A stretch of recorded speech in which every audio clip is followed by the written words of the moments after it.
In the early 11th century, many people in Western Europe believed that Christian society was entering a new period of growth and renewal. Maps, royal gifts, and drawings of the world reminded them that Christians still occupied only a small portion of the earth, and this created a strong sense of duty.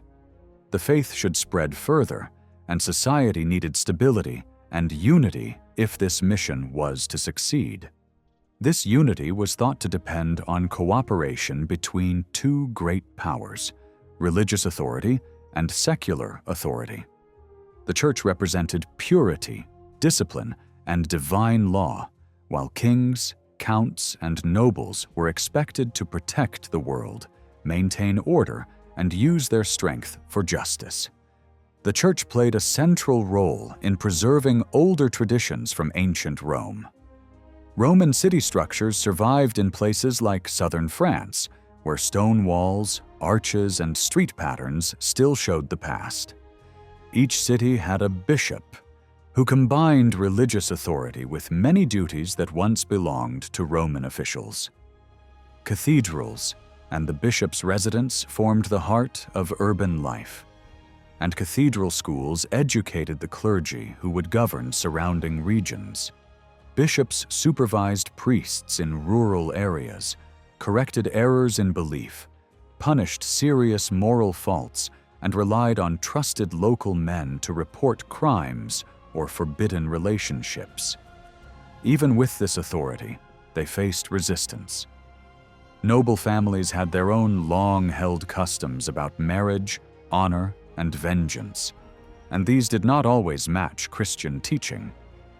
Ordinary people also kept older rituals, healing charms, magical practices, festival dances, and folk beliefs that priests tried to suppress but rarely eliminated.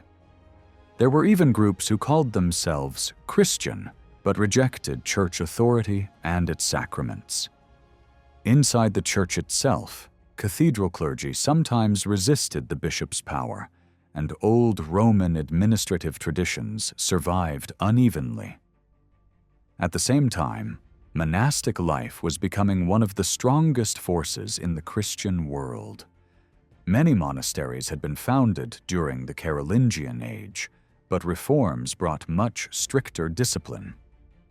Monks lived in enclosed communities, led by an abbot, spending their days and nights in prayer and self-denial. Because they lived in celibacy and withdrew from everyday life, people believed that monks stood closer to heaven, and their prayers helped the living and the dead. Large monasteries such as Cluny gathered immense land, wealth, and prestige, and became centers of learning, art, and building. Their increased power led them to seek independence from bishops, and the Pope supported them because it strengthened his claim to universal authority. This growth created rivalry. Monasteries claimed spiritual superiority, bishops defended their traditional rights, and the structure of the church became more complex. Some thinkers argued that monks should guide not only ordinary Christians, but also bishops and rulers because of their purity and dedication. Others believed that political authority must follow a sacred hierarchy in which the spiritual level always stood above the secular. Alongside this spiritual world was a structured system of worldly power. Young nobles were raised in princely households, trained in both religious knowledge and military discipline. Warriors formed an organized group responsible for maintaining order and protecting the weak. Around the 10th century, the term knight began to appear in official documents, showing that these armed men were part of a public service connected to the wider political order. They carried swords, symbolizing a share of authority, and were expected to enforce justice. Ordinary people, in contrast, did not hold such authority and were described simply as the poor, a general term for subjects without political power. This system depended on close bonds. Lords trained young nobles who later served loyally in governing cities and surrounding lands. Authority flowed downward, from God to the Pope, from the Pope to the Emperor, from the Emperor to rulers and knights. Each group had its own place: monks at the spiritual level, clergy and nobles at the intellectual and administrative level, and warriors at the practical level of enforcing peace. In the early 10th and 11th centuries, writers saw the Old Western Empire as a collection of many different peoples, each with its own laws and traditions.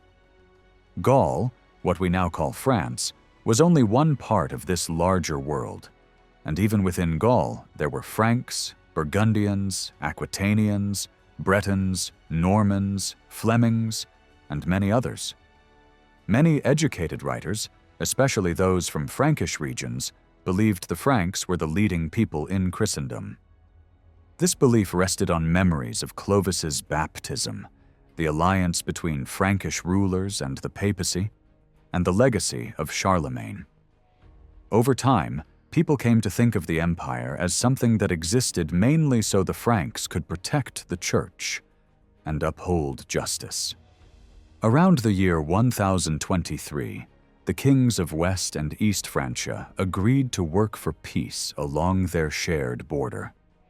Their kingdoms had once been part of the Carolingian Empire, created in 843, but by Ralph Glaber's time, most of the Middle and Eastern regions had been absorbed by the German king, who also claimed the imperial title. Only Lorraine still connected the Frankish past with the new German rule. Areas like Vienne and Arles had once been kingdoms, but their old status had faded, which would later help the French monarchy rise more easily. For people in the West, Francia meant the kingdom ruled from Paris and Orleans, the land of Clovis and Charlemagne. Reims was central in this memory because it was the place where Frankish kings were baptized and crowned.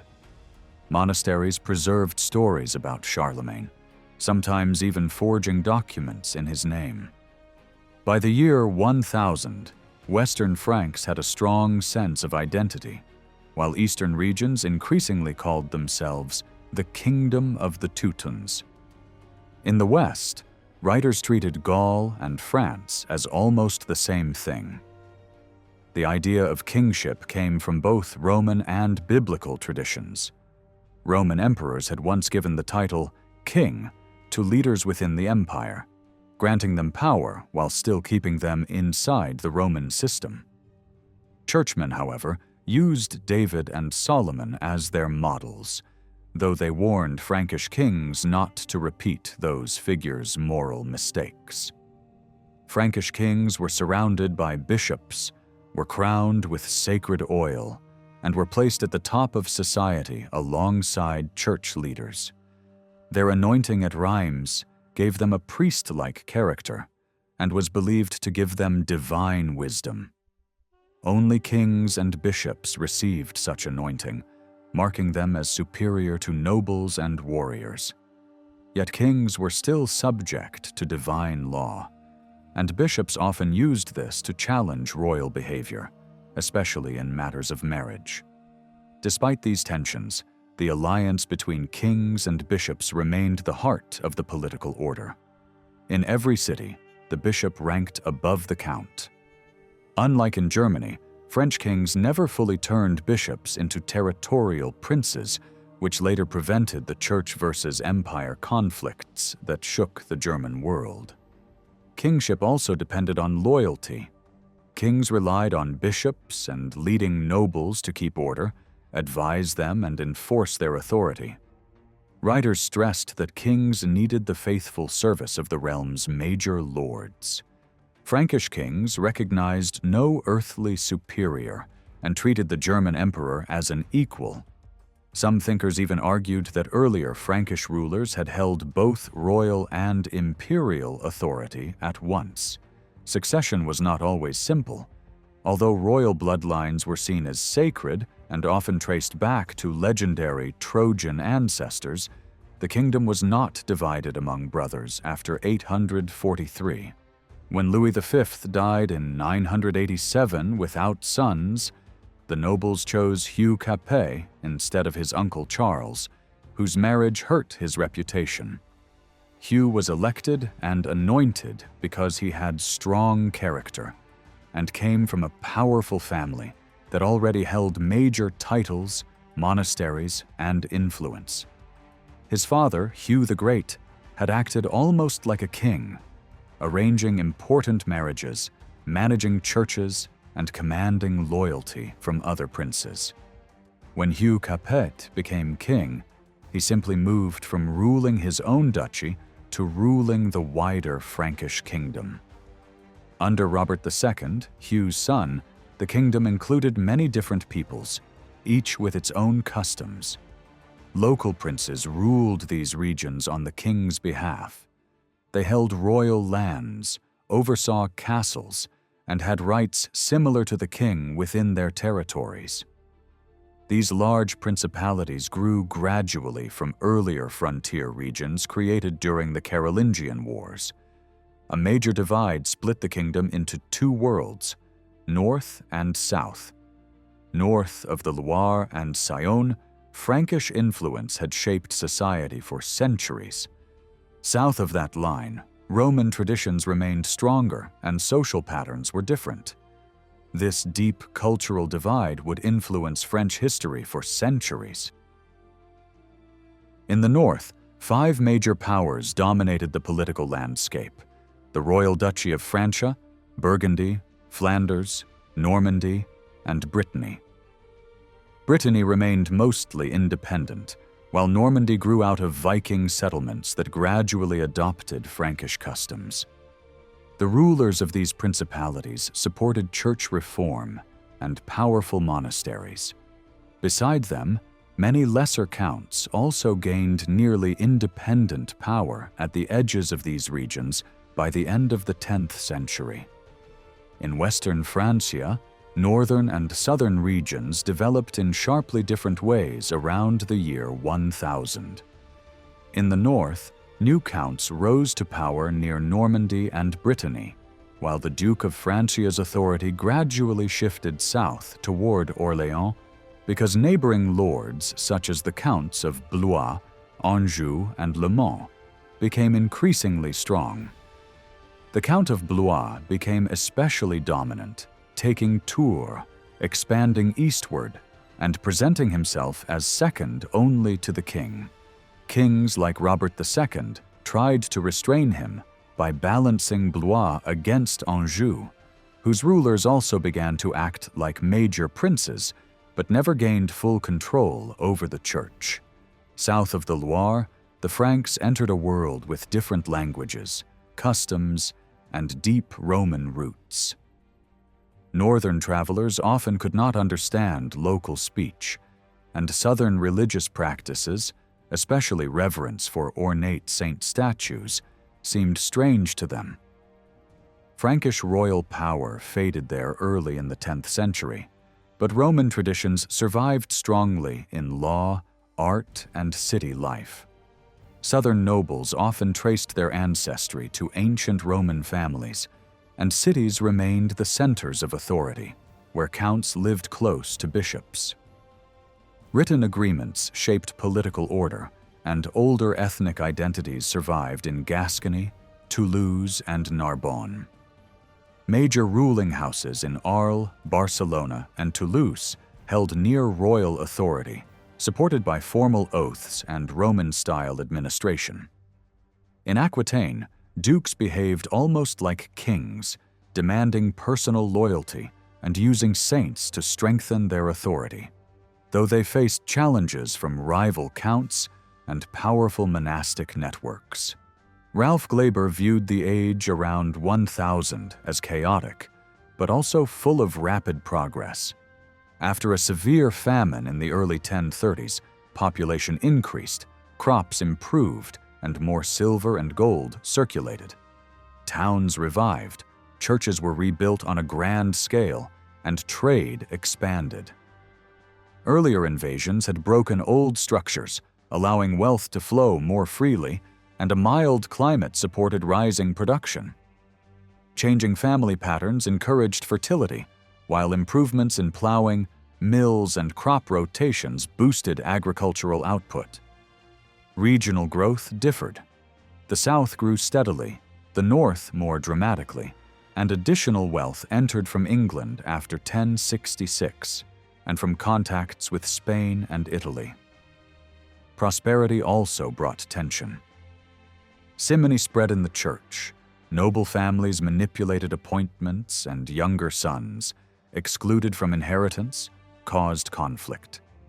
Heretical movements emerged among educated groups who rejected wealth, hierarchy, and violence, imagining a pure and equal community. Authorities crushed these movements harshly.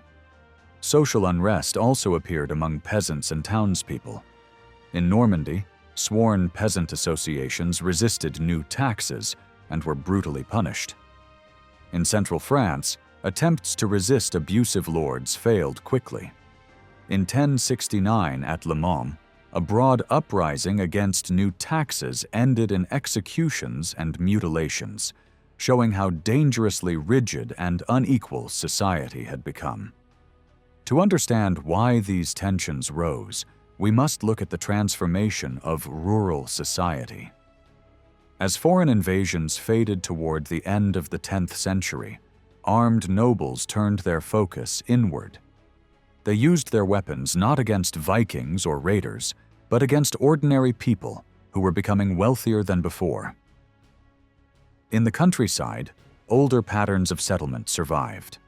Communities were divided into districts where free men met to discuss disputes. Many of the gatherings later labeled as conspiracies were in fact these traditional assemblies. Villages were organized into clusters of houses and small enclosures where families lived, stored food, and kept animals. These fixed communities made it easier for lords to impose control, collect dues, and enforce obligations. Life inside these settlements varied dramatically. Some families owned more land or tools, others lived in conditions close to slavery. In many places, the old system of servitude remained intact. Households descended from former slaves were tied to a master by birth. They owed him unlimited labor. He controlled the marriages of their daughters, and he took their possessions when someone died. These families were practically extensions of the lord's household. Their daily work supported the large domestic centers that archaeology reveals. In contrast, other regions had clusters of independent farmers, especially where the population was thinner. Most peasants, however, lived in a relationship of dependency marked by regular offerings to their lord. At major festivals, they gathered in procession, bringing small gifts, coins, wine, bacon, symbolizing loyalty. In return, the lord hosted a feast and displayed his authority. This mirrored the structure of the wider political world, in which major nobles owed allegiance to the king. At the start of the 11th century, this system began to split into two sharply opposed groups: those who ruled and carried weapons, and those who labored and were considered poor. The middle layers of society, the moderately prosperous families who once stood between the great and the lowly, were squeezed out. A few rose into the ranks of local elites, but many slid downward until they were indistinguishable from the dependent classes. This widening divide produced anger and instability. It is no accident that the sworn alliances of rebels in Normandy and Maine came from this middle group, who felt abandoned and excluded. Meanwhile, powerful nobles expanded their authority, and the area in which public power had once been shared fragmented into many small zones of private rule. Because written evidence from this period is extremely limited, we can only form a faint picture of how social change affected rural communities. What we can see is that population growth placed enormous pressure on the land. After the early 12th century, Bread became the main food for most people, which meant more fields had to be plowed and sown. As cultivated land expanded, the open spaces that had once supported wild food, pasture, and seasonal movement shrank. Families who had moved from place to place earlier now became anchored to the land, settling in areas that had already been cleared and improved. We find examples of former wanderers choosing a permanent home, marrying, and establishing long-lasting local lineages under the authority of local rulers. The history of land use was closely tied to the growth of political power because permanent settlement made the population easier to control. Modern historians have proposed different ideas about how rural settlement developed in Europe. Some argue that simple, fragile houses allowed communities to stay mobile until the 11th century. Others believe that scattered families were gradually forced into permanent clusters, often gathered around a hilltop stronghold. Later research combined both ideas, suggesting that the late 10th and early 11th centuries saw a general shift toward fixed villages. Huts that were once scattered across the countryside began forming compact groups, sometimes fenced or walled, and granted local status. These early villages became centers for managing surrounding land, which was divided for crops, pasture, vines, and shared resources. A central point, such as a fort, or more commonly, a small church with its burial ground, held the community together. Over time, the graveyard moved from the edge of settlement to a position beside the church, creating a new kind of social unity between the living and the dead. Evidence for early villages is scarce before the 14th century, since surviving documents are few and place names often misleading. Archaeology helps, but digs are expensive, limited, and hard to date precisely. Even so, the material suggests that settlements were not as mobile as once believed. Temporary buildings may have been flimsy, but the enclosed plots around them had legal identity and often remained in use even after being abandoned for a time. These enclosures enriched the soil through constant human and animal activity, supporting vegetables and small-scale farming long before the surrounding fields became stable or permanent. Gradually, enclosed fields and vineyards became long-lasting features, while shifting pastures continued to exist on the edges. Different regions developed at different speeds, a fact still visible in the landscape today. Normandy, for example, shows a pattern unlike that of Provence, where ancient estates survived. In some southern regions, clusters of houses gradually replaced older settlement forms.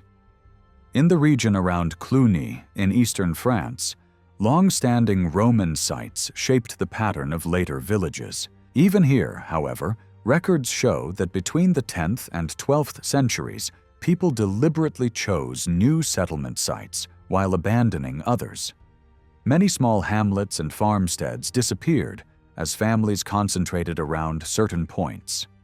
The changes were not driven by new farming methods, but by the demands of local lords who encouraged people to live near castles, churches, or monastic estates.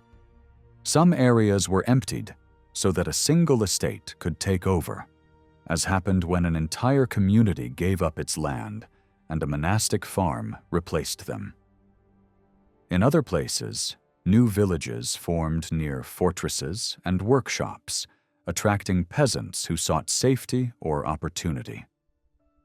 Similar developments occurred around monasteries, where small towns emerged beside the gates. Sometimes the most powerful attraction was the cemetery itself. These sacred enclosures offered safety from violence and protection from forced taxation.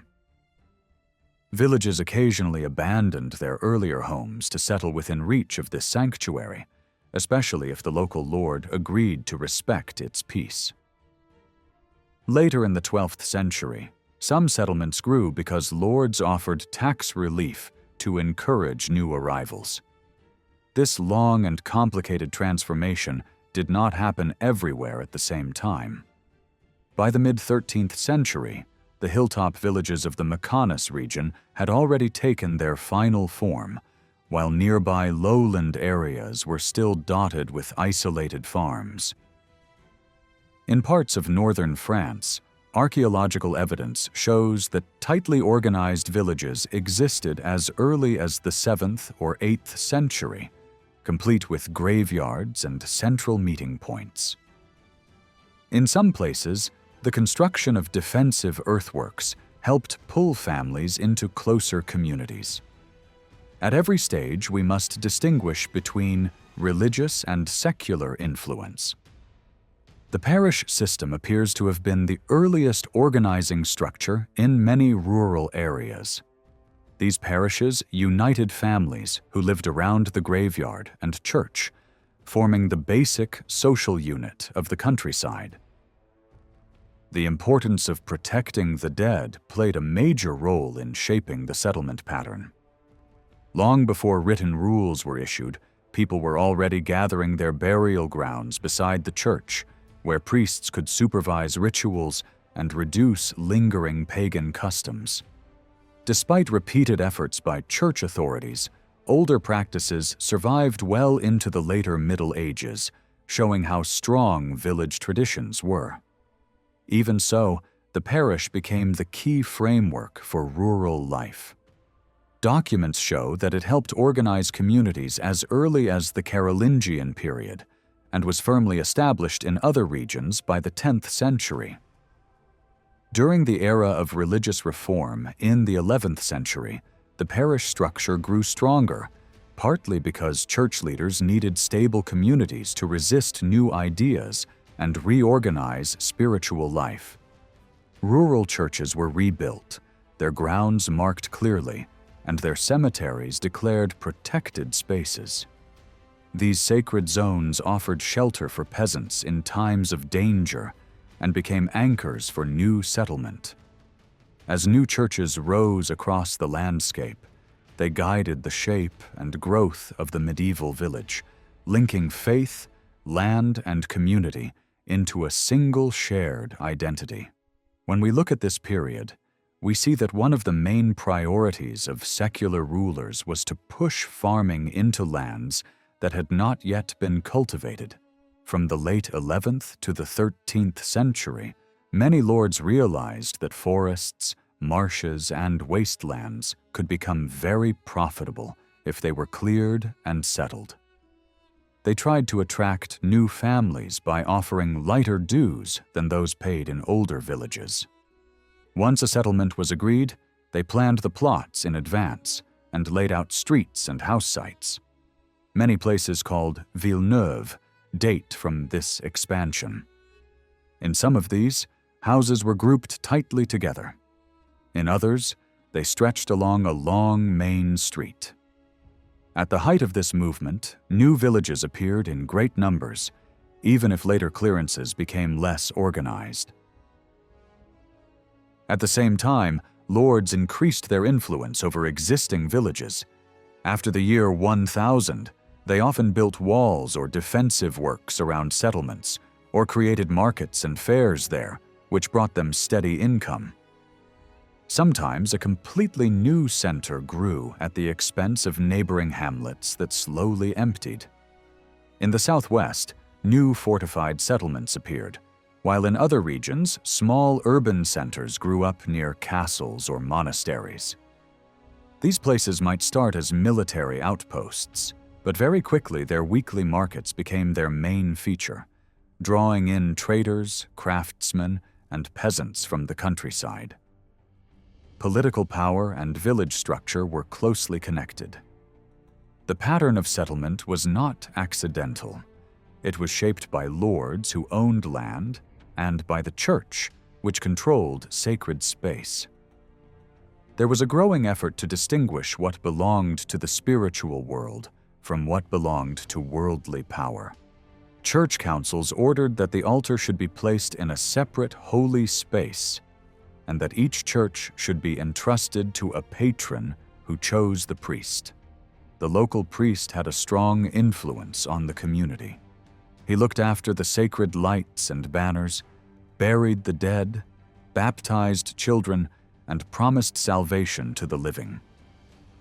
For most villagers, the priest was also their main link to the Lord, who might live at a distance in a castle or a fortified manor on the edge of his lands. This physical separation between the Lord's residence and the village underlined the social distance between ruler and ruled. Yet we must also see how village communities themselves were changing. As trade and markets grew, peasants began to receive and pay in money, not only in kind. Craftsmen in the small towns near castles and monasteries, such as blacksmiths, saddlers, and carpenters, no longer depended only on the Lord.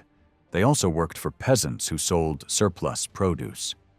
By the end of the 11th century, this created a visible gap between richer and poorer households in the countryside. Some families prospered and others struggled. At the same time, shared use of fields, commons, and paths forced the villagers to cooperate and to think of themselves as a community. In some regions, rules were laid down to limit where people could settle and how the land could be used, which encouraged collective management of fields and pastures. All these practices strengthened the sense of the village as a unit, centered on its church and distinct from the Lord's private world. The parish church stood at the heart of this shared life. Here the dead were buried side by side, children were baptized in the same font, and the men of the village gathered to hear the priest and join processions asking for rain or protection. The sanctuary lamp burned for the whole community. The Lord, by contrast, often prayed in his own private chapel, served by his own chaplain, which was further proof that he wished to remain separate. For the peasants, the church was the only strong stone building in the village, and in times of danger they brought their food and goods into its tower for safety. Old customs of mutual help, village feasts, and brotherhoods grew around this sacred center. At first, church authorities worried that such gatherings might encourage rebellion, but over time they accepted village brotherhoods and even gave them responsibilities, such as maintaining the church and distributing charity. The power of the Lord was still felt everywhere in daily life. He collected tithes and other dues, owned most of the land, and controlled much of the farming calendar. He could decide when harvest should begin, when people must come to work for him, and how common resources such as woods, pastures, and water could be used. He might forbid villagers to graze their animals in certain areas, or reserve the best acorns for his own pigs. He charged fees on milling, baking, wine pressing, and many other activities, and enforced his rights through courts, fines, and punishments. Between him and the peasants stood a layer of local agents, foresters, stewards, bailiffs, sometimes even the parish priest, who were often from humble backgrounds, but had risen through loyal service. These men used their position to improve their own status and wealth. And by the early 12th century, some behaved and dressed very much like minor nobles, riding armed on horseback. Their ambitions worried the higher nobility, but for ordinary villagers they were often the most immediate and resented face of authority. In this situation, village solidarity became essential. If peasants wanted to defend themselves, they first had to settle small disputes inside the community and avoid being dragged into the Lord's court. They held meetings to decide how much each household would contribute for taxes or protection payments. They insisted on their good customs, the unwritten rules that had always governed local life, and made sure the Lord did not openly violate them. When they were called to serve as witnesses or to explain laws, They tended to remember their own rights more clearly than their obligations. Because they were the guardians of local custom, their knowledge gave them a certain power in negotiations. The parish thus became the basic framework for both exploitation and resistance. It was the unit through which lords collected dues, but also the unit through which villagers could speak with a collective voice. Over time, we can see a clear change. A once scattered rural population gradually concentrated into more stable villages, laid out in different patterns depending on the region. By the beginning of the 11th century, many areas had a fairly fixed network of villages. Reforming churchmen hoped to make the poor the foundation of a peaceful society and encouraged them to swear oaths to keep the peace. Kings later used the same parish structure when they wanted to weaken overmighty lords. Chroniclers tell us that priests and their parishioners sometimes took part in attacks on abusive castles, showing that the parish community could be a real political force. As time went on, the customs of each area were written down and turned into local law. Lords and villagers together helped to fix these rules in writing to reduce endless disputes and to protect established rights. Words like franchise, commune, and liberty appeared in this context and kept their emotional power for centuries. With ongoing agricultural growth, improved church organization, and more regular pastoral care, peasant communities slowly gained more influence. By the reign of Louis IX, it had become common to identify a person by the name of their parish, and in many places people started to confuse the lordship with the village itself. The basic shapes of the French countryside, with its clusters of villages and its open or enclosed fields, were already firmly in place. Writers of the 12th century were very aware of the contrast between different landscapes. Some peasants lived in enclosed country, where hedges and small fields blocked the view, and each settlement was relatively isolated. Others lived in open country, where large villages and broad fields dominated the horizon. Courtly stories contrasted two worlds: the ordered land of church, castle, and village, where the three familiar groups, those who pray, those who fight, and those who work, each had their role, and the wild world of forest and waste, where control was weak. As demand grew for wood, charcoal, metals, wool, and other products of uncultivated land, lords became more protective of the remaining forests and marshes, treating them as valuable resources. At the same time, these wild areas remained the favored setting for stories of adventure and trial, populated by hermits, charcoal burners, and wandering knights. In these tales, the forest often appears as a space outside ordinary law, where old beliefs and fears still survive. It is here, in the imagined other world, that some writers place moments of moral teaching. One story tells of a count who becomes lost in the woods and meets a wild man. This strange figure both frightens and guides him, leading him safely out while teaching him how to rule justly.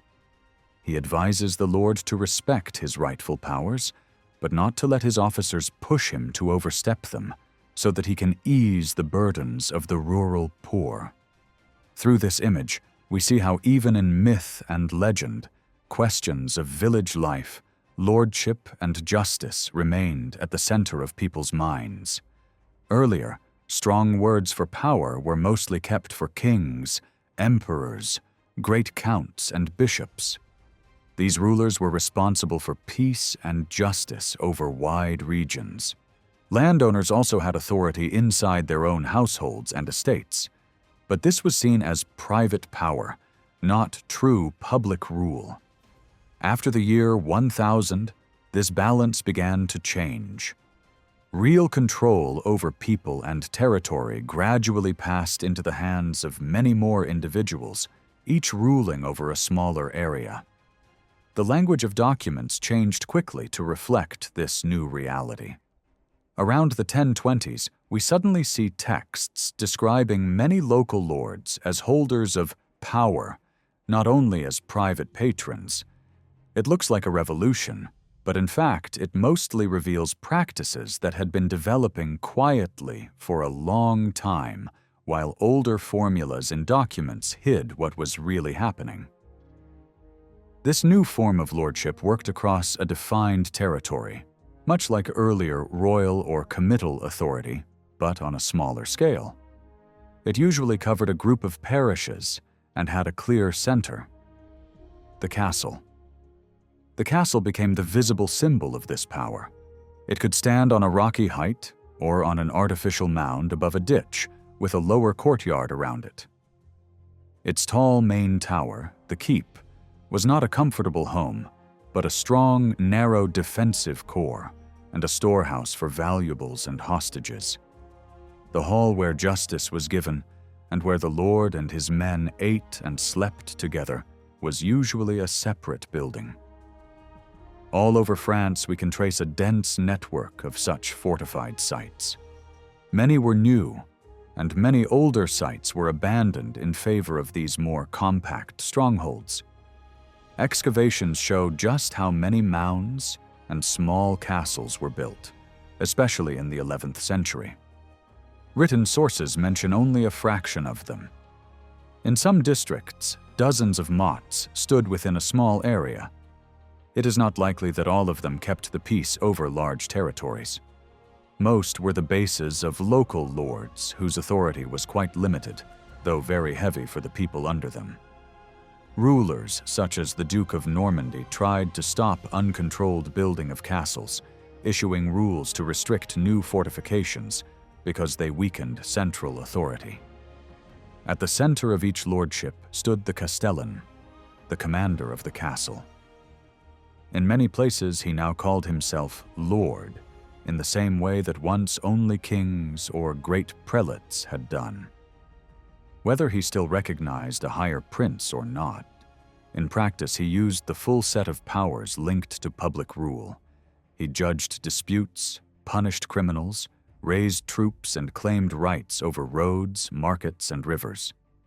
This office was considered public and indivisible. When the lord grew old, or was near death, he passed his authority as a whole to one chosen successor, usually his eldest son, but sometimes a brother, nephew, or son-in-law if he had no male heir. The new lord was recognized in the castle hall before the assembled warriors and dependents. This ceremony echoed earlier princely customs and underlined that the lord did not rule alone, but with the support and consent of his men. Beneath the lord was his household, made up of two main groups: servants who cared for horses, arms, and supplies, and warriors who shared his military life. They ate at the same tables, then slept together in the hall once the boards were cleared, like a small community. We can see how much this group was shaped like a family.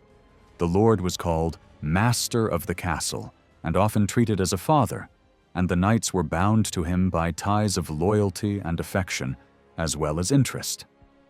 Many were close relatives or bastards of noble blood. Others were young men sent into his care from neighboring families. Their names often carried nicknames that were passed on to their descendants, which helped to create a strong group identity. At the same time, life among them was tense and competitive. Ambition, rivalry, and suspicion were constant, especially at moments of succession.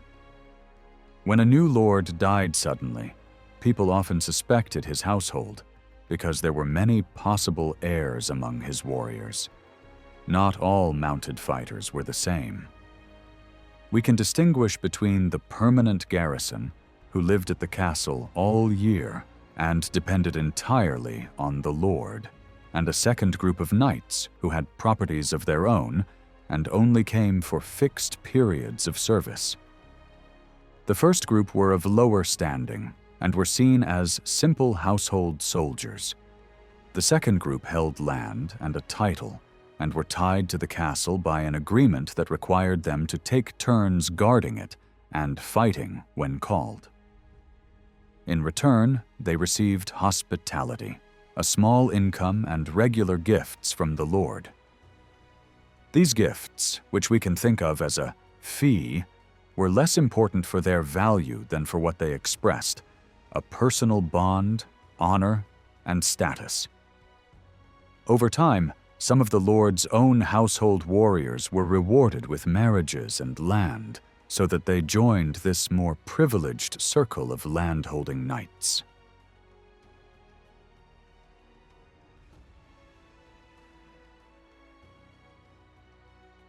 In many regions, we can see that a large number of these knights came from families that had once supplied counts and bishops in earlier centuries.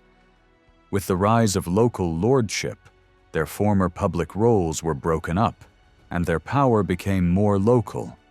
But their noble birth still placed them well above the rest of the population.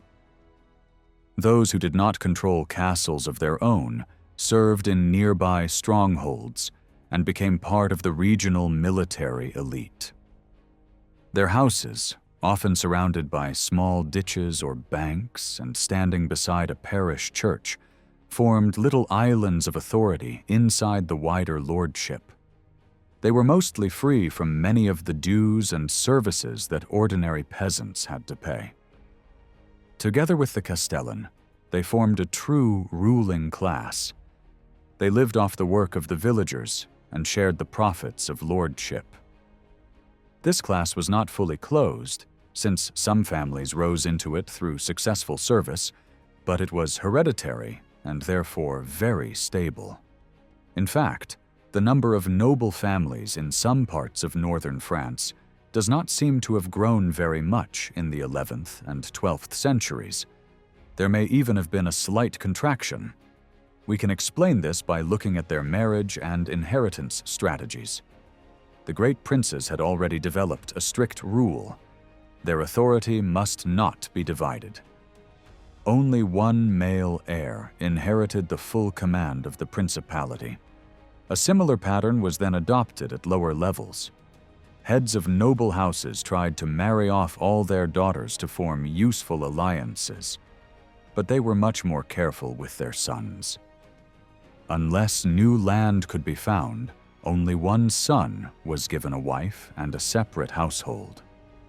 The others were placed in the service of other lords, often from a young age, or directed towards the church.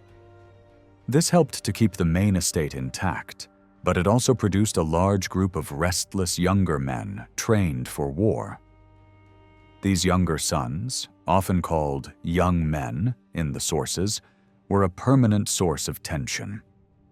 They did not usually return to their father's estate, but stayed with their patron, hoping one day to receive land and a marriage. They were the core of every lord's military strength and gave him prestige, yet their energy made him more aggressive and inclined to seek conflict and plunder. Many illegitimate children also entered this circle, especially those who could not be used for church careers.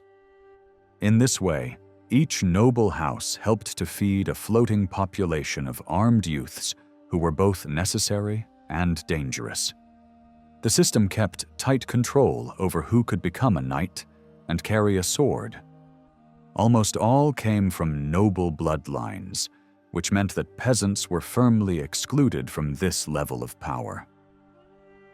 The structure that grew out of the crisis around the year 1000 therefore produced a society dominated by a small warrior elite, held together by bonds of family, service, and shared interest, but always at risk of violence from within. In the documents of the 11th century, writers described society in very simple terms. They said there were only two groups: the armed followers of the rulers, known as knights, and the peasants who worked the land. Peasants, no matter where they came from, lived under the complete authority of the local lord. Some were long-time residents, Some were newcomers required to show public obedience, and others were travelers who temporarily accepted the Lord's protection. Because these people had little ability to defend themselves, they were often called the poor. The lord who controlled the castle was responsible for their safety. He had to punish crimes like murder, theft, rape, arson, and betrayal, and he did this through public justice. No one was above this justice, not even minor nobles. In return for protection, peasants had to support the lord's power. They were expected to march behind the mounted warriors and join local defense efforts. Although they were officially unarmed, they carried whatever weapons they could, which often made nobles fearful of revolt. Most of all, they owed heavy labor.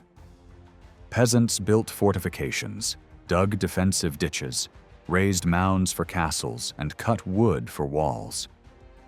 A small castle could take dozens of men many weeks to build, but sometimes entire communities were forced to finish one in only a few days.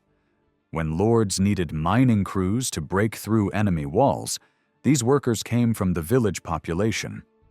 Their tasks were essential in wartime, yet chroniclers often portrayed them as crude or unreliable. Many peasants also had regular duties at the castle, such as guarding parts of the structure during certain months. The concentration of forced labor in these places may help explain why so many castles were constructed during this period. The most important obligations, however, were the payments peasants owed to their lord. These dues grew into a complex system of local charges and traditions. Religious leaders, who also controlled lands and castles, demanded the same payments when they took over an area. When churchmen tried to cancel certain dues collected by their rivals, it was usually because they wanted those payments for themselves. Although some charges were later described as unfair, many had originally been accepted as normal. The amount peasants paid was shaped by a constant struggle between the profit-seeking lord and the community's attempts to resist. In many ways, these payments were seen as the cost of security, much like taxes in a modern state. Many local rights also had very old roots. In the past, officials traveling for public service received free lodging and supplies. Over time, this turned into the right of a lord to stay in the homes of his subjects whenever he wished, a custom that became heavy and destructive for communities. Tolls on roads, bridges, and waterways grew from earlier public fees meant to support safe trade. What truly changed was that these powers were now in the hands of lesser officials appointed by the castle lord, men who often demanded more than their predecessors. As villages became wealthier, the dues increased as well. Yet because these payments were made collectively, peasants could sometimes resist excessive demands. These obligations also shaped the structure of society. They gradually erased older differences between free peasants and those of lower status, because everyone in the village paid the same charges. At the same time, they deepened the divide between the peasants and the privileged groups, who were exempt from such burdens. This created two opposing worlds: the working majority and the armed elite who claimed honor, privilege, and independence. The land controlled from a castle formed a district in which order was enforced through power. The commander of the castle was seen as the master of all who lived or traveled there. In daily speech, he was called Sir, a term that expressed both age and authority. Knights living under his command also followed rules, but they did so by choice. Their loyalty to the Lord was compared to family bonds, strengthened by rituals in which the young warrior placed his hands in those of his future leader and pledged service. This ceremony, which included signs of affection and mutual respect, created a personal alliance.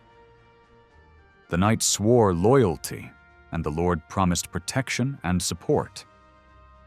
This relationship was guided by an ethic taught in the Lord's household, celebrated through stories and songs.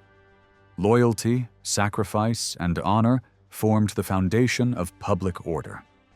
Yet disputes still broke out among ambitious knights who guarded their privileges and lineage. The Lord acted as judge, using arbitration, public duels, or symbolic acts of reconciliation to end conflicts. His authority depended heavily on hospitality. Knights lived together for long periods in the castle, shared meals, trained side by side, and joined campaigns as a group. The Lord had to be generous, using income from justice and peasant payments to reward his followers with food, lodging, entertainment, and eventually land. In exchange, they provided him with military support and advice.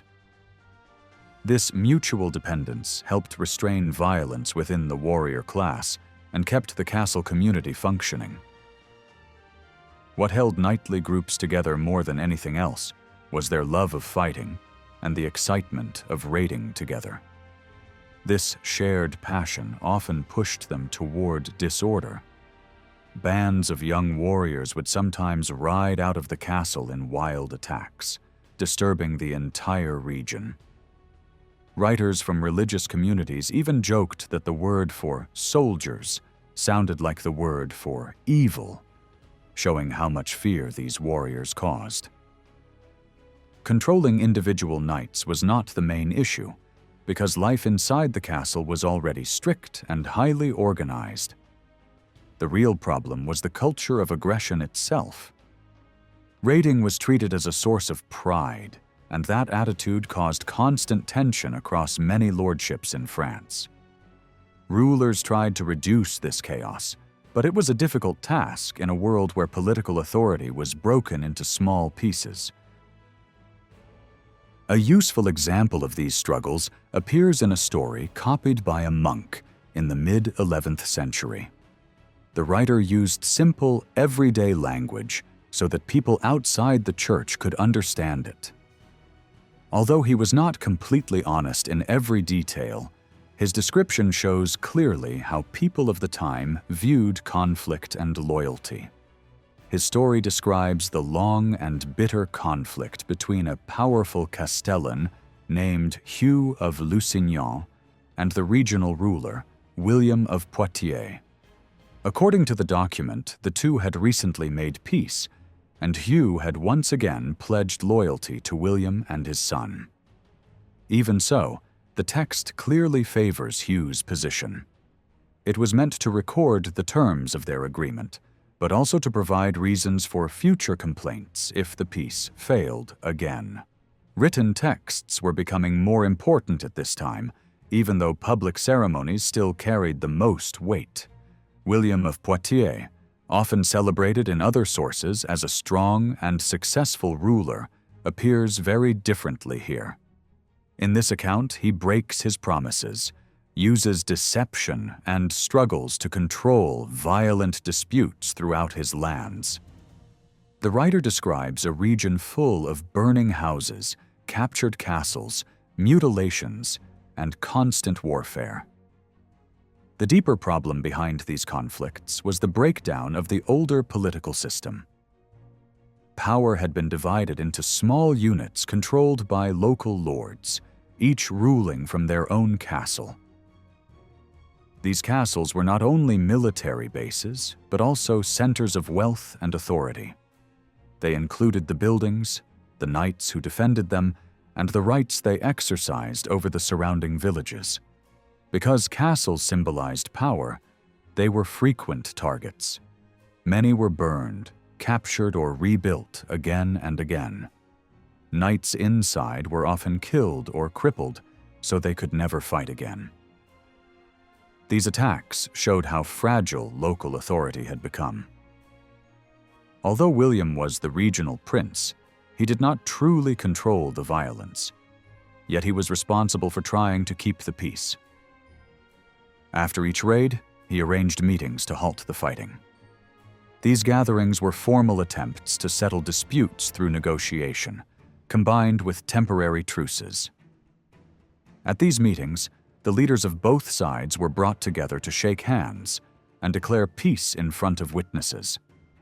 Bishops and other officials confirmed the agreements, and hostages or pieces of land were often exchanged to guarantee that both sides would respect the terms. Even so, many of these agreements failed. Some ended in open arguments, and the fighting resumed. Although the Count could forbid agreements made without him, he was far from fully in control. Maintaining peace required constant military shows of force, quick negotiations, and repeated attempts to bring enemies together. The Count also claimed the right to control castles across the region. He decided who could hold them, and could even override inheritance customs. These decisions often angered local families, especially when a nephew or son was denied his expected inheritance. To prevent any single lord from becoming too powerful, William preferred to divide castle rights among several followers. This policy created even more disputes, as rival groups fought over who had the stronger claim. Although the prince's authority had ancient roots, he often had to rely on personal alliances and private agreements to maintain influence. These practices marked the early development of a political order based on personal loyalty, which later grew into what we call feudalism. The document ends by describing Hugh of Lusignan's acknowledgement of his position as the loyal follower of the Count of Aquitaine. Interestingly, the writer uses a different word for Hugh's own knights, showing that the bond between a prince and a castellan was considered different from the bond inside the castle itself. Despite the clear bias of the text, it reveals the extraordinary importance of personal loyalty. The relationship between lord and follower was portrayed as a bond of trust, friendship, and deep obligation. A follower expected his lord to act honorably, and the lord demanded absolute devotion in return. The ruler could even order his follower to pledge loyalty to other lords if it served his political needs. Hugh himself had to accept several additional lords, including neighboring rulers and the Bishop of Poitiers. These layered agreements were used to strengthen alliances, control territory, and manipulate rivalries, even though they often created resentment and confusion. Every knight in this world expected something real in return for his service. Loyalty was not just about honor and glory. It was also about getting a wife, a castle, or a share in a lordship. Service without reward had no meaning. The Count of Poitiers controlled many strongholds, but in reality he had to hand them out to his followers if he wanted their support. If he kept promising rewards and did not deliver, his own knights could turn against him and seize castles by force.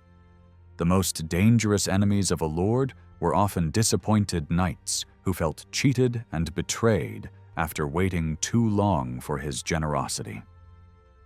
This is exactly what we see in the story of Hugh of Lusignan. He explains that he began to distrust the Count because he had seen too many tricks and broken promises. He believed the Count had repeatedly failed in the duty of trust that a lord owed to his closest follower, especially by refusing to give him castles or shares in castles that he thought were his due. One key episode was the dispute over the castle of Civray. The knights who held it gave it up to the Count of La Marche, although Hugh claimed rights there. The man Hugh had accepted as lord, on the advice of the Count of Poitiers, stripped him of his authority. When this secondary bond failed, it should have been the duty of the main lord to defend his followers' interests and recover what he had lost. In practice, he could often only try to mediate and bring the sides back together. In this case, peace did not last. Hugh attacked a mound held by Bernard of La Marche, burned it, then turned around and asked William for permission to build a new castle there. That site, however, belonged under the authority of the Count of Anjou. William answered cautiously and ordered Hugh to stop. Long discussions followed, and fine promises were made. But in the end, Hugh lost patience. He told his lord that the promises were empty, and that he no longer wished to be his man if the Count continued to block his interests.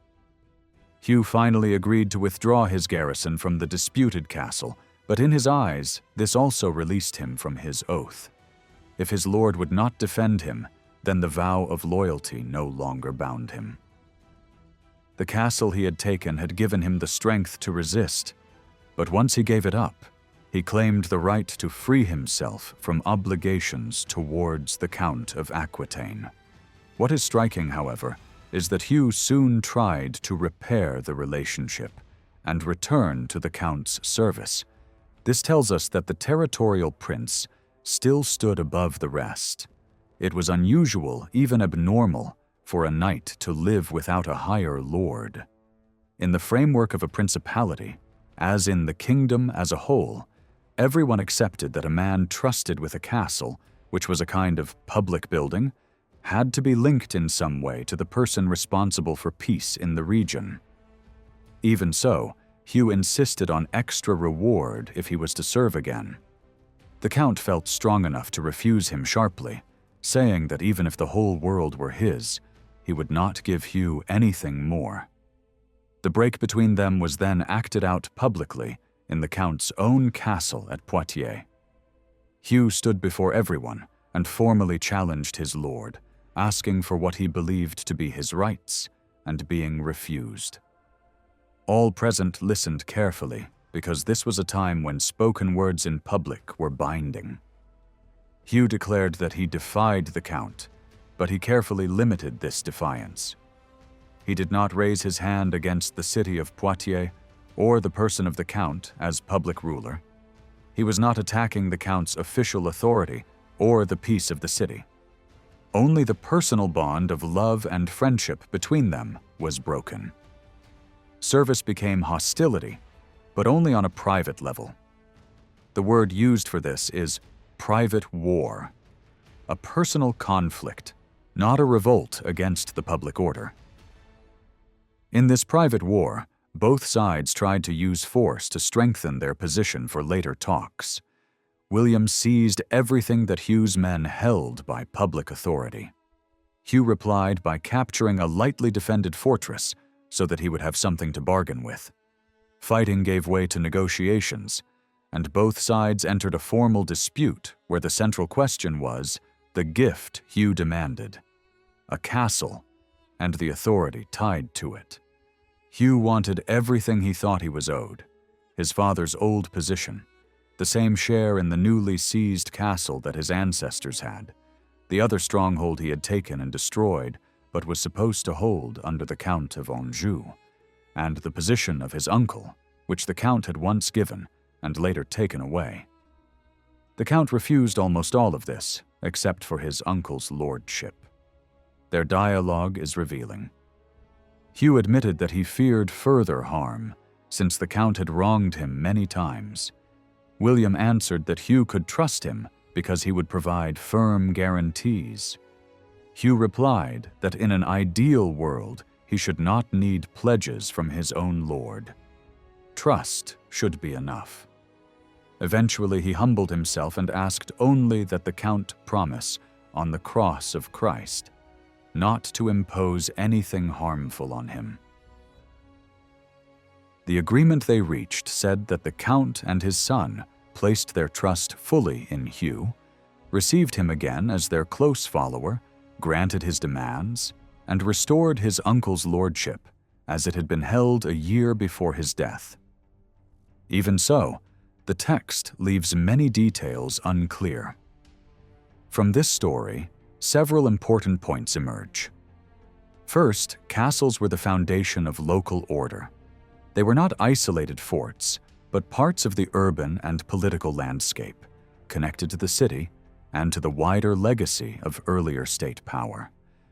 Those who held them exercised real authority and enjoyed the income and rights that came with their position. Second, the lords beneath the prince, who controlled these castles, lived within a web of personal relationships. Their bonds to the prince were not just official appointments, but ties of dependence and favor. The words used for them stress their role as followers bound by personal loyalty. Third, the count had to deal constantly with the ambitions of bishops and neighboring rulers, all eager to extend their influence. He relied above all on his close followers, men like Hugh, who fought over castles and often clashed because of overlapping promises and short-term guarantees. The count tried to bring all these arrangements under his own authority, insisting that agreements be made publicly in his courts and confirmed there. In practice, quarrels returned again and again. Fourth, the prince used the personal bond as a tool to hold the system together. Just as each castle lord drew the knights around him, the prince tried to gather the castle lords around himself. He knew that this personal allegiance was different from the formal link to public authority. When he accepted a castellan as his follower and the castellan pledged loyalty in return, the lesser lord was meant to depend on him like a son on a father. But this bond demanded return gifts. Trust only held as long as the prince showed generosity. Because there were no clear rules about how much service was owed or how much reward was due, the prince always risked being accused of breaking his word. Disappointment and accusations of deceit were built into the system, and written records like Hugh's story could later be used against the prince as evidence of failure. Personal feeling and private trust began to take the place of older administrative structures. These emotional and informal links did not have the same strength or clarity as earlier systems of law and office. To restore stable public authority, relationships with the prince needed clearer rules. This is why William of Aquitaine turned to Fulbert of Chartres, a famous churchman and legal thinker, asking him to define the duties between lord and follower more precisely. Fulbert answered in the language of moral and legal obligation. He said that a follower must not harm his lord, his household, his castles, his justice, his honor, his possessions, or his plans. In all these areas, he owed his lord not only restraint, but also active support and advice, as long as the lord fulfilled his own responsibilities. If the lord failed, he broke a promise. But if the follower failed, he betrayed a sacred oath, and that was far worse because it could be punished by church law. Fulbert wanted to bring these personal ties under a formal code, linked to written rules and judged by the church. This changed the whole system. The focus shifted from vague promises of future gifts to actual grants of land. A knight was to be settled on a piece of land that created a clear duty of service and love towards his lord. Land and loyalty were joined in a single package. This marked a move from sharing in the income of authority to holding a concrete estate in return for service. It was an ideal model, and it took time to become reality. Princes had to find land they could assign alongside positions of authority before they could fully demand regular service. In the meantime, there was a long period of experiment and compromise. The Poitevin story helps us also to see how princes in other regions tried to control power. Everywhere, the holding of castles was crucial. In some areas, such as Flanders, many strongholds remained directly in the hands of the main ruler. Local commanders governed them for him and held courts when he was away, supported by free men who assisted their judgments. The count moved around his lands, surrounded by the warriors of the whole region, acting as a single military body. Subordinate lords respected his supremacy. In Normandy, we see something similar. Earlier rulers there had laid down strict rules to protect public peace. They used powerful sanctions against those who disturbed order and demanded that all obey. Local officers remained loyal to the Duke, and castle commanders served as faithful agents. The great nobles were bound to him by oaths of loyalty and by formal acts of submission. Yet, even in Normandy, the system was shaken by family disputes. There were many rival kinsmen because earlier generations had practiced loose marriage customs. Brothers, uncles, and cousins were jealous when one man inherited everything, and they plotted to seize part of his lands. Duke William faced such a crisis in the first half of the 11th century. Critics used his illegitimate birth to challenge his right to rule. Behind their insults lay a simple aim. They wanted his duchy. William responded by using his strong castle at Caen as a secure base. The King of France backed him, eager to show his own power, and William also relied on a group of newer followers who owed everything to his favor. He tightened his grip on local officers, restored peace, and used generous rewards to attract warriors to his side. Then he used his energy and resources to launch the conquest of England. This huge campaign drew in young fighters not only from Normandy, but from many regions along the Channel coast.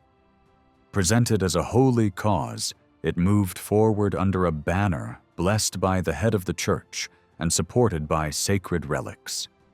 Victory at Hastings made William King of England. He then rewarded his loyal followers with lands across the new kingdom.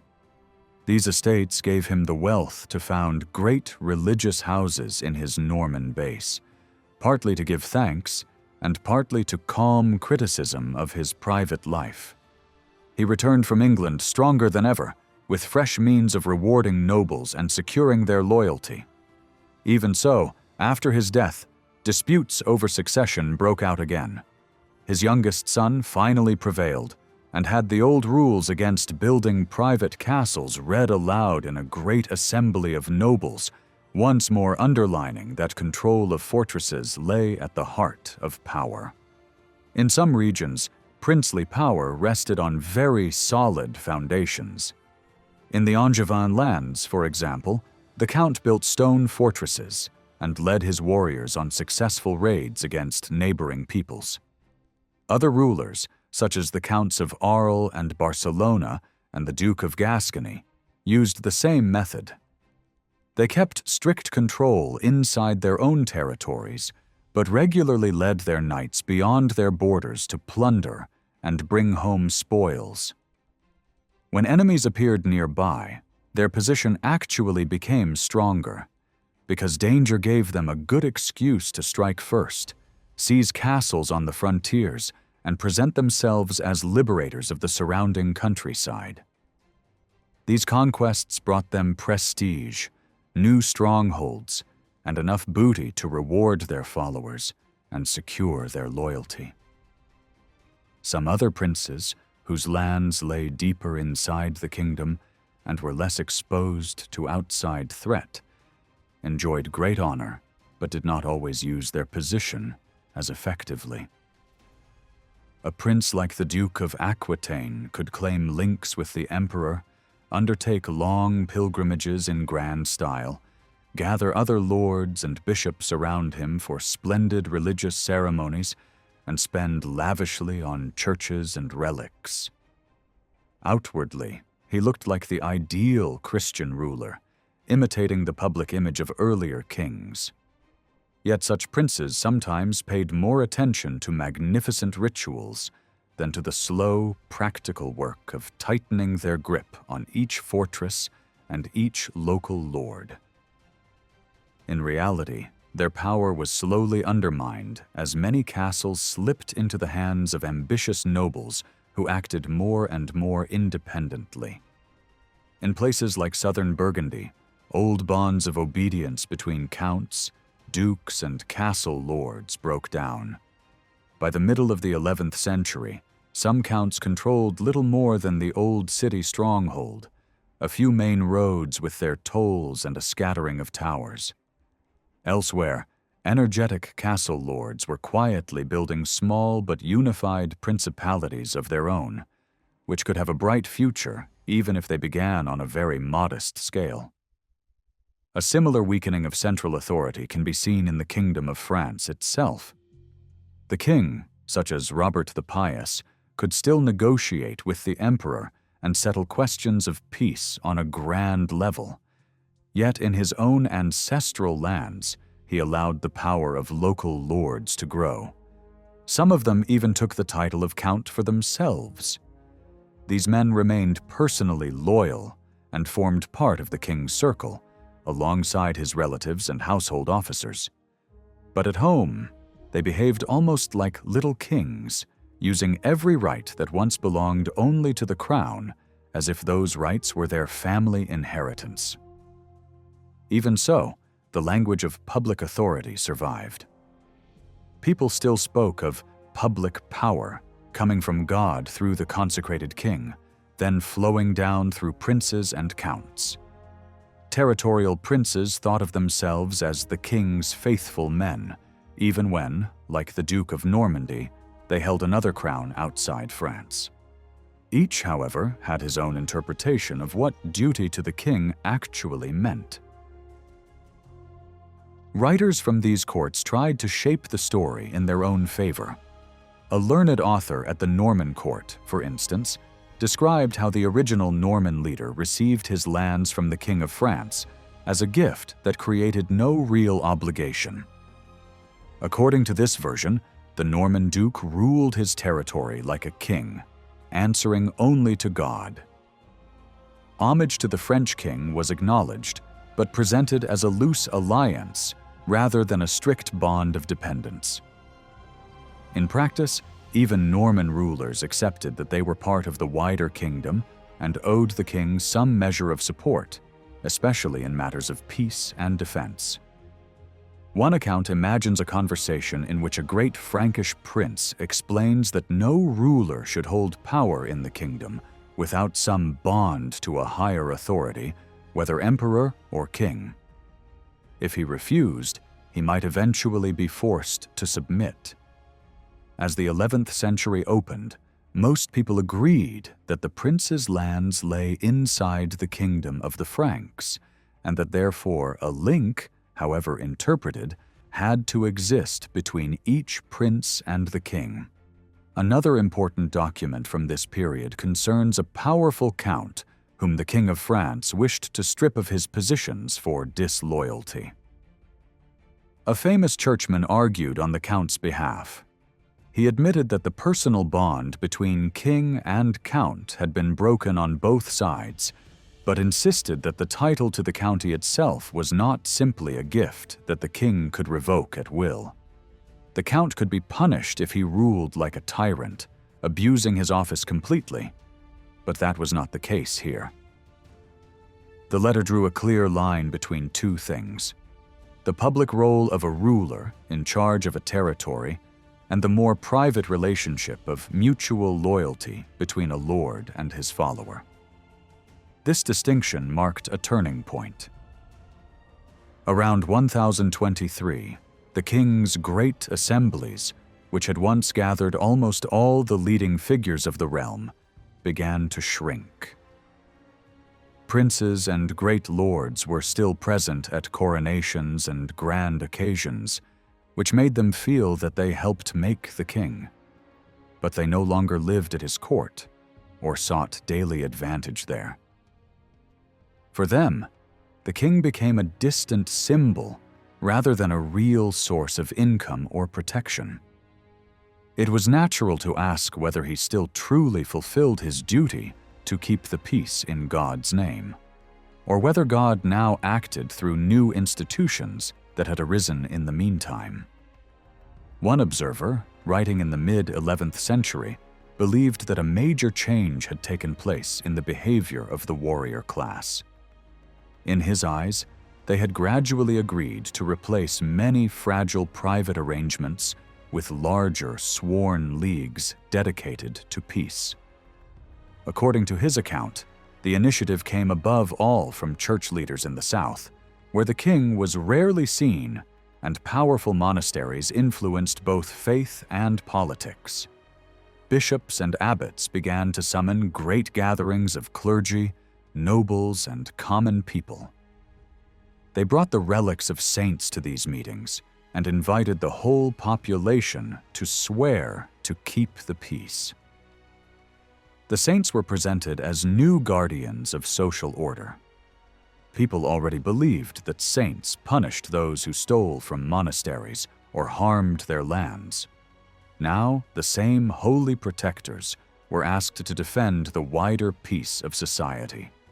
The meetings combined religious ceremony, calls to repentance, and practical rules for restraining violence. People were urged to mark certain days by fasting and to avoid trade or unnecessary work on holy days. Peace agreements were meant to be renewed regularly, sometimes every 7 years, echoing the period of penance once required for serious crimes. These assemblies left written traces. Agreements for the protection of the weak and the churches were written down in chapters, and the oaths sworn by those present were recorded, just as earlier kings had done when demanding promises from their subjects. The whole process had a monastic flavor. It resembled the vows taken by monks in front of their community, with a written record kept in the house. People swore to renounce feuds, to respect church lands, and to recognize sanctuaries. Yet anyone who broke these sacred agreements lost the right to shelter and could be dragged away even from the altar. The documents that survive show that some of these texts were influenced or even composed by churchmen trying to protect their institutions from lay domination and from the heavy burdens imposed by fortress lords.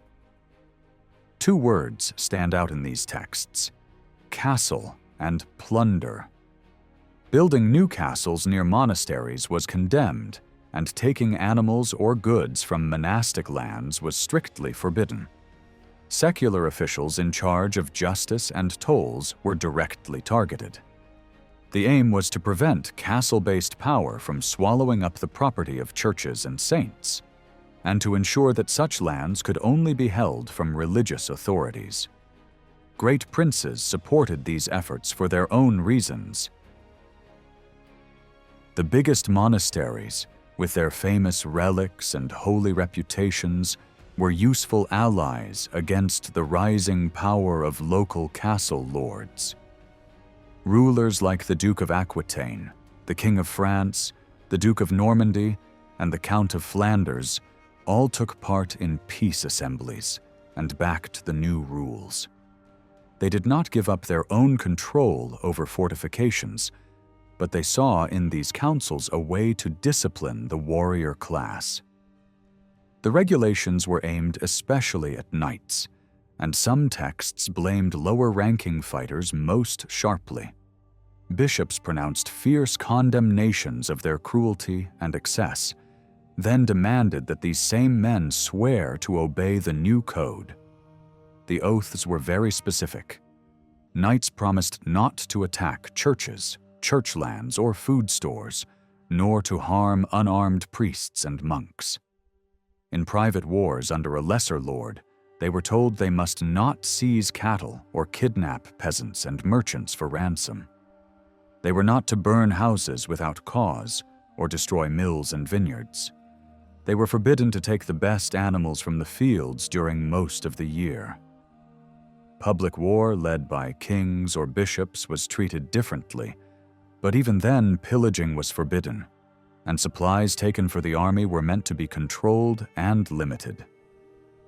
At the same time, the code carefully preserved seigneurial power. Knights were allowed to use force when taking or defending castles and within the lands they held directly. In these spaces, they still had the right to take what they wished from the population under their protection. The new peace rules, therefore, did not end exploitation. Instead, they marked out where and how it could happen. Church lands and people were to be protected, while secular lordships received an implicit right to levy heavy dues and to punish offenses within their territory. Knights also promised not to hide or protect criminals who had offended against public justice, even if they were bound to them by kinship, friendship, or loyalty. They vowed to give special protection to noble women and nuns traveling alone, and to merchants carrying wine. This shows both the deep social inequalities of the time and the new importance of trade. It also reveals the fear of kidnapping rich heiresses whose marriages could shift great fortunes and political power. Knights in this period lived in a world where almost every stranger on horseback was seen as a possible enemy. One of the new promises they were asked to make was, "I will not attack or rob a knight riding unarmed during Lent." This simple line shows us a lot. It tells us that in normal times, if a knight saw another rider who did not belong to his own group, he assumed there would be a fight. Meetings between unknown knights often began with a clash of lances, just like the stories later told in romances. Slowly, however, a new idea spread. There would be certain times when all fighting must stop. During special periods of repentance, all military violence was to be suspended, even between men who would normally try to kill each other. In northern France, for example, there was such a general truce for a time in the 1020s. At these times, no one was allowed to use force to take anything, not even as revenge or as security in a dispute. Anyone who broke these rules risked being cut off from the church. This movement, known as the Peace and Truce of God, did two things at once. It put clear limits around the use of violence, and at the same time it gave that violence a new place inside a religious framework. Out of this grew a powerful way of thinking about society that lasted in France until the end of the Old Order in the 18th century. According to this view, God had created three main groups of people. One group prayed, another fought, and the third worked with their hands.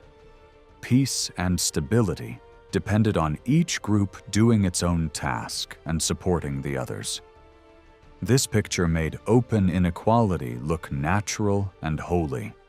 Those who fought were allowed to live from the labor of others through rents and dues, as long as they used their strength to protect the weak and defend the church. Their special position came with limits and duties, not only privileges.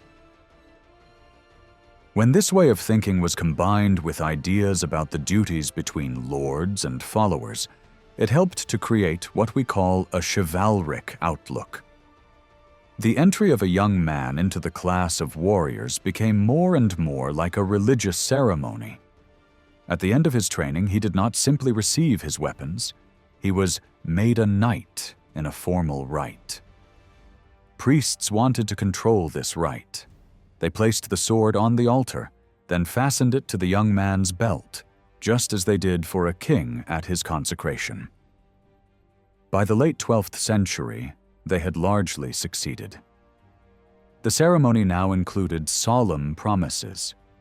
The new knight was reminded that his job was to protect churches, widows, and orphans, and to extend the Christian world by joining holy wars. Thus, while peacemaking rules were limiting the everyday violence of knights, the idea of a holy war was attached to this three-part view of society and gave warriors a sacred mission beyond their local conflicts. Not everyone in the church welcomed the mass peace assemblies that lay behind this development. Some bishops, especially in the north, were suspicious from the beginning. They did not like to see whole populations gathered as sworn groups of equals. They feared the return of popular associations that earlier church councils had tried hard to suppress. They also felt their own authority was threatened by new movements that seemed to raise monks and reformers above the ordinary clergy and the traditional structure of dioceses. In their eyes, it was dangerous to give too much power to large gatherings bound by oaths, even if the aim was peace. They also worried that these movements might not control royal power firmly enough, and that the king could use them to strengthen his own position without proper balance. In practice, however, the system of peace and truce did not weaken royal authority. On the contrary, in France, Burgundy and Flanders, the consecrated king was called upon to lead campaigns against nobles who misused their swords. The peace of God had begun at a time when kings were weak, but once a king was again strong enough to punish the crimes of powerful men, the same peace rules provided a moral and legal base for rebuilding royal government. Lay rulers under the king were reduced to a secondary role in theory, especially in regions like Aquitaine, where the duke had first used peace institutions for his own purposes, but later lost control of them to great church lords. The main winners from this whole process were the bishops. They gained new tools and new importance. One account from the time describes how a bishop, shocked by the plundering of the poor by armed men, took a drastic step. He ordered that all services in the churches and monasteries should be stopped, leaving the people without worship, as if they were no longer Christian. He called this punishment excommunication. This kind of penalty was now in the hands of bishops. A new form of Christian justice was added to their earlier powers over clergy and religious houses. They claimed the right to punish ordinary laypeople who broke the peace of God. As a result, they were drawn more deeply into political life. Their influence and wealth grew, and so did criticism of their greed and worldliness. Many observers believed that the behavior of the clergy, and especially of powerful bishops, showed that the church itself now stood in urgent need of reform. In the 1020s and 1030s, two opposite trends were developing at the same time. On one side, political power was breaking up into countless small lordships built around castles.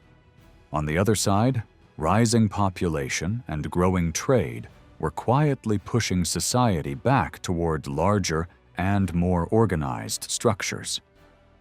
The first place where this rebuilding became visible was in the church, because it had changed least and still carried the memory of an older order. People of the time believed history moved from purity to corruption, so reform meant returning to a better past, not inventing something new. Scholars studied old Roman writings and revived the idea that the church and its property should be free from domination by secular rulers.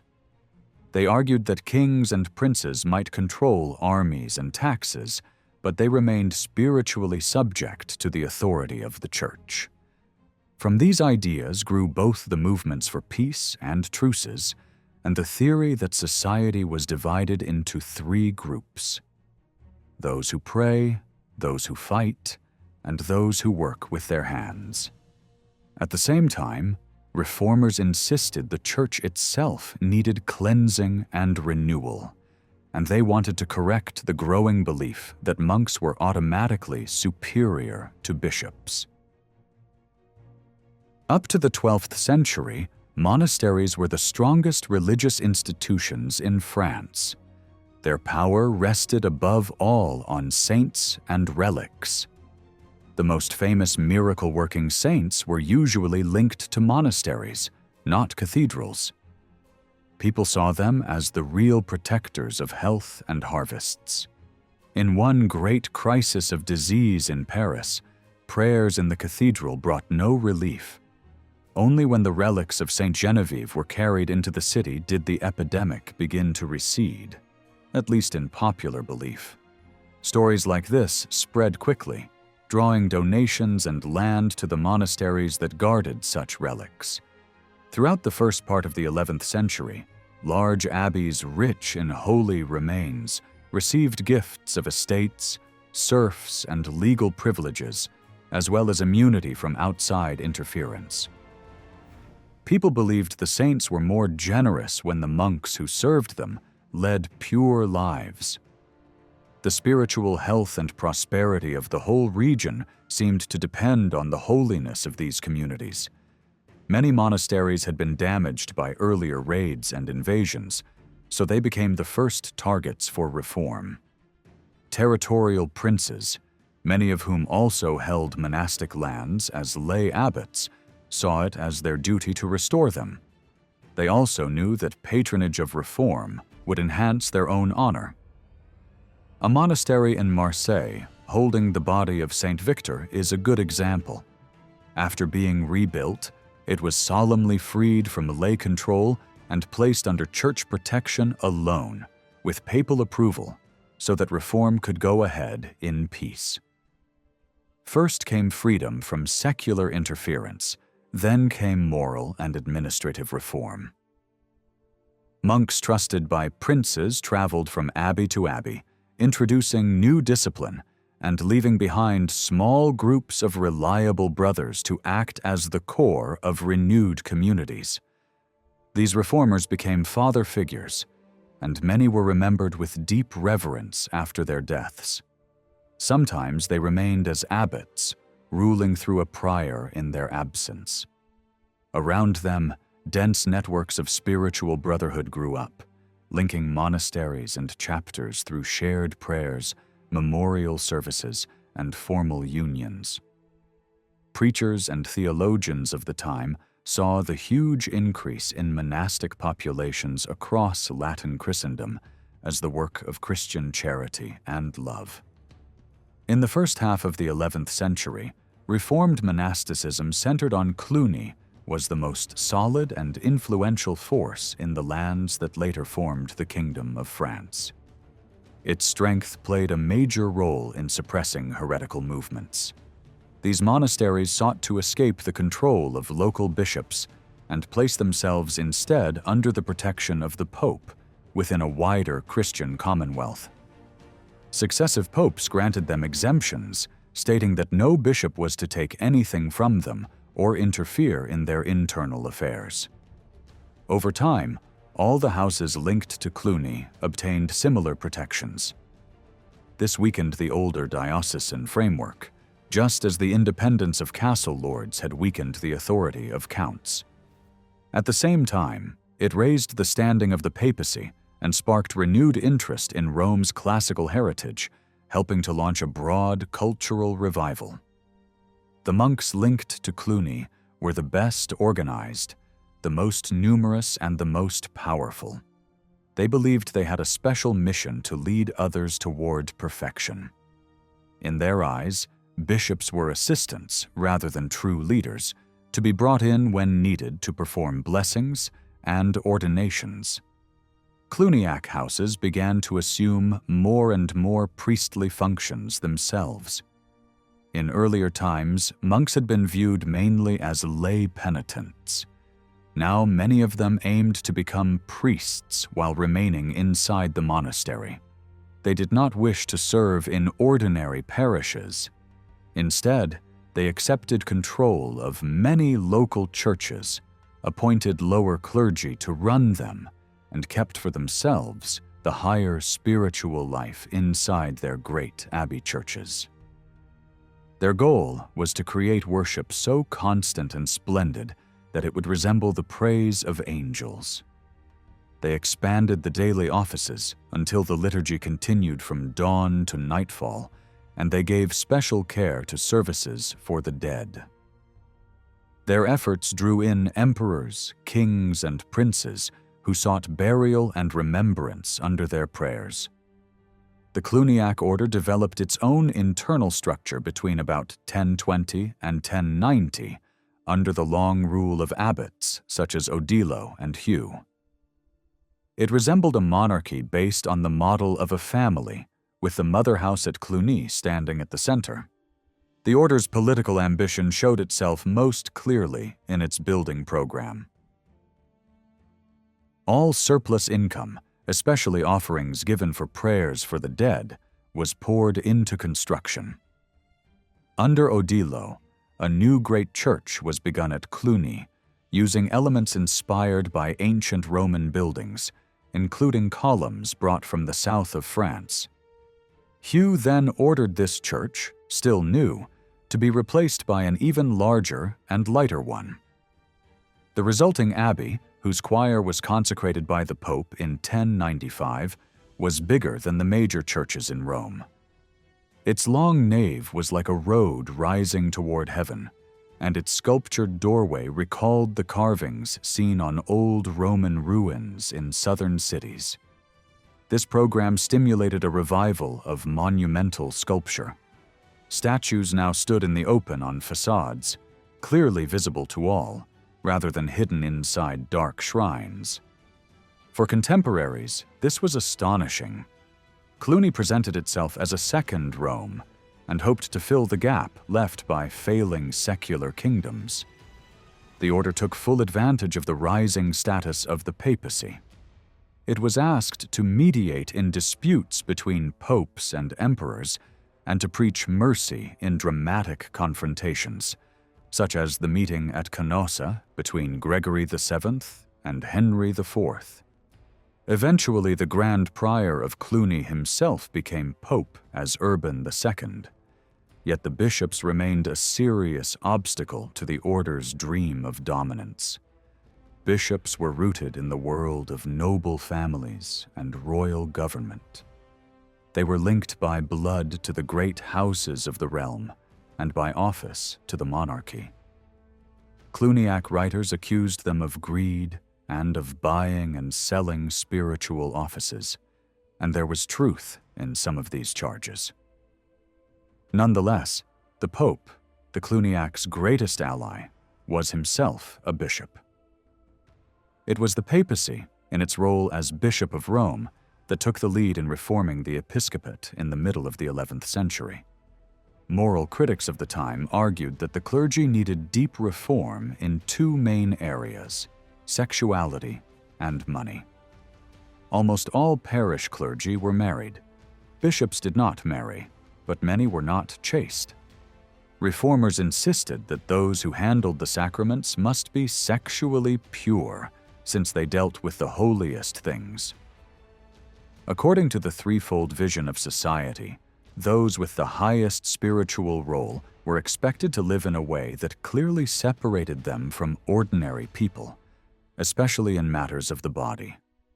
As this ideal advanced, it created a sharp line between priests, who were increasingly forbidden to marry, and lay people who were strongly encouraged to marry and raise families. This separation introduced a kind of dualism into Western society, marking off the clergy as a distinct group defined by sexual abstinence as well as spiritual function.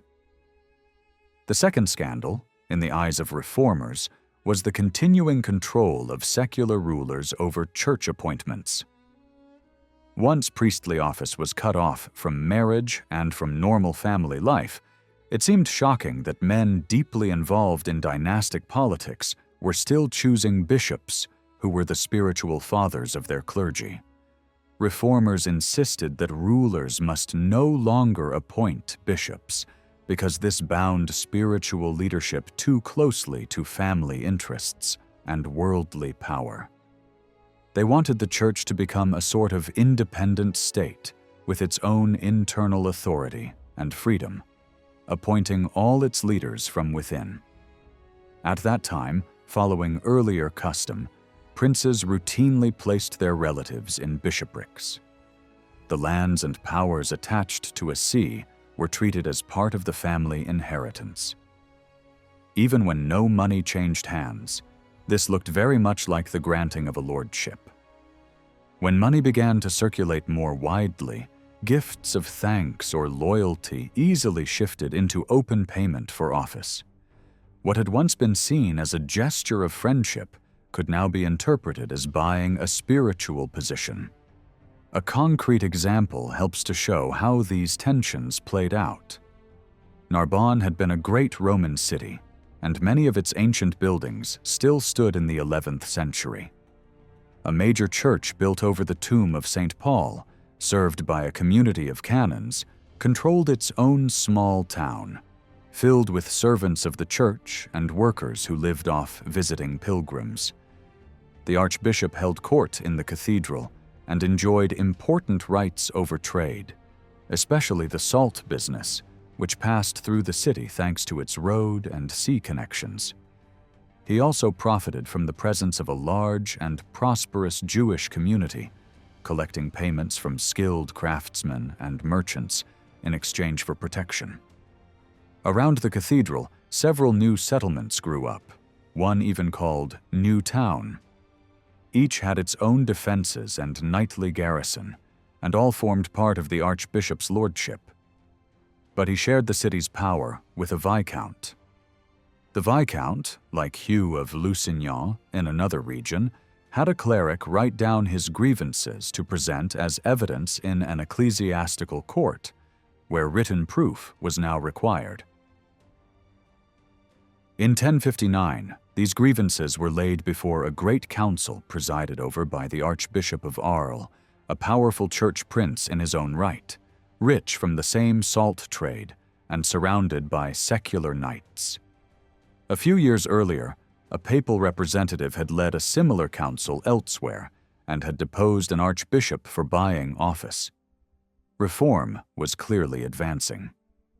The most striking fact is that a lay ruler in conflict with a prelate now appealed not to a king or emperor, but to a church council dominated by Rome's representatives. No other secular prince needed to be present. This shows how supreme authority, the right to judge and to decide, was shifting from kings and counts to leading churchmen. The theory and institutions of peace, together with religious reform, had triumphed to such a degree that secular princes increasingly found themselves in a subordinate position beneath the moral and legal power of the Reformed Church. In his complaint, Berengar, the Viscount of Narbonne, began by reminding everyone how great and orderly the church and city had once been.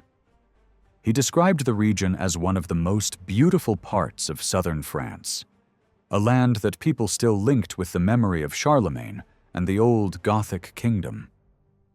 The power of the archbishop, he said, had rested on rich lands and, above all, on castles. The cathedral had been splendidly equipped, full of books, decorated altars, gold crosses, and shining ornaments. It had looked like a small image of the heavenly city. In those earlier times, the archbishops had done their duty well. They had kept castles and lands under direct church control instead of handing them over to lay lords, and a proper community of canons had sung the church services at the right hours. Berengar claimed that the current archbishop had allowed this whole system to decay. As a responsible secular ruler, he said he was acting to defend the dignity of the holy place in his city. From a modern point of view, one might suspect that Berengar himself had helped buy this archbishop into office. In fact, he openly admitted that he had supported the original sale. When the previous archbishop died in 1019, the Count of Cerdagne wanted the position for his 10-year-old son, Gifred. That count was rich, since he lived on the frontier and received gold and silver from Muslim rulers in Spain.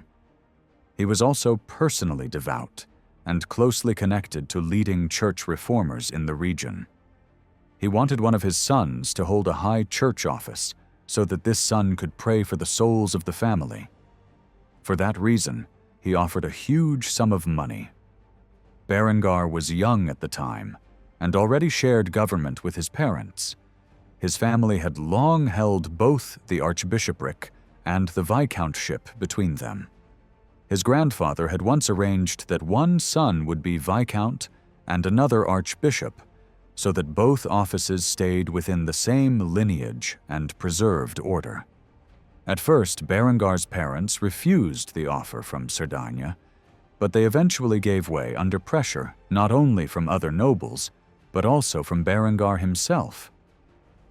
By marrying into the same family as Gifred, he had family reasons to push for the change, and he admitted that he even threatened his father in the struggle over succession.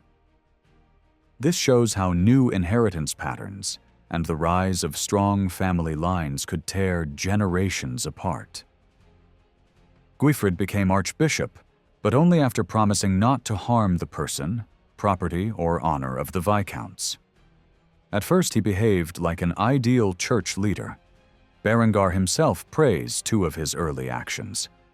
Guifred went to Spain and brought back relics of the cathedral's patron saints, Just and Pasteur, strengthening the spiritual prestige of Narbonne.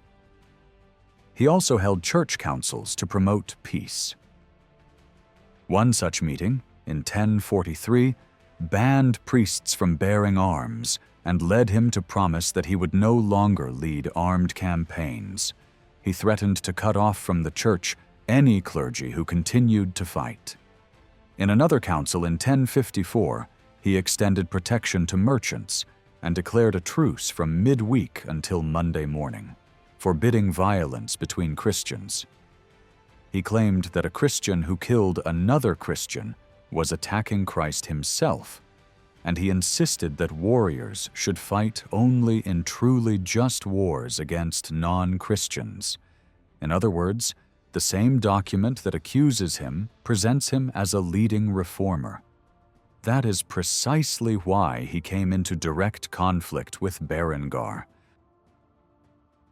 Putting reform into practice, Gifred tried to pull church lands and rights away from lay control. He built new castles and filled them with his own knights, rewarding them generously so that they would defend what he called the freedom of the church. Berengar felt challenged when he saw strong church fortifications rising near his own castle. He accused the archbishop of wasting church wealth on armed followers. Soon their knights were fighting each other. There were raids, ambushes, and killings between the two castle garrisons. Berengar claimed that Guifred tolerated these acts and refused to punish his men in the way the viscount wanted. In another incident, two of Berengar's knights were captured by Gifred's men at a nearby monastery, which he took as further proof that the archbishop was acting like the head of a private war band, not a spiritual leader. Berengar then turned to the question of money and church offices. Guifred had used a large sum to secure a bishopric for his brother in another city. Once again, Berengar did not say the purchase itself shocked him. What angered him was the way the money had been raised. According to him, the archbishop had stripped gold and silver from altars, reliquaries, and crosses, and had precious objects melted down by skilled Jewish craftsmen. He also said books had been sold off. In his account, this meant that the splendor of Narbonne Cathedral had been ruined and worship there diminished, all to pay for high positions for Gifred's family. As the lay protector of the church and long-standing partner of the archbishopric, Berengar presented himself as defending the honor and wealth of the cathedral against its own leader. The story then describes a long period of conflict between the two men, broken by temporary truces. In one settlement, local bishops helped arrange a deal by which the profits from church fines for breaking the peace rules were shared equally. Berengar then gave up his half, a very large sum, to support the cathedral. This shows how much money was at stake and how profitable a senior church office could be. The settlement also marked a victory for the archbishop, since it recognized his authority over peace and justice in the city. However, the deal did not last. Berengar seems to have persuaded the cathedral canons to side with him over the offerings made at the shrine of the saints. He proposed another arbitration, this time before the Archbishop of Arles, offering a large guarantee. While he urged that no one touch the offerings until judgment was given, Gifford chose a dramatic gesture instead. Wearing the vestment that marked his rank, he left Narbonne, taking the relics, service books, and main church ornaments with him. He moved his central seat to a country church and created a new community of priests there, whom he presented as fully reformed. For the city of Narbonne, this was a disaster. The Viscount said that nobles and ordinary people alike had long visited the cathedral to ask for forgiveness and bring offerings. Now they were turned away, and the donations that once supported the old cathedral were diverted elsewhere and used, according to Berengar, to support the Archbishop's knights. The city had a real grievance. More negotiations followed, with promises and pledges on both sides. Guifred is said to have sworn to return, but refused to do so. In the end, Berengar tried a desperate plan. He enlisted a woman from Narbonne who was related to both him and the Archbishop. She appealed to Giffred to come back. When he still refused, she secretly took the relics from their new resting place and returned them to the city. This was close to sacrilege, and the Archbishop reacted by solemnly cutting off Berengar, his wife, and their children from the church. According to the complaint, he effectively placed the whole city under a ban: no baptisms, no funerals, no masses, no blessings. The people were deprived of all public worship to force them to pressure their lord into submission. At this stage, Berengar asked that the dispute be judged by the church courts responsible for keeping the peace of God within the official hierarchy of the church, rather than within a family circle. This church court structure came from the old administrative map of the empire, but also pointed forward to later forms of the state. The final judgment was to be given by all the bishops of the region, assembled under the presidency of another archbishop, since Giffred himself could not preside in his own case. Berengar promised that he would accept damages up to a large fixed amount. A council was held in Arles in the presence of the Pope's representatives. There, Berengar set out his charges. He did not complain that Guifred had paid money in itself, but that he had sold off almost everything belonging to the church to raise those funds. He pointed out that other bishops in the region owed their positions to him and accused him of accepting money for consecrating churches. Everyone knew that another archbishop had been removed from office for the same behavior. Guifred had already been cut off from the church by the Pope a few years earlier. Perhaps because of this, perhaps because of his role in a disputed marriage involving another count. The quarrel therefore involved both worldly and spiritual authority. The archbishop used his power to place whole territories under religious penalties. The Viscount appealed to church reformers, hoping they would condemn a bishop who, in his view, acted like a secular lord. Many priests and scholars at the time dreamed not only of renewing the church, but of building a kind of new empire led by clergy, with the Pope at the top. They demanded strict standards of life for bishops, and were ready to listen when a lay lord accused a prelate of greed and bad conduct. In his frustration, Berengar threatened to ignore the archbishop's punishments, refuse to observe any peace agreements in his lands, and turn his back on papal rulings. The Pope's envoys were not disturbed. They saw in this conflict a chance to bring a powerful churchman more firmly under papal control. If Giffred did not obey, they could consider removing him. The Viscount, for his part, was also firmly under their influence. If he broke the peace, he could be excluded from Christian society, his lands placed under ban, and his own household turned against him by fear of spiritual penalties.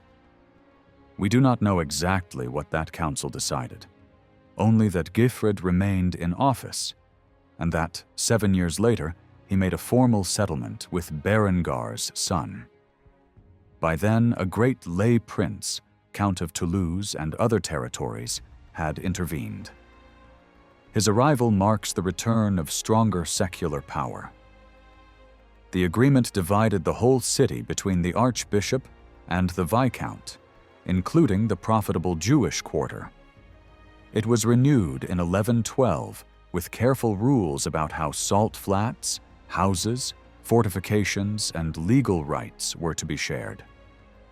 The viscount received authority over crimes that carried the death penalty in the town, while the archbishop kept full control over cases involving clergy. The matter had shifted from moral accusations to a clear division of lordly rights. A few years later, in 1119, the dispute surfaced again and was taken to another council, this time in Reims, in the far north of the kingdom. Now it was the archbishop, a man trained in the papal court, who appealed to Rome. This shows how much stronger the papacy had become. Yet the quality of the French bishops had not entirely collapsed under family favor and money. The story of Gifred, both reformer and buyer of offices, shows how mixed the reality was. Many rulers truly feared God and worried about their salvation. They understood the value of educated church leaders and often supported improvements in clerical life, even if they did not fully match the ideals of the reformers. Some bishops gave up control over monasteries to protect their spiritual independence. Many devoted great resources to rebuilding cathedrals, which critics saw as vanity, but which could equally be viewed as a better use of wealth than endless warfare. Others tried to improve the behavior of their clergy, following the example of figures like the Archbishop of Reims, who, even before the year 1000, had placed his cathedral clergy under strict rules, demanding a disciplined, shared life that avoided excess. In northern France, the clergy of the great cathedrals showed a strong passion for learning on the same level as the scholars of the earlier Carolingian age. The school at Rheims was very active in the late 10th century, and Fulbert of Chartres was famous for his learning in the early 11th century. The canons of Orleans pushed theological thinking so far in their reflections on the Holy Spirit that some accused them of heresy. Other churchmen, like Master Bernard of Angers, were shocked by what they saw as the crude material side of peasant religion when they traveled through regions such as the Auvergne. Berengar of Tours even dared to offer a new explanation of the Eucharist. All this intellectual activity was encouraged by wider social change. As population and trade grew, people traveled more, exchanged ideas more easily, and looked further beyond their local world. Thanks to this wider movement and a clearer memory of earlier, more stable times, it became possible to imagine and plan reforms on a large scale. In 1049, Pope Leo IX, who had just been placed on the papal throne at Christmas by his cousin, the Emperor Henry III, decided to travel personally to promote reform. As Bishop of Toul, he had already worked hard with other Lotharingian bishops to improve the life of the church. His family roots, his regional background, and his household culture all kept old imperial traditions alive. So his idea of reform was deeply shaped by that heritage. He believed that the whole of Western Christendom should be renewed at the same time, and that the Pope, as successor of St. Peter, should lead this work. He crossed the empire in a planned way to visit many regions. From Mainz, he went to Reims in October, where he called a great council to deal with the state of the clergy in northern France. The bishops were summoned not by the French king, but by the Pope himself, who was now acting in a role that had once belonged to secular rulers. Royal power in church affairs was already weakened by the loss of many traditional rights and by the slow separation of spiritual and temporal matters. This papal initiative cut it down even further. In practice, bishops from Normandy and the Lower Loire responded most readily to the summons. Only a few came from lands directly under Capetian rule, and many refused to attend or to let the king go. On this occasion, the French bishops stood beside their king and the great lay nobles to defend royal authority, and, following their advice, King Henry I sent excuses and stayed away. The Pope was supported especially by church leaders from Lotharingia and Burgundy, including the archbishops of Trier, Besançon, and Lyon, and the abbot of Cluny. With their backing, he launched a strong campaign for moral reform. The clergy were forbidden to carry weapons or to live closely with women. Buying and selling of sacred offices and worldly corruption were condemned. Secular rulers were warned that they must not enter marriages that were incestuous or bigamous. Several counts who had married their cousins were excommunicated. Bishops known for their bad behavior, such as those of Langres, Nantes, Beauvais, and Amiens, and the Archbishop of Sens, were removed. This was a clear signal to the rest of the French episcopate. If they clung too tightly to royal favor and refused to recognize papal authority, they could suffer the same fate. In this way, the reform of the French bishops began without the king, and even against his wishes. Many of them were disturbed by this strict traveling pope who brushed aside royal rights in pursuit of his grand vision. Leo IX was formed by the monastic culture of Lorraine, a way of life stricter even than that found in Cluniac houses and closely tied to Carolingian ideals about how church and society should work. Unlike the Cluniacs, the Lotharingian reformers did not seek to weaken the position of bishops. They made only one major exception. If monks who lived apart from the world were subject to their bishop, then bishops themselves must lead lives even more pure than those of the monks.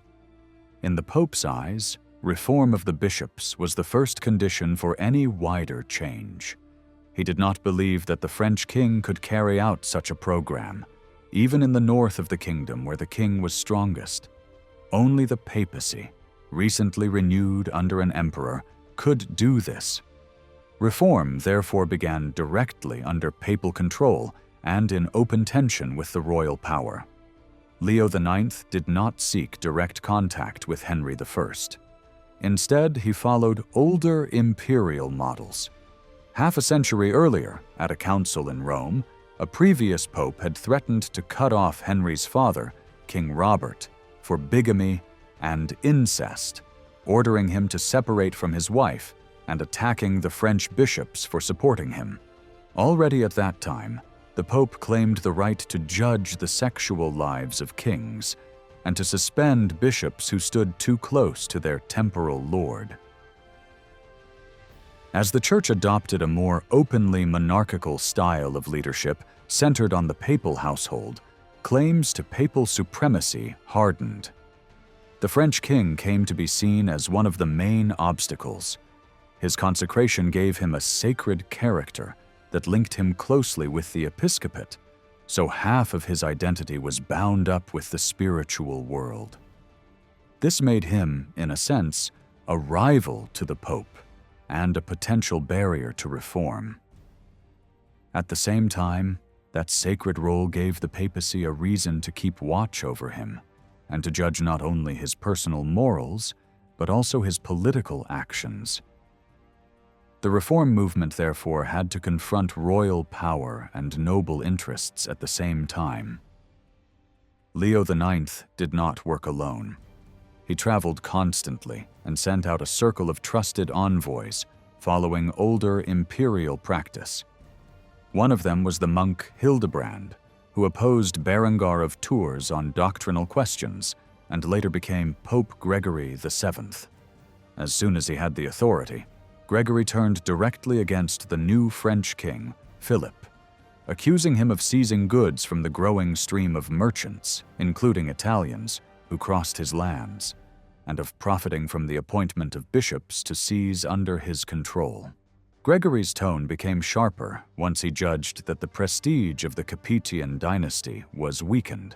In a letter in 1074, he told the French bishops that the decline of their once powerful kingdom had begun long before, and that he now intended to make use of this situation. He worked tirelessly to fill bishoprics in regions such as Gothia, the Narbonnais, and Provence, with men who accepted his program. He did not pay particular attention to the south because its bishops were worse than others, but because southern princes showed special devotion to St. Peter and were more open to papal influence. Cluniac monasticism and houses like St. Victor in Marseille had already undermined the control of local bishops more there than in the north. Above all, the French king barely appeared in the political life of those regions, which made them easier to reach. Some cases called loudly for reform. At Sisteron, for example, the bishop's seat had been empty for 17 years. Rambaud, the local lord, had bought the diocese for his son, then decided the young man should have another bishopric instead, and kept the income from Sisteron for himself, treating it like part of his private estate. At a council at Avignon in 1060, the Archbishop of Arles, the Abbot of Cluny, and papal legates excommunicated Rambaud and appointed a new bishop from outside, a regular canon from a reforming community. Yet the new bishop found the city closed to him and met resistance from clergy and townspeople alike. This shows that selling church offices wasn't always seen as a scandal by those on the spot. In the south, however, such opposition gradually gave way under papal pressure. After 1050, a series of bishops were removed and replaced in what has been called a cultural revolution. Many old assumptions were shaken, especially the idea that lay rulers and church leaders formed a natural partnership with shared functions and family ties. Reformers of Gregory's type insisted on a strict separation between clergy and laity and took the bishops out of secular hands. This also broke long-standing alliances between princes and higher clergy. Some later observers have suggested that this may have contributed to the rise of heresy in the following century by weakening the old close link between people, bishops, and local lords. Whatever the full truth, these first blows made a deep impression. The southern regions became reliable strongholds of papal support. Long before the papal court moved to Avignon in a later age, popes could count on the valley of the Rhone and southern France whenever they ran into trouble in Italy. From the mid-11th century onwards, those regions acted as a base from which reform spread further into the Kingdom of France. To weaken the position of the French king, the popes also tried to isolate what they called the Kingdom of France from the other principalities, and to encourage a looser bond between them and the crown. They sought to treat each principality almost as a small kingdom in its own right. The Duke of Aquitaine in 1064 and the Duke of Normandy in 1066 both received the banner of St. Peter. By giving them this standard, the Pope blessed their campaigns outside France, whether against Muslim powers in Spain or against an unreformed church in England, and at the same time drew them into his own circle as leaders who fought under the sign of the apostle. Accepting such a banner was not a neutral act. It created a personal tie in the same way that receiving arms could create dependence between a knight and his lord. Images such as the one in the Bayeux Tapestry, where William of Normandy is shown arming Harold, remind us that such ceremonies placed the recipient inside the giver's household. Later, when Louis VI of France raised the banner of Saint-Denis, he declared that he was the saint's standard-bearer and owed him homage. In a similar way, the Dukes of Aquitaine and Normandy could be seen as men of St. Peter. Papal envoys took an even bolder step with the Count of Anjou, whose lands were clearly part of the French kingdom. In 1067, one of these agents dared to intervene directly in the succession to the county. The Count had tried to extend his control over monasteries beyond what they would accept. The legates wanted to remove these houses from lay power. They declared that Anjou was taken away from Count Geoffrey, known as the Bearded, and given instead to his brother Fulk on behalf of St. Peter. The wording suggests that the Count now held his lands from the Apostle, in effect from the Pope, rather than from the King of France.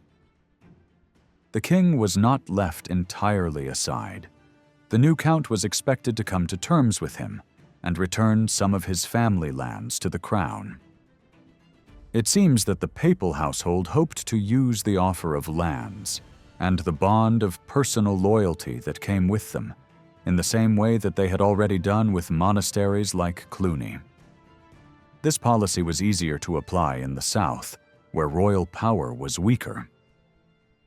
In 1081, the Count of Provence did homage to the Pope.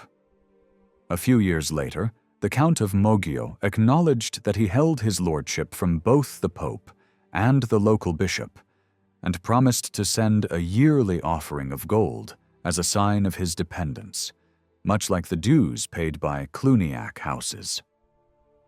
At this time, the Pope was Gregory VII, who pushed reform further into northern France. He entrusted this push to two bishops drawn from recently renewed regions. Amat of Oloron and Hugh of Douai were given higher posts, one at Bordeaux and the other at Lyon, and told to carry reform into the northern provinces. In 1080, Hugh of Douai was raised to the archbishopric of Reims. 8 years later, he named Ivo, a reforming canon from Beauvais, as Bishop of Chartres, despite the opposition of the Archbishop of Sens, who refused to consecrate him. The Pope took the unusual step of consecrating Ivo himself in Italy. The Archbishop of Sens, however, was backed by King Philip I, who gathered a council at Rheims in 1094 to try to remove Ivo. Relations between the Roman papal circle and the French king were now openly hostile. Meanwhile, Fulk of Anjou, who owed his position to papal intervention, fell foul of the same reformers when he abused his power and kept his brother in prison until he lost his reason.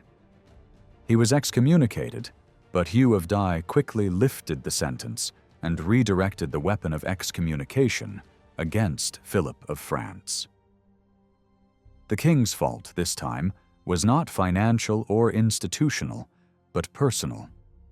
He had taken as his wife the former spouse of Fulk, even though his first wife was still alive, and the second woman was his cousin.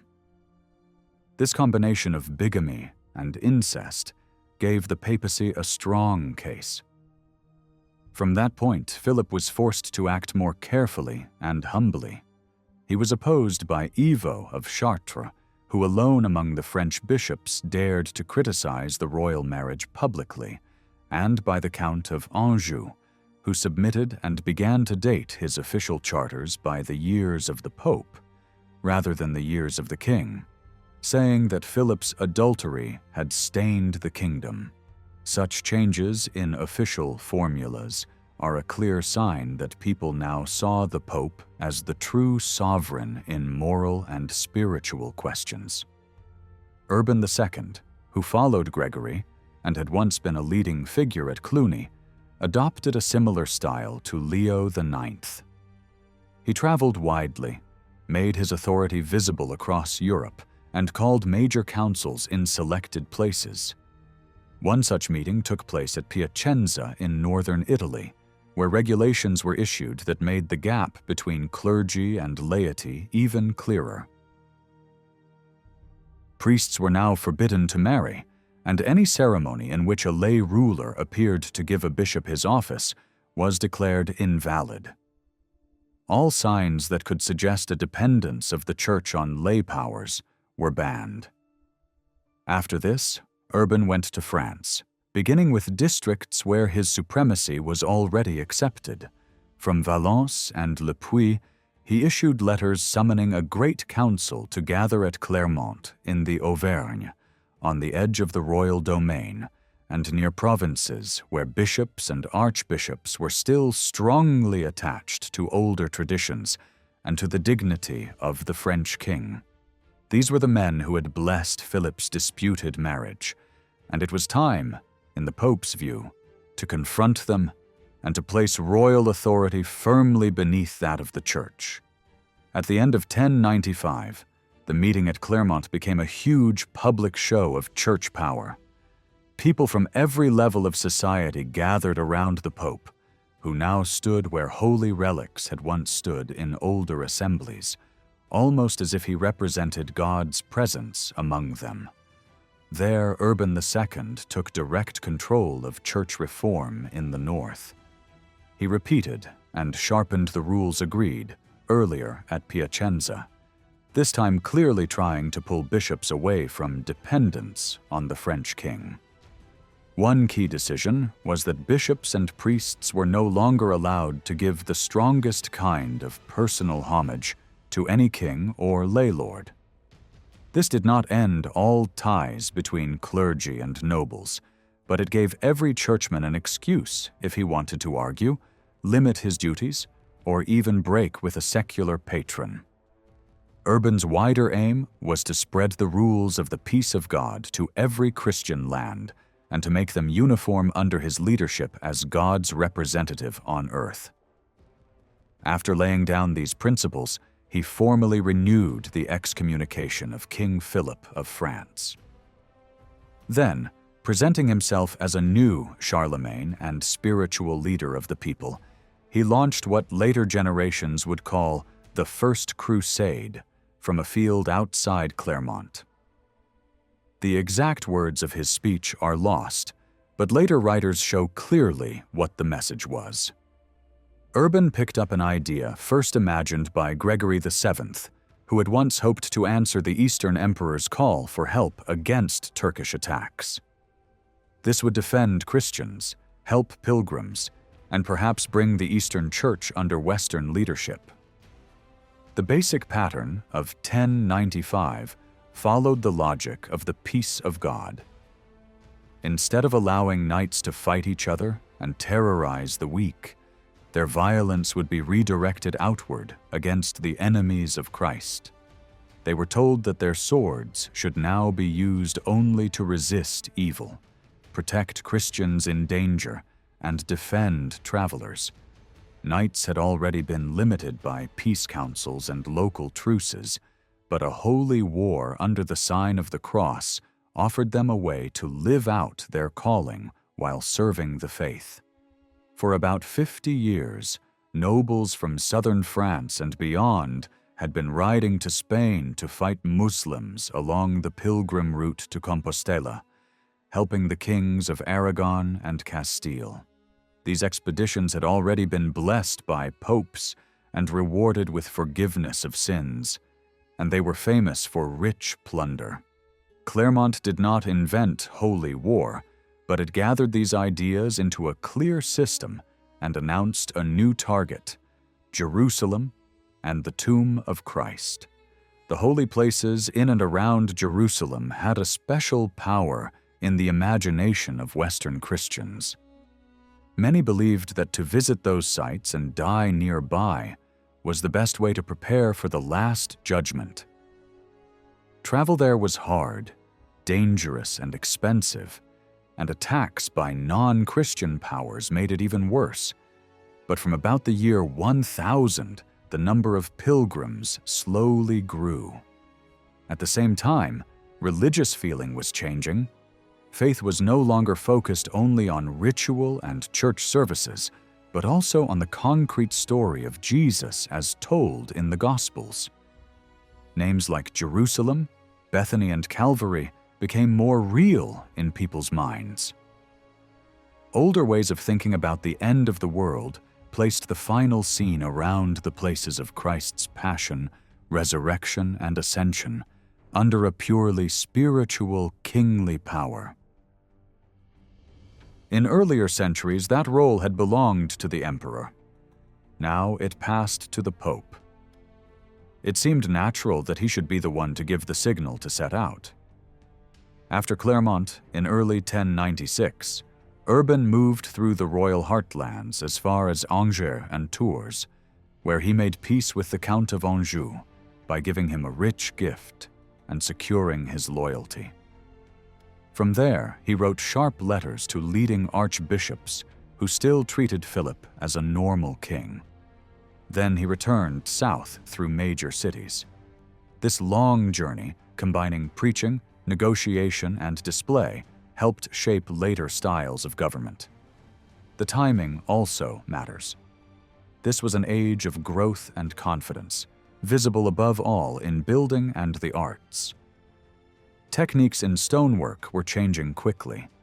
Even at Cluny, where Urban had once lived, builders suddenly realized they could roof huge spaces in stone instead of wood.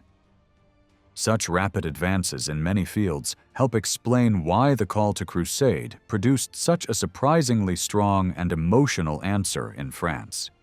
It was not addressed to the king, whose excommunication kept him outside the movement, and his only legitimate son could not be risked. But Philip's brother Hugh of Vermandois took the cross, and thus gave the royal house a presence. Urban and his circle expected the south of France, where papal influence was already strong, to supply most of the leaders and men, especially through a pair of main chiefs, one churchman and one lay prince. In reality, the reaction in the northern kingdom was so intense that soon all pilgrims to the Holy Land were widely known simply as Franks. From the spring of 1096, large numbers of poor people also prepared to leave. Urban had spoken to them as well, but no one had dreamed they would respond in such crowds and so quickly. Their movement resembled earlier waves of wandering during famines, when peasants had suddenly abandoned their homes.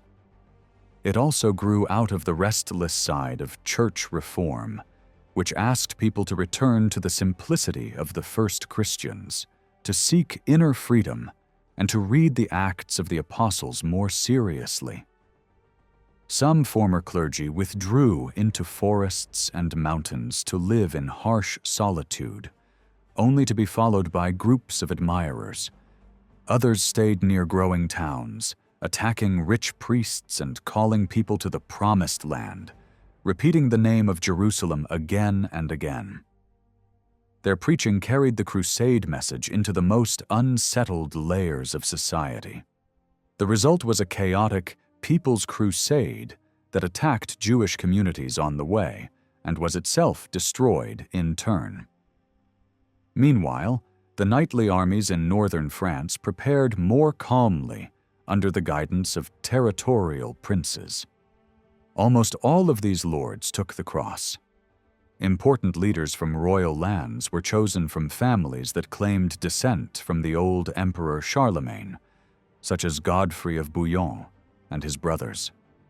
Great nobles from Brittany, Normandy, Blois, and Flanders also joined. By late summer, the army of Christ was ready.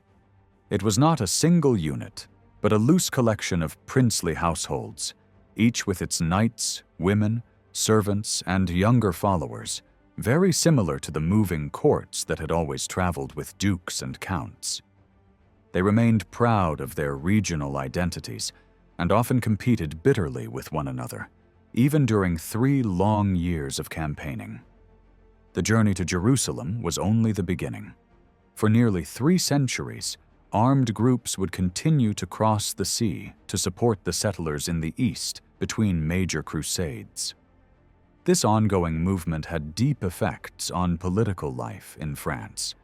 The Crusades offered a safety valve for the martial energy of the nobility. Rules on marriage and inheritance had already limited the growth of great military families, but also created many frustrated younger sons. Expeditions to the east gave them a chance to found new lordships or to die in battle far from home. In this way, holy war abroad reinforced the peace of God at home and helped princes rebuild and stabilize their states. The Crusades also raised the prestige of those lords who took part and returned with honor. A few, like Stephen of Blois, who abandoned the siege of Antioch, were shamed and felt forced to return to die, but most who succeeded came back with increased authority. In theory, the French king should have stood at their head.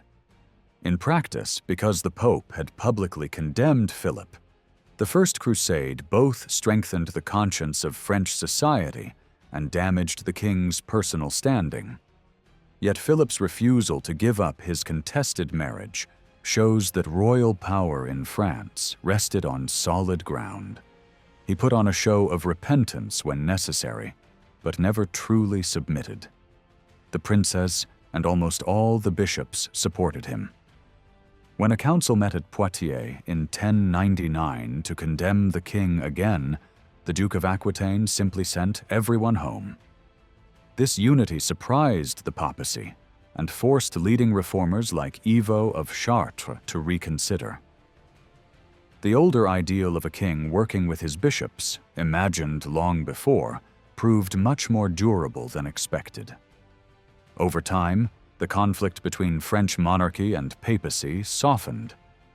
After a dramatic act of penance at a Paris abbey in 1105, Philip's case was allowed to fade.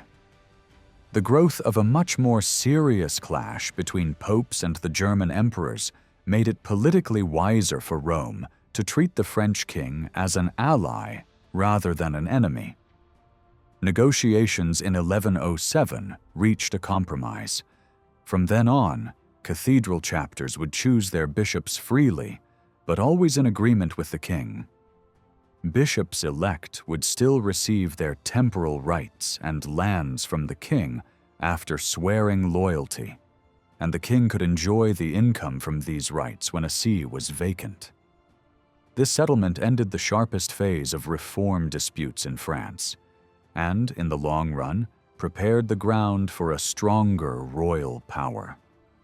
Later popes continued to reform church life, but the choice of many bishops and the crucial northern archbishoprics remained closely tied to the French crown, which kept its central role at the heart of a renewed network of bishops. Finally, these struggles had an important intellectual side. To defend their positions on priestly life, marriage, and power, church leaders had to gather older writings and organize them, and they increasingly used tools of logic that came from new translations.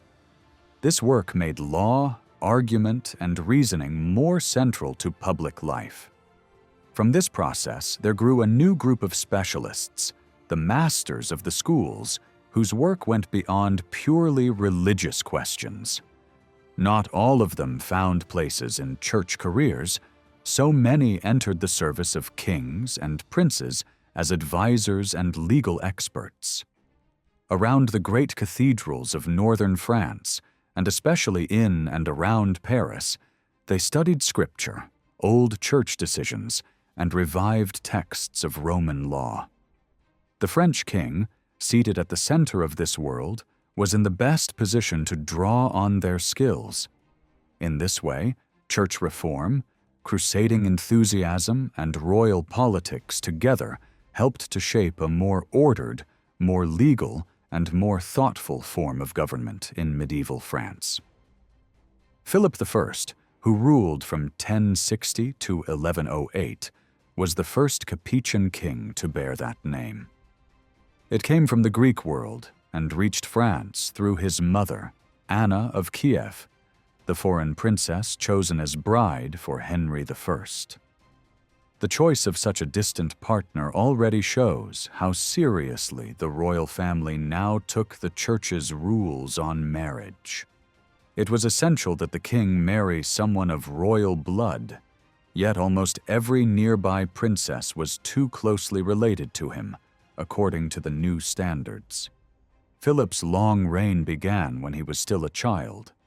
He had already been crowned during his father's lifetime, and when Henry I died, the boy was only 8 years old. No one was shocked that such a young heir took the throne, because kingship was understood as an honor that passed by right from father to eldest son, in the same way that great titles and lands passed among the nobility. The only practical question was who would act as guardian until he came of age. Power at this time was still firmly in male hands. Philip's widowed mother was quickly remarried to a powerful lord, the Count of Valois, almost like a valuable prize. Guardianship of the young king went instead to his nearest male relative, Baldwin of Flanders, who fulfilled the role honestly and effectively. The fact that this 6-year minority caused no crisis shows that a few generations after Hugh Capet took the crown, the dynasty was secure. In many older histories, Philip appears in a very poor light. He is often placed beside more dazzling rulers and inevitably suffers by comparison. Writers like to contrast him with Raymond of Saint-Gilles, Count of Toulouse, and famous figure of the First Crusade, with Robert the Frisian in Flanders, who had no scruples about pushing aside his nephews, with William of Normandy, conqueror of England, or with William of Aquitaine, restless adventurer, crusader, and early poet in the French language. Against such figures, Philip is painted as lazy and self-indulgent, devoted to food and pleasure, while real power slipped away and passed into the hands of others. Several forces shaped this harsh portrait. The most important was his excommunication. Medieval history was written almost entirely by men of the church, and many of them had reasons to dislike a king who defended his control over the appointment of bishops and who ignored strict church teaching on marriage by taking another man's wife.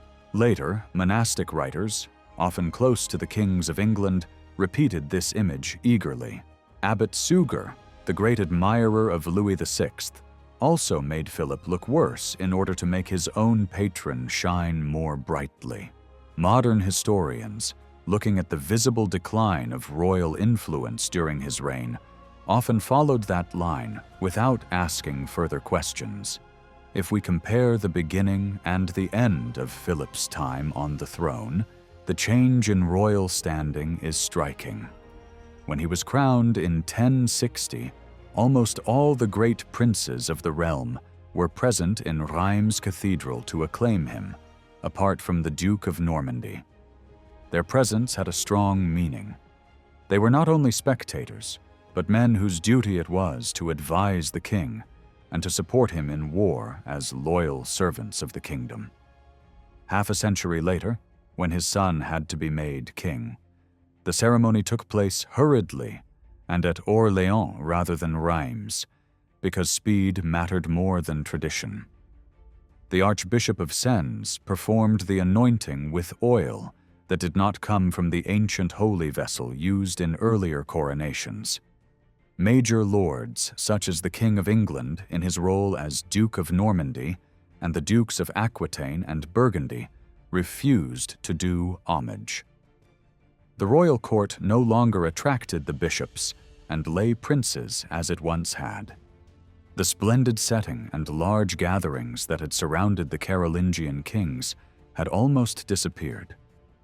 What remained of royal life became more personal and more domestic. The royal court in practice looked more and more like the household of any great lord.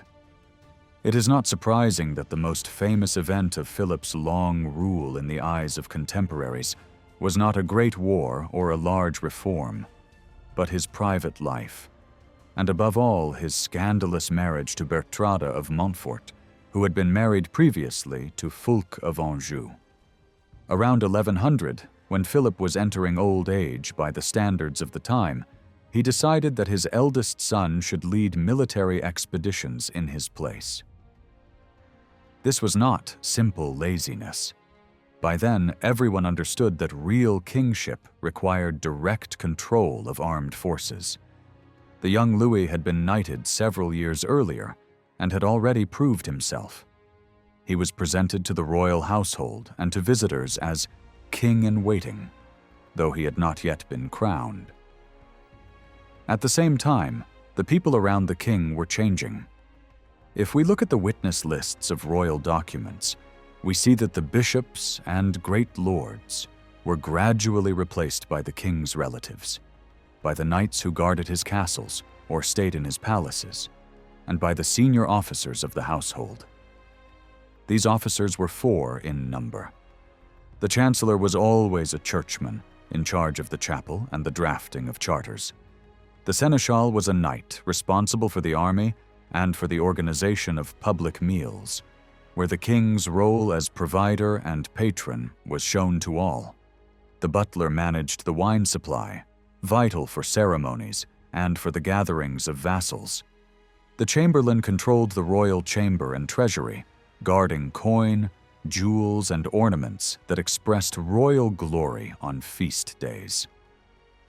In this way, real influence at court clustered around household roles. Lesser nobles close to Paris fought for these positions, forming factions and quarreling over seemingly small honors, much as the mayors of the palace had once done before the fall of the Merovingian kings. Under these conditions, the king's authority rested mainly on his personal lands and rights. These included his estates, the people who served him, forests, tolls, rights of justice and control of traffic around certain castles and towns in a band of territory stretching from the Channel coast near Montreuil to the countryside south of Orleans. On maps, this looks compact, especially when we compare it with Aquitaine or Toulouse, yet in reality, it was a patchwork. Royal properties were scattered among the holdings of many other lords, just as peasant plots were broken into small pieces. Local agents called provosts farmed the royal rights, paying a fixed sum in advance and keeping the surplus, which ensured supplies for the king without forcing him to manage every detail. As the money economy grew, the royal administration constantly looked for ways to enlarge this patrimony. New lands came under the crown quietly and naturally. Neighboring territories such as the Gâtinais, parts of the Vexin, and the Vicomte of Bourges were added in this way when their lord sold them or died without heirs. These acquisitions were then fitted into the existing network of royal officers. When the king ordered his agents to make full use of local customs to raise income, the papal court saw this as greed. But from the royal point of view, it was simply necessary government. When we look more closely, the king's withdrawal into a stronger control of his own domain appears less like defeat and more like a reasonable adaptation. The constant presence of powerful princes at court had always been dangerous. Earlier, under Robert II, some great counts had plotted against him together with his relatives and clerics. Others claimed household positions that would have given them influence at the very heart of royal power. By reducing the role of great lords at court and relying instead on his own men, Philip sheltered himself from such interference. At the same time, his domain was well placed to profit from wider changes. After the middle of the 11th century, agriculture in the area around Paris and Orleans improved. There were more pastures and more vines. Cities grew, trade expanded, roads and rivers were busier, and merchants carried precious goods over long distances. Royal charters granted to towns in these regions show the first clear signs of this commercial revival. Paris itself was still quite small, but stood at a central crossroads. It began to attract the king more often, and during Philip's reign, the Bishop of Paris received the prestigious title of Arch-Chancellor, which had once belonged to the Archbishop of Reims. The royal court visited Paris more frequently, and slowly the political center of gravity returned from Orleans to the city where Clovis lay buried. Even at what many have seen as the lowest point of Capetian power, we find small but clear signs of recovery. Great churchmen of reforming orders wanted foundations near Paris. The famous monastery of Saint-Martin outside the walls was placed under the care of an important reformed community in 1079. Bishops in the royal heartland remained loyal during the worst clashes with Rome, as did certain princes such as the Duke of Aquitaine and Fulk of Anjou. The scandal of Philip's marriage to Bertrada has often been used simply to attack him. Yet if we look at the political context, we can see that this union was a calculated move. Bertrada was linked both to the ruling House of Normandy and to the powerful Montfort family, whose castle controlled a key frontier area. The Count of Anjou's younger son grew up at the French court and later received his county from the king's own hand. When this transfer took place in Angers after the elder brother's death, the Duke of Aquitaine happened to be present, and his attendance gave added splendor to the occasion. Fulk Ratian, the old count, welcomed Philip and Bertrada with all honor and recognized him openly as his king and lord. In the same way, the Count of Flanders, often cited in proof of royal decline, in fact shows us a more complex picture. In 1101, he made a detailed agreement with Henry I of England, acting as Duke of Normandy. The Count promised military help in exchange for annual payment.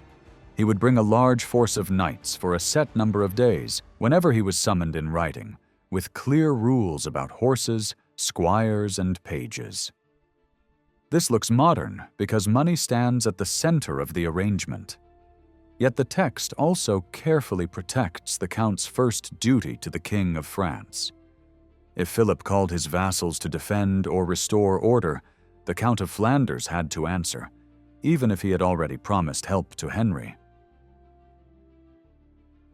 Thus, even before he wore the crown, Louis appeared as the man who enforced order by force of arms. Louis had been armed as a knight 5 years earlier in a formal ceremony where the Count of Ponthieu placed the sword in his hands. This is one of the clear signs that knighting rituals were becoming more important as chivalric ideals grew. The timing of the ceremony is also significant. It took place in the middle of the scandal over Philip's second marriage. By taking up the sword and acting independently, Louis was distancing himself from his father, just as many noble heirs were doing at the time to escape their father's control. Soon he was openly responsible for the defense of the kingdom, anticipating attacks from England. Every spring he went out with a band of young knights like himself, unmarried and eager for glory, treating warfare as a kind of dangerous sport. For them, these campaigns were less about hardship than about excitement and honor. In one year, he used his energy to enforce peace. In another, he backed a harsh local lord, Thomas of Marie, in a family dispute simply because it gave him a chance to fight. To some church writers, Thomas looked like a monster, but to Louis, he was a tough ally and a crusader.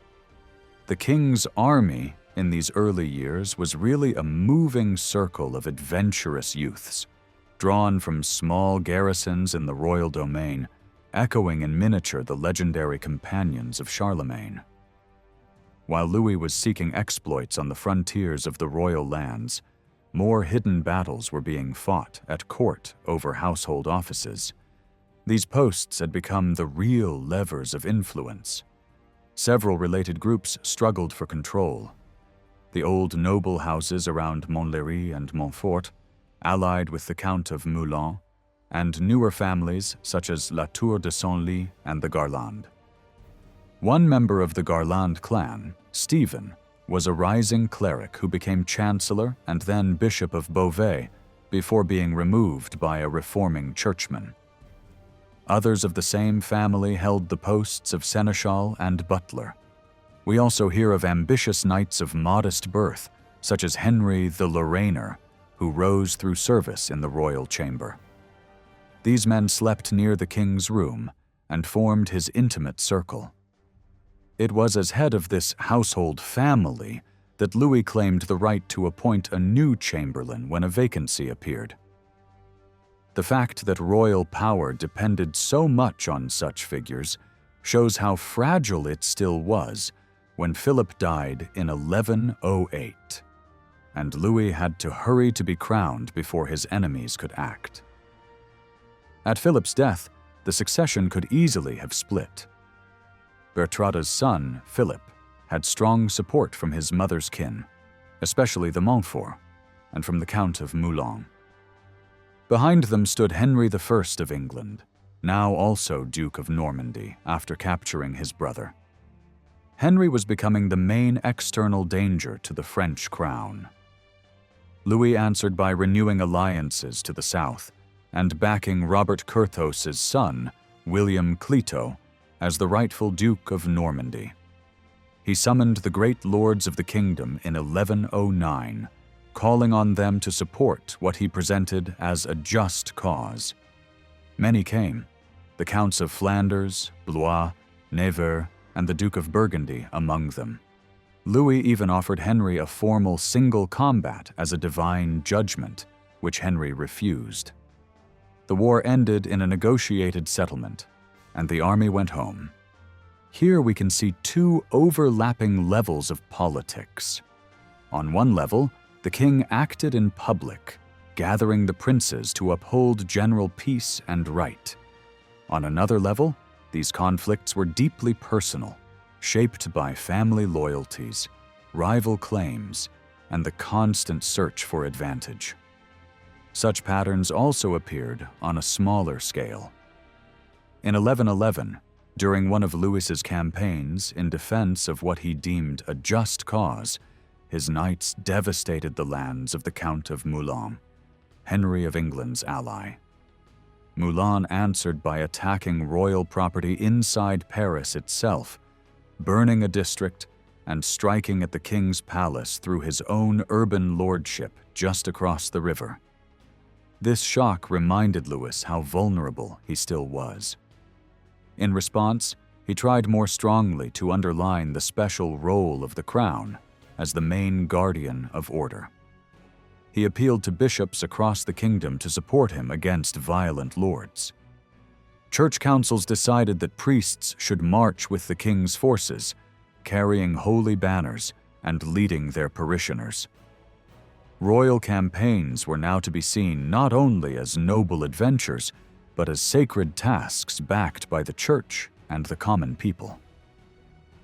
At the same time, wider disputes over church appointments had been settled. This allowed Louis to grow into the role that his biographer gave him.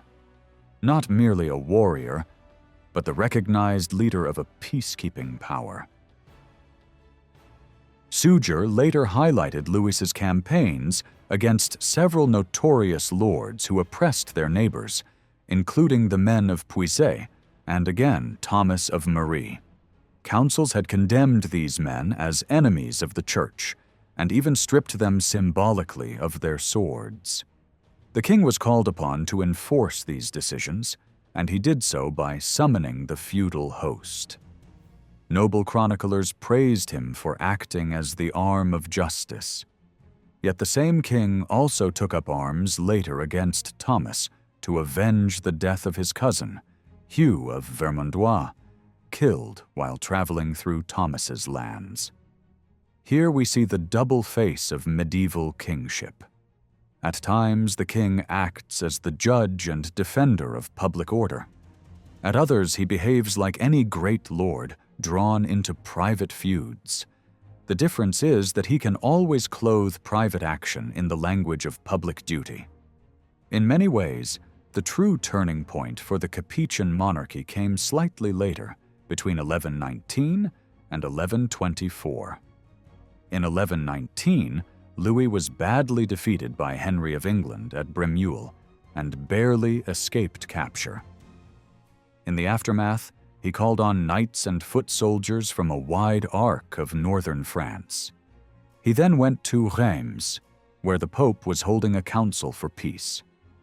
There he settled disputes, accepted papal authority more fully, and described himself not only as King of the Franks, but as King of France and a special son of the Roman Church. These phrases revived old memories of the bonds between earlier Frankish rulers and the papacy, but they also created a new image of the French king as the closest lay partner of a reformed church. In the same year, Louis issued an important charter for the famous monastery of Cluny and all its affiliated houses in his lands. This document deserves attention because it shows how royal power was beginning to take on a more abstract form. At the request of archbishops, bishops, and great lords, and for the stability of the realm, Louis placed Cluny under his protection. He promised to defend its lands, rights, and churches whenever the monks called on him, and in return he gained the right, in case of public danger, to make use of their fortresses and castles. He could not employ them in private quarrels. He could only enter them in the defense of the crown. The key element is this new way of speaking. The charter does not say, for the king himself, but for the crown of France. Power is no longer attached only to the person of a warrior king who builds and breaks states with his own hands. It is attached to a lasting symbol, the crown, which represents a continuous public authority that outlives each ruler. At the same time, royal authority was spreading in new ways. More and more bishops across the kingdom received written privileges from the king's chancery. Church leaders in far-off places like Bordeaux, Rouen, or Lisieux were no longer distant from royal power. They now dealt directly with the crown. Even so, this influence expanded above all to the east and south.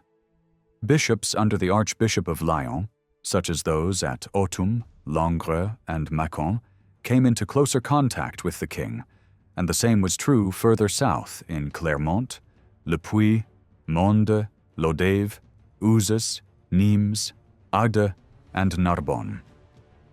It increasingly seemed natural that bishops should speak with their king without going through any other lay power, and that only the Pope stood above both of them.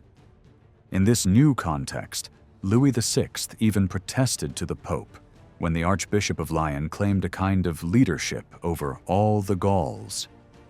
Louis argued that, if there had to be such a figure, it should be the Archbishop of Sens, whose cities included Paris and Orleans, at the heart of the royal lands. At the same time, scholars were quietly changing the way people thought about the realm. Instead of only speaking of the Frankish people, they began to write about a more clearly defined kingdom with its own history. One monk historian, working in the early 12th century, chose to continue his chronicle only from the time of Charles the Bald down to Philip I. He was very aware that, in those years, a distinct kingdom of France had taken shape. Royal power was still closely tied to the king's household and lands, and family feeling inside the dynasty remained strong.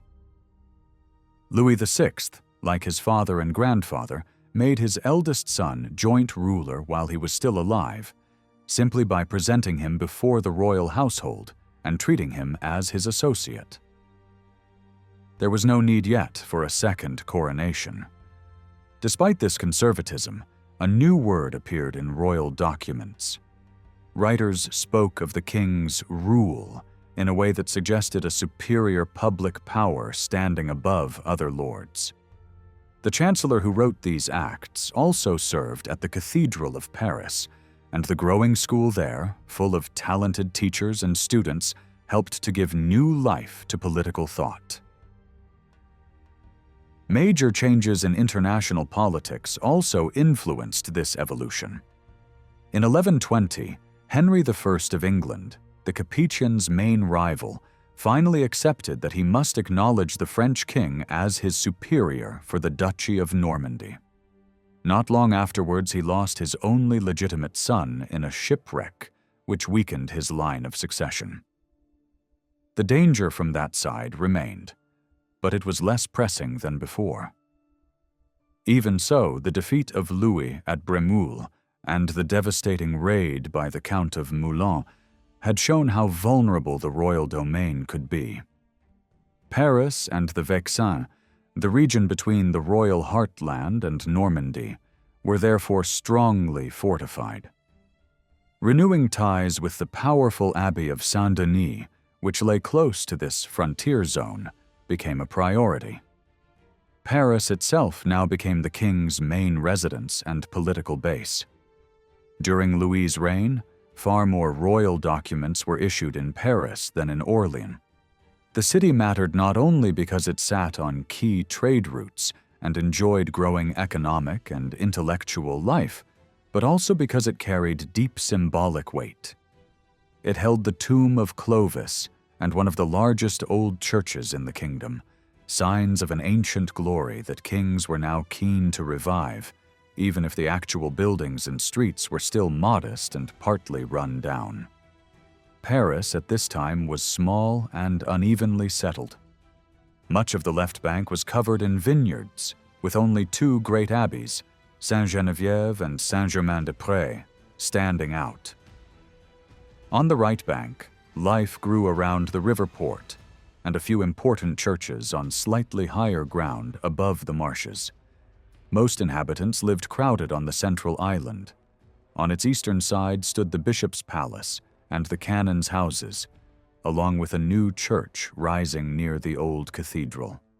There, too, rival noble and clerical families fought for influence, as they did at court, but now they competed through learned masters and their students. On the western side stood the royal palace, on the old Roman fortress site, rebuilt a century earlier. Between palace and cathedral lay a dense mesh of small religious houses, workshops, shops, and the Jewish community. Louis strengthened his grip on this small but strategic capital. He repaired the main stone bridge and added a fortified gatehouse, the Châtelet, to control access from the right bank, much of which belonged to other lords. He also encouraged the town's growth by supporting new religious houses and fairs. Some markets were held in Paris itself, but the greatest summer fairs, which drew traders from afar, were held at nearby Saint-Denis. And this brings us to the second great center of royal symbolism. The Abbey of Saint-Denis, just outside Paris, had long been one of the holiest sites in the realm. Several early kings were buried there, including Merovingian and Carolingian rulers. In the time of Pipin and Charlemagne, the abbey had stood at the heart of royal power. Its abbot served as chief priest and counselor, and its church guarded precious relics and royal memories. Later, when dynasties changed, the new kings carefully renewed this bond. They gave lands, confirmed privileges, and restored discipline, saying openly that the protection of Saint Denis, the martyr and missionary, was the key to their own success. They contrasted their own behavior with that of those earlier rulers who, having neglected the saint, had lost their crowns. By the 11th century, Saint-Denis had become the main spiritual partner of the monarchy, even rivaling the older cult of Saint Martin at Tours. Stories multiplied about Saint Denis. He was identified not only as the first bishop of Paris, but also as a famous convert from the time of Saint Paul, and even as the author of a deeply influential book about spiritual hierarchies. The abbey kept a Greek manuscript of this work, treasured as a link between the heavenly order, the church, and the king's coronation. When new kings were chosen, they often came here to receive their regalia. When a German monastery once claimed to have found the true body of Saint Denis, the French king personally ordered the coffin at Saint Denis to be opened in order to confirm that the relics rested on French soil. All this shows how closely the abbey was tied to the honor and independence of the kingdom. Philip I was less attached to the abbey, partly because the monks firmly backed his son, Louis, who had been educated there. But once Louis came to the throne, the link between crown and monastery was renewed with great energy, especially under a new abbot, Suger. Louis entrusted his father's crown to the abbey for safekeeping and lavished gifts on the community. He even declared that Saint-Denis was not only patron of France, but lord of the crucial frontier region of the Vexin. When a brilliant but troublesome thinker, Abelard, questioned the traditional identity of Saint Denis, church councils condemned him. This clash was not only about theology, it was also about who would dominate the royal household.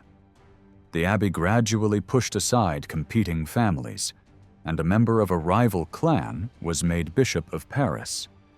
In 1122, Suger himself became Abbot of Saint-Denis and began to shape both the monastery and royal ideology in powerful new ways. Suger later wrote 2 works explaining what he had done, one about the administration of the abbey's lands and revenues, and one about the rebuilding of its church. He believed that all wealth gained through lordship should be transformed into offerings to God, stone, glass, metal, and light that would lift human minds to heaven. In practice, his careful use of the abbey's estates tells us a great deal about how the region around Paris was changing. Fields were extended, new villages and small towns appeared, trade and markets grew, and rents and dues increased steadily. Yet Suger insists that this prosperity depended on the king's protection. Violent lords who tried to live off the abbey's peasants and traders were described as robbers stealing from God. For Suger, Louis's campaigns against such men, in the name of the peace of God, were a crucial contribution to the great building projects of the time. In his eyes, the return of strong royal power directly made possible the artistic and religious flowering of the Capetian lands. The rebuilt Church of Saint-Denis itself was a political statement. Suger believed that since Saint-Denis was patron of the whole kingdom, the abbey church had to bring together the most advanced artistic and technical forms from every region under the French king. Sculptural styles from the south were combined with new structural methods from the north. Thanks to ribbed stone vaults and large windows, the interior was flooded with light. This was not only a technical triumph, it embodied a vision of the world. For Suger, light symbolized the way grace flows from God through all levels of creation and then returns to its source, bringing unity and peace. In the same way, power and love flowed through the different levels of human society, from peasants up through lords to the king who stood nearest to the divine source. Under this vision, the kingdom became a great ordered hierarchy, with each person in their place, and the French king acting as both the top of the temporal order and the special servant of heaven. This idea drew on older patterns inside the church: abbots as spiritual fathers, bishops under the leadership of Rome, parish priests guiding lay people. Suger extended this pattern to the whole realm. He described the monarchy as resting on three closely linked elements. First came the life of the royal household, with the king as head surrounded by his loyal knights and servants, sharing table and dangers. Second came love, expressed in gestures, ceremonies, and language. Love between companions, love between lord and vassal, love of God and neighbor. Third came the gift that sealed this bond, the land or income granted in return for service, which we call the fief. By Suger's time, these ties were increasingly written down in clear, standard forms. Lords no longer relied only on spoken promises or vague customs, but made precise agreements that could be read, copied, and compared. This development moved forward fastest in Normandy, where Henry I of England imposed strict rules on how much service was owed from each portion of land, measured by a standard knight's holding. Obligation became attached to the possession itself. This example strongly influenced Suger's thinking about France.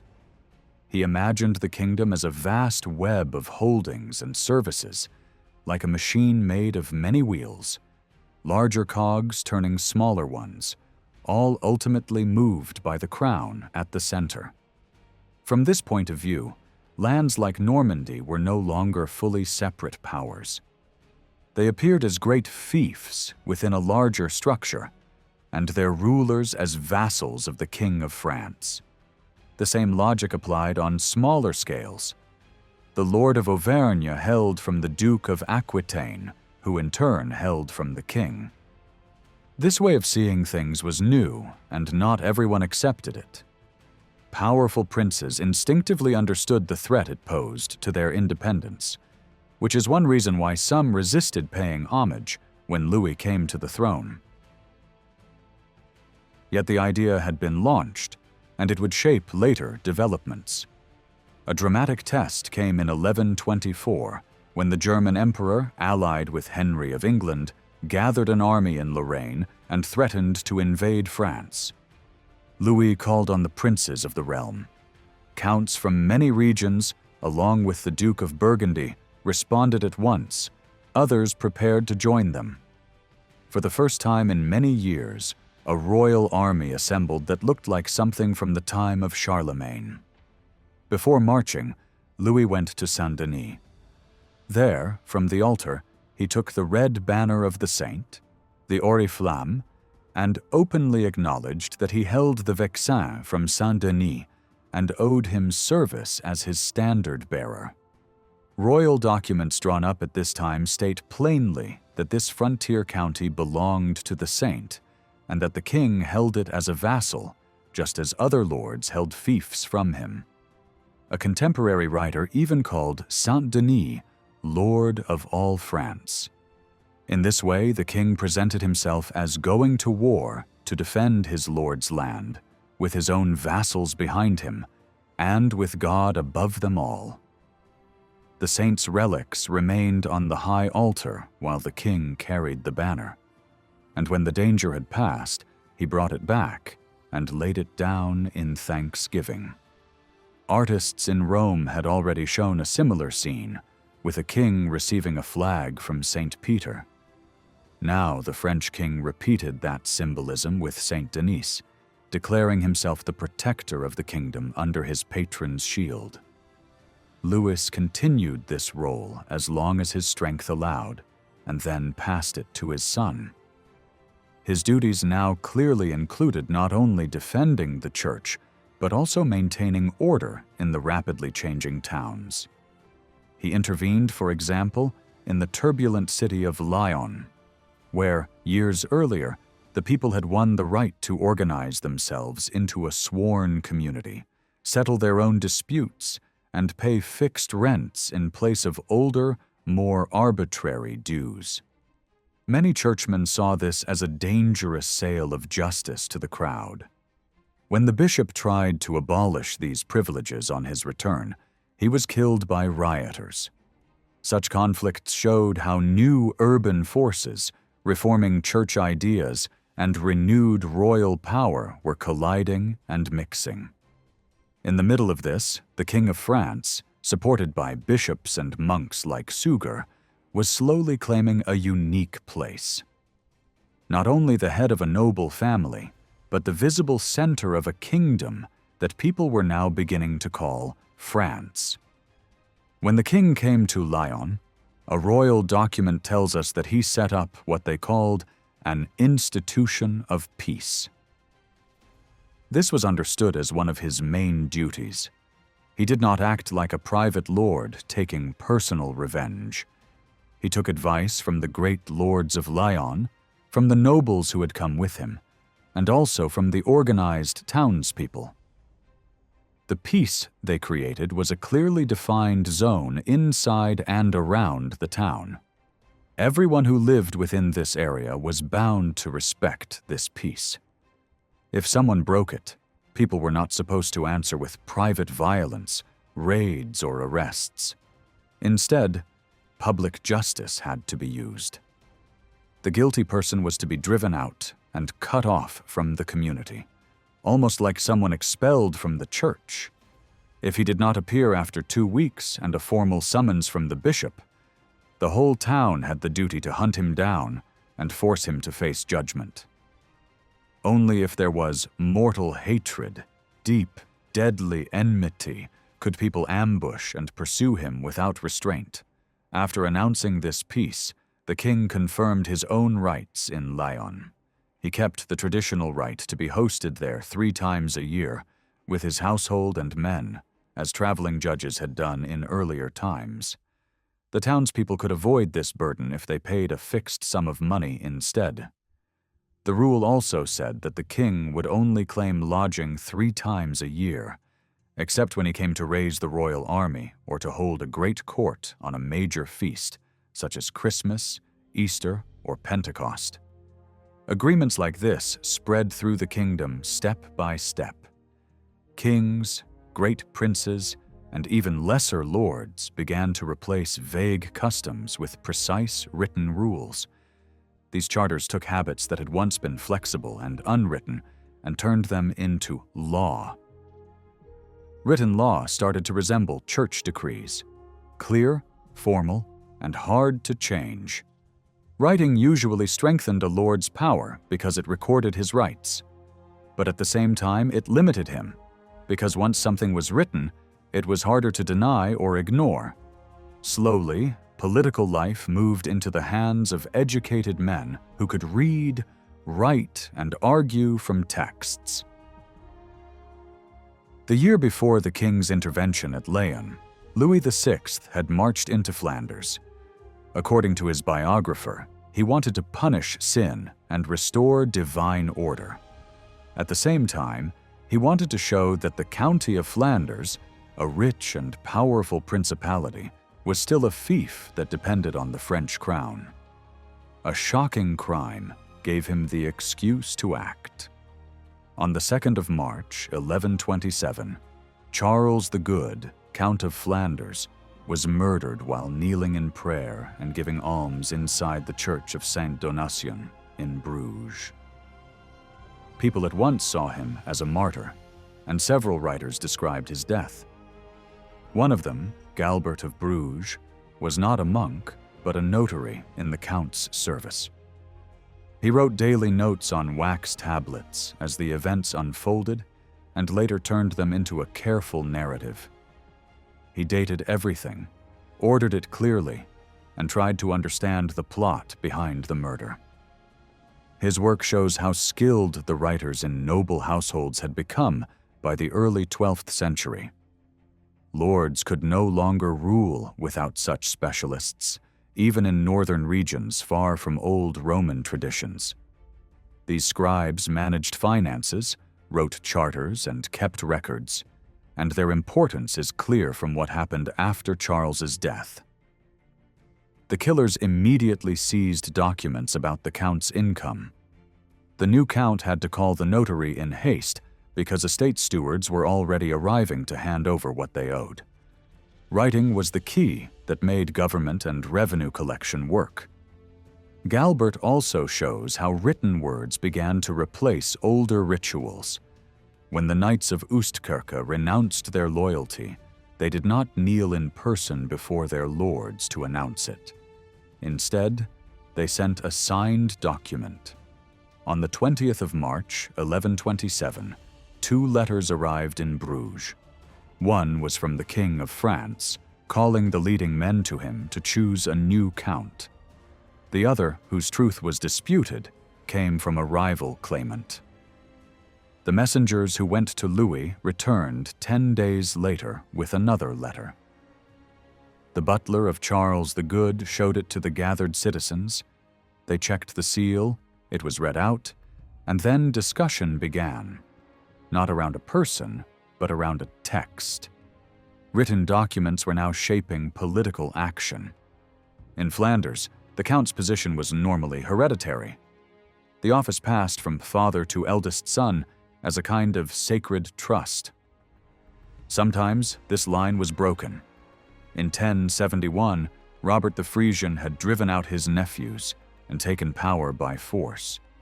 Charles the Good himself had come to the throne in 1119 by a more peaceful path. His cousin, dying without sons, had left him the county on oath with the advice of his council. The Comital family was spread wide across Europe, since daughters had married powerful nobles. Charles was the son of the King of Denmark, but he had been raised in his uncle's household in Flanders and was seen as fully Flemish. This made his accession easier. Galbert describes Charles as noble, brave, and just, a model knight. He defended his land, protected churches, treated the great fairly, and was generous to the poor. In the famine of 1124, seen as punishment from God, Charles tried to hold down grain prices. He ordered quick crops to be sown, banned brewing so that food was not wasted, and opened his granaries. Every day, 100 poor people ate at Bruges at his expense. In normal years, too, there was a regular group of paupers fed and given coins whenever the count prayed at the castle church. For Charles, rightful use of the profits of lordship through charity and protection was essential to a well-ordered society, and peace was his central aim. He descended from Charlemagne and shared his name, and like the Capetian kings, he may have dreamed of a higher calling. Galbert even reports that Charles was offered both the imperial crown and the throne of Jerusalem. He had taken the cross as a pilgrim warrior, and this had only strengthened his virtues. At home, he tried above all to contain the violence of Flemish knights. He had few enemies abroad, so each year he led about 200 knights out of Flanders to tournaments. According to Galbert, tournaments played a clear political role. They allowed knights to train, compete, and channel their aggression away from their own people. In northern France, such great gatherings were usually organized by territorial princes. But there were many other armed men below the level of formal knighthood and above the poorest classes. They lived in the settlements around castles and guarded roads, bridges, and merchants. As trade grew, these men became restless and more self-confident. They could resist demands or negotiate fixed money payments in place of uncertain dues, as had happened at Leon. The Count of Flanders tried to weaken their military power, taking away their weapons. They answered with words, arguing for their rights. Galbert notes that words can be more dangerous than weapons, because they can win people over by cunning and stir up unrest. He wondered whether this attempt at disarmament, though meant to protect order, had in fact helped to cause later trouble. The borderlands of Flanders made comital power especially important. This region had suffered for centuries, first from the sea, then from raids by barbarians. Roman cities had vanished. Only a handful of episcopal centers survived. Over time, the counts had gathered scattered people together to face northern invaders and pirates. The same history had made the Flemings tough and quarrelsome. The count could not easily control them only from his main fortresses.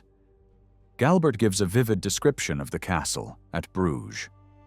The count's residence stood on a raised mound inside a deep ditch. It had 3 stone stories. The great hall was in the middle, with rooms for the castellan and castle knights on one side and a stone church on the other. This church had been recently re-roofed and was shaped like an octagon, echoing the famous palace chapel at Aachen, and it held many relics. A body of canons served it. Their head, the provost, had his own house, and some canons with families lived separately. The notaries who wrote the count's documents also worked within the complex. At the west end of the church rose a mighty tower, built against but structurally separate from the church walls. It symbolized comital power. Galbert says it rose above everything like a throne at the center of the country, guarding peace and justice. A passageway with a vaulted roof connected the count's quarters to a gallery inside the church, where he attended Mass each morning. The whole layout shows how tightly joined the count's military role and religious duties were. Outside the castle stood the town, with its simple wooden houses and many other churches, along with the market and its ditch. Other Flemish towns, such as Ghent, Ypres, Bergs, Bourbourg, Saint-Omer, and Lille, had similar castles and urban communities. The count moved from one to another with his household and treasure. But his grip on all these strongholds was weaker than it appeared. At Bruges, for example, the same family, the Arembalds, had held both the military command of the castle and the management of the chapter's property for about 60 years. Their position looked rather like that of the Garland family at the French royal court. One leading member was a cleric, Bertulf, who served as provost and had also become chancellor. The count now tried to tighten control over foreign merchants, new and rich figures in political life. At the great annual fair of Ypres, dealers arrived from all nearby lands, including Lombard traders from Italy. Under the count's protection, they could trade safely, and he himself bought luxury items from them. Meanwhile, merchants from Bruges went out to other countries, such as England, and competed for the same wealth that the warrior class claimed through warfare and tolls. This increased tensions between armed elites and trading groups. Not all fortified sites were great comital castles. Many smaller manor houses had moats and defenses.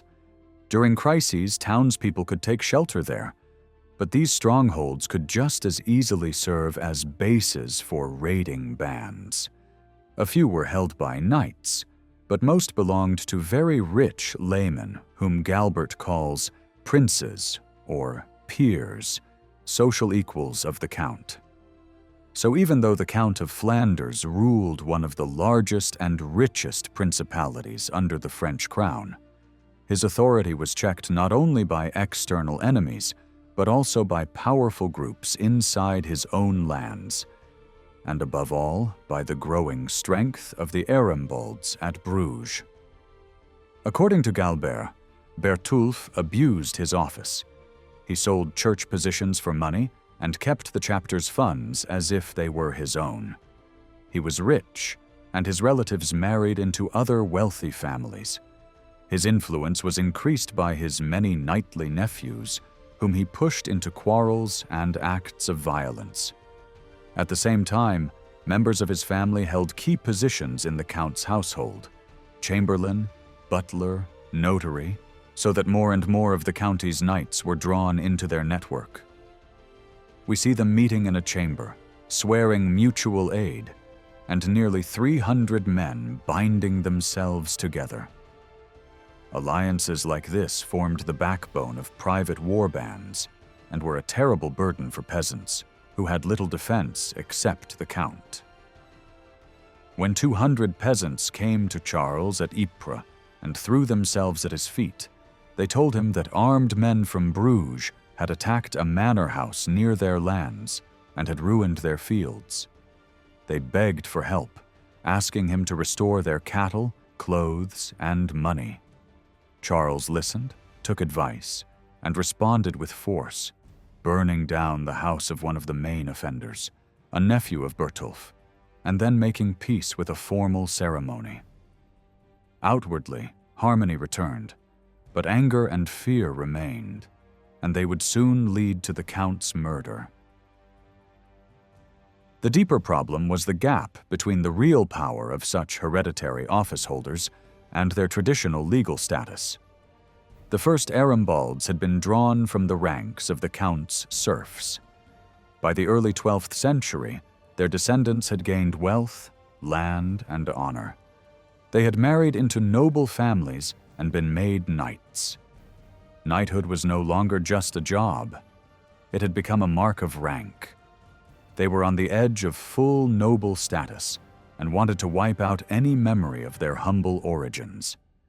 At the same time, their personal tie to the Count grew weaker. Across France, lords were reacting harshly to falling revenues by demanding more from their dependents. At great monasteries like Cluny, stewards were put under harder pressure. Charles the Good, determined to restore order, ordered a careful inquiry into who was still legally bound to him as a serf. The investigation pointed directly at the Arambald family. Faced with the threat of being publicly branded as unfree, they chose a desperate solution. They resolved to kill the Count and put a more controllable ruler in his place, someone whose position would depend on them. Charles left no sons, brothers or nephews, only many cousins. Potential heirs included Thierry of Alsace, a cousin's son, the sons of nephews once disinherited by Robert the Frisian, and William Clito, son of Robert Curthose. There was also William of Ypres, Charles's closest relative, but widely considered illegitimate because his parents had never married. The Arambalds hoped to use William of Ypres for their own purposes. A bitter succession struggle was certain, and all these ambitious men were already watching and waiting, eager to take advantage of the coming crisis.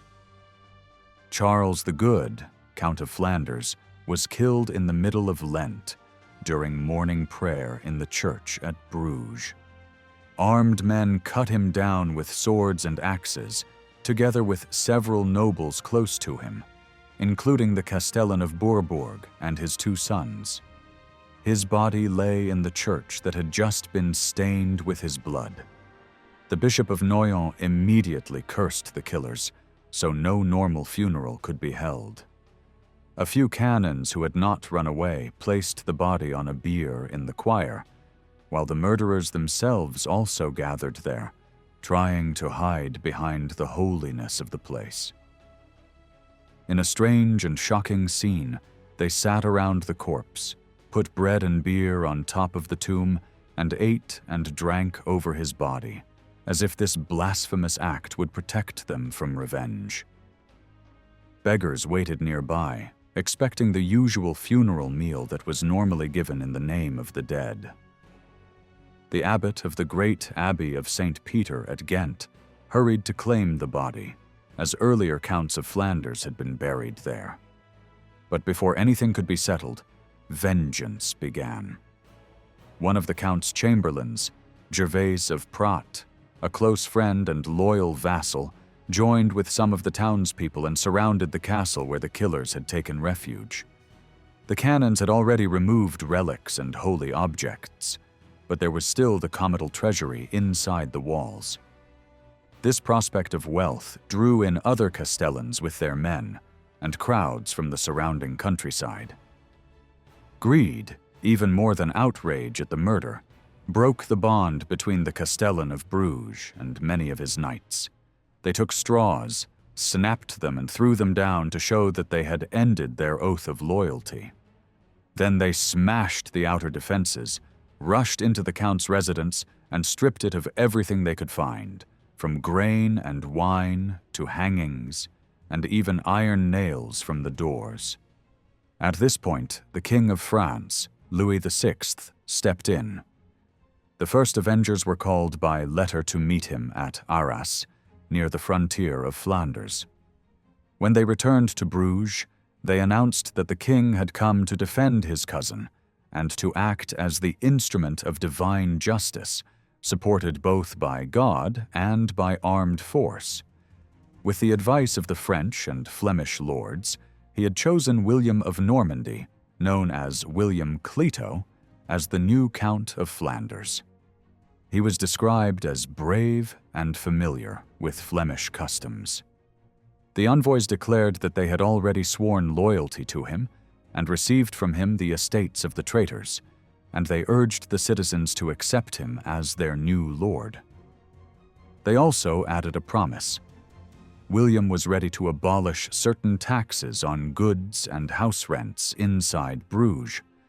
The citizens answered that they themselves, together with people from the surrounding countryside, had already agreed to gather and choose a count. On the Saturday before Easter, knights and leading townsmen from Bruges and Ghent met representatives of the French king. They had decided that the towns of Flanders would present a united answer. In this way, William Clito was formally elected again as count. William entered Bruges a few days later with Louis VI at his side.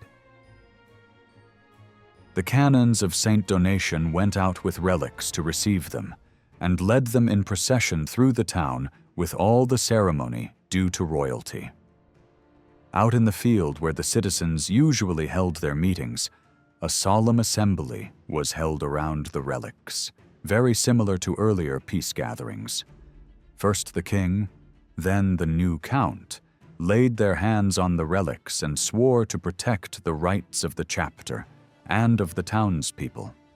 The citizens then swore their own oath and acknowledged William as their lord. After that, there followed a long and very formal investiture of vassals that lasted 3 days. Each noble came forward in turn. There was a short exchange. The count asked if he wished to be entirely his man, and the vassal answered that he did. Then the man joined his hands and placed them in the count's hands. They embraced and sealed the bond with a kiss. With his hand on the relics, the vassal swore that he would remain faithful, keep his promises in good faith, and avoid any treachery. Finally, the count handed him a small rod, as a sign that he now held his land from him.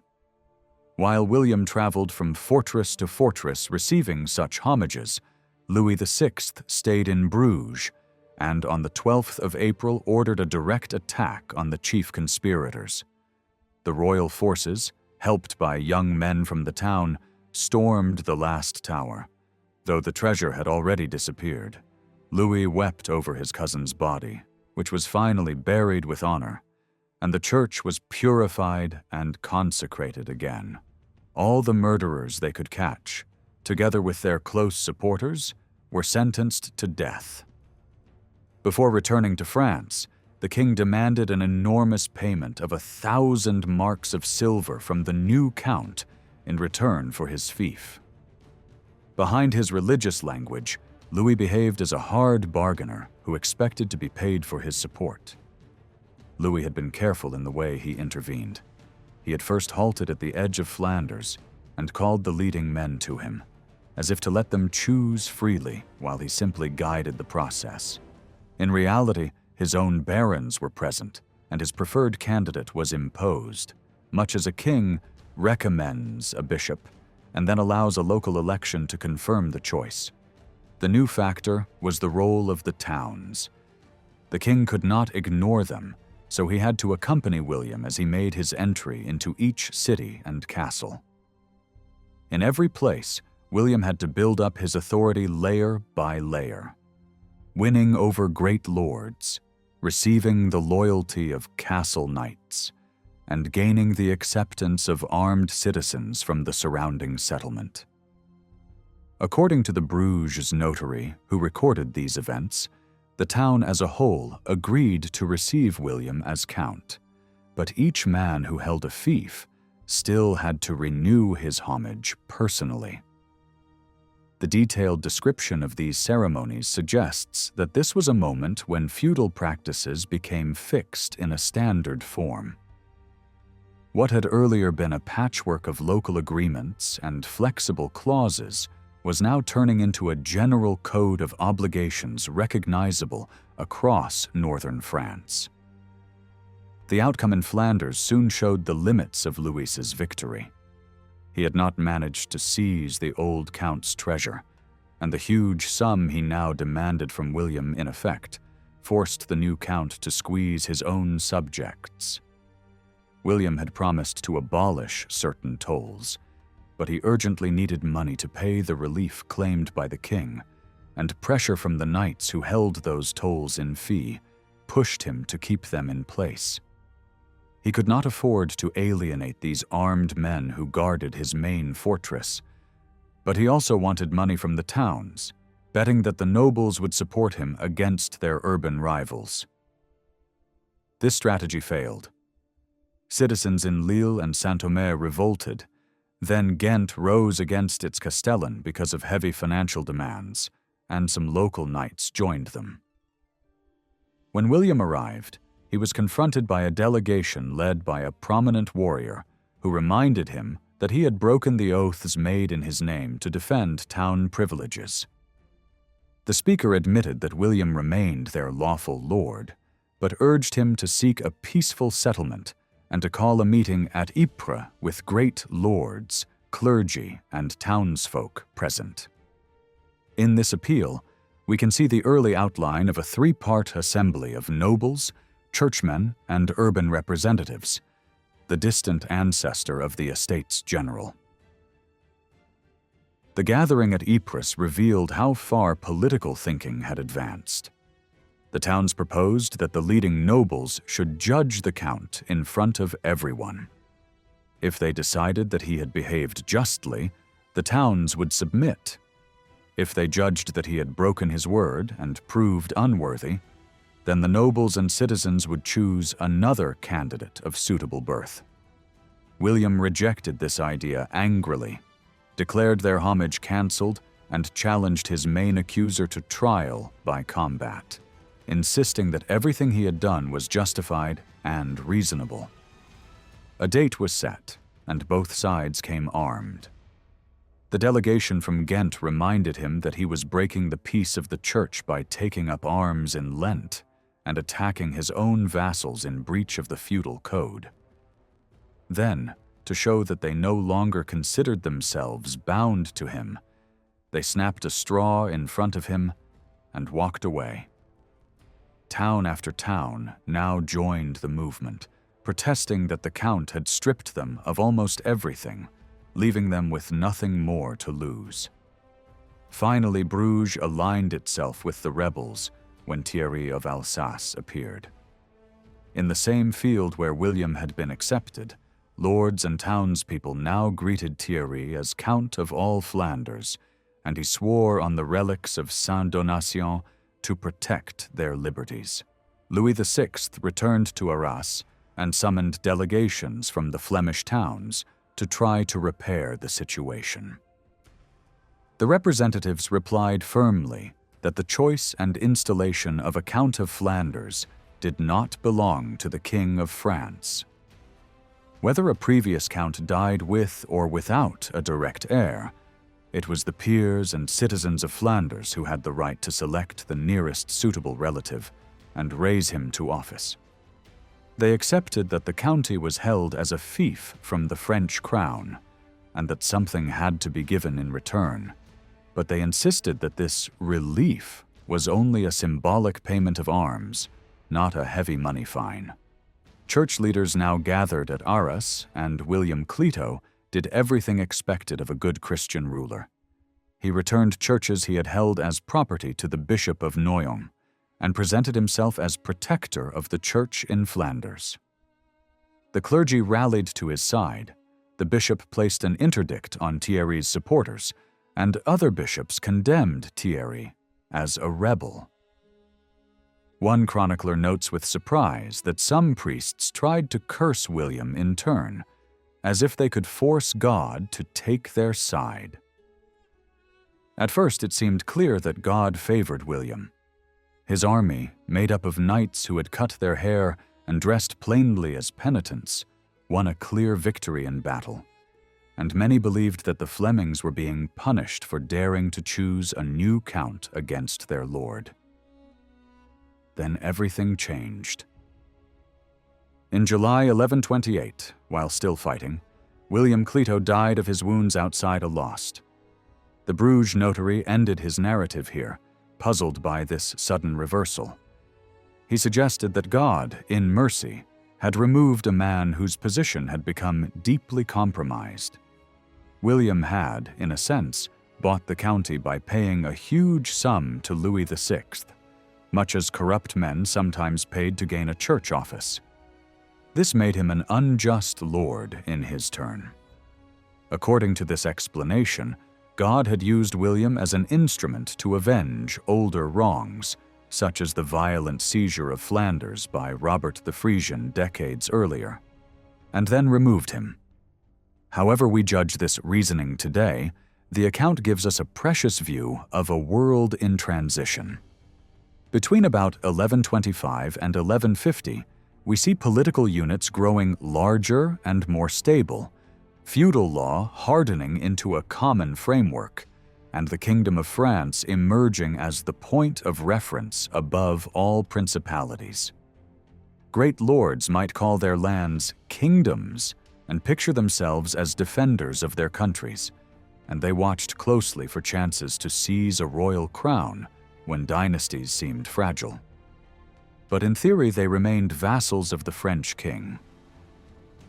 In this same spirit of chance and rivalry, a few years after William's death, other key figures also died without sons, such as Henry I of England and William, Duke of Aquitaine. Their empty thrones and heiresses opened the way for new struggles, new unions, and the next phase in the story of medieval power. In the early 12th century, Western Europe was changing quickly. Years of steady farming had created larger harvests, and this new wealth transformed daily life. Between the late 1100s and early 1200s, the regions of modern France grew faster than ever before. This growth reshaped power because leaders relied heavily on military strength. Warriors benefited first from the new prosperity. With more resources available, they improved their armor, horses, and equipment. Long swords were already famous, but helmets, chainmail, and shields became stronger, making mounted fighters extremely hard to defeat. War horses were bred to be faster and tougher, and cavalry tactics gained new importance. Charging with the lance became the key way of winning a fight, since unhorsing an opponent allowed him to be captured. Training for this style of combat required constant practice, which is why large mock battles became popular. These events were chaotic and risky, and entire groups of fighters would try to break each other's formation.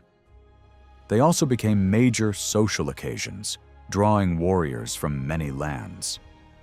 Although kings did not personally take part, many nobles did, because the reputation of their land depended on the skill of their fighters. These gatherings encouraged the rise of a shared military culture built on loyalty, courage, and strict rules of behavior. Over time, these expectations formed what we call the chivalric code. It celebrated bravery, fairness, loyalty to one's lord, and generosity to companions. It also promoted respectful behavior toward noblewomen and combined older religious ideas about peace and moral duty. Young men learned these values while growing up in noble households. After proving their skill on horseback, they were formally accepted as knights through special ceremonies. Their training raised morale and made them more effective in real conflict. yet major battles were rare. Most rulers avoided large clashes and instead relied on small raids, local fights, or sieges. Capturing a fortress mattered far more than winning a field battle, and new building skills made castles much harder to take. Stone walls, round towers, and deep ditches replaced older wooden defenses. These projects demanded huge resources, so rulers invested heavily in stronger fortifications to protect their lands. As defenses grew stronger, attackers improved their methods as well. Engineers and craftsmen built powerful siege machines capable of throwing heavy stones. Tunnels, rams, and other tools also became more sophisticated. Much of this knowledge came from the rise of skilled builders in growing towns, where new techniques in stonework and measurement were being developed. Special teams of soldiers, many of them hired fighters, were used to operate these machines. Although some rulers disliked relying on paid soldiers, they needed them to break sieges, defend borders, and challenge enemy strongholds. Crossbows added another level of danger because they could pierce armor and kill even well-protected leaders. These hired troops usually came from poor regions and lived rough, violent lives. They moved from place to place, taking payment wherever it was offered. Their presence frightened local people, but rulers continued to use them because they provided essential support against enemy forces. Over time, even some lower-born horsemen began to fight in ways that once belonged only to the knightly class. This blurred the old social lines, and noble families reacted by stressing their status and traditions even more. By the end of the 12th century, money had become the true foundation of military power. It paid for armies, fortresses, and equipment, and it shaped the relationships between rulers, knights, and hired soldiers. The entire structure of warfare and authority changed because of these new resources and the rapid growth of towns, craftsmanship, and agriculture.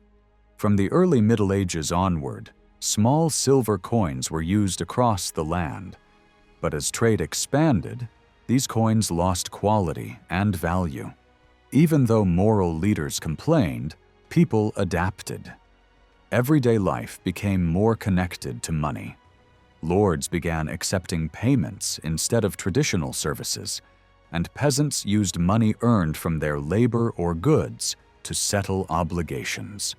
Over time, money flowed regularly from villages and towns into the hands of officials, and nearly every relationship in society started to change. By the 12th century, many duties that once required personal service could be replaced by payment. Knights could even avoid military service through fees, and people could pay priests to pray for their departed relatives each year. This created new systems of bookkeeping and encouraged deeper thinking about spiritual matters like forgiveness and the afterlife. Even learning had a price, as teachers earned income from their students. Large gatherings, such as tournaments, also became major commercial events, attracting crowds who hoped to profit from the trade that followed the contests.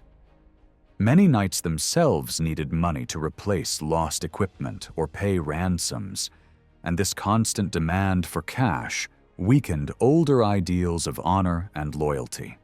As money circulated more rapidly, traditional ideas about social order collapsed. Instead of being divided into a few fixed ranks, society became fluid and unpredictable.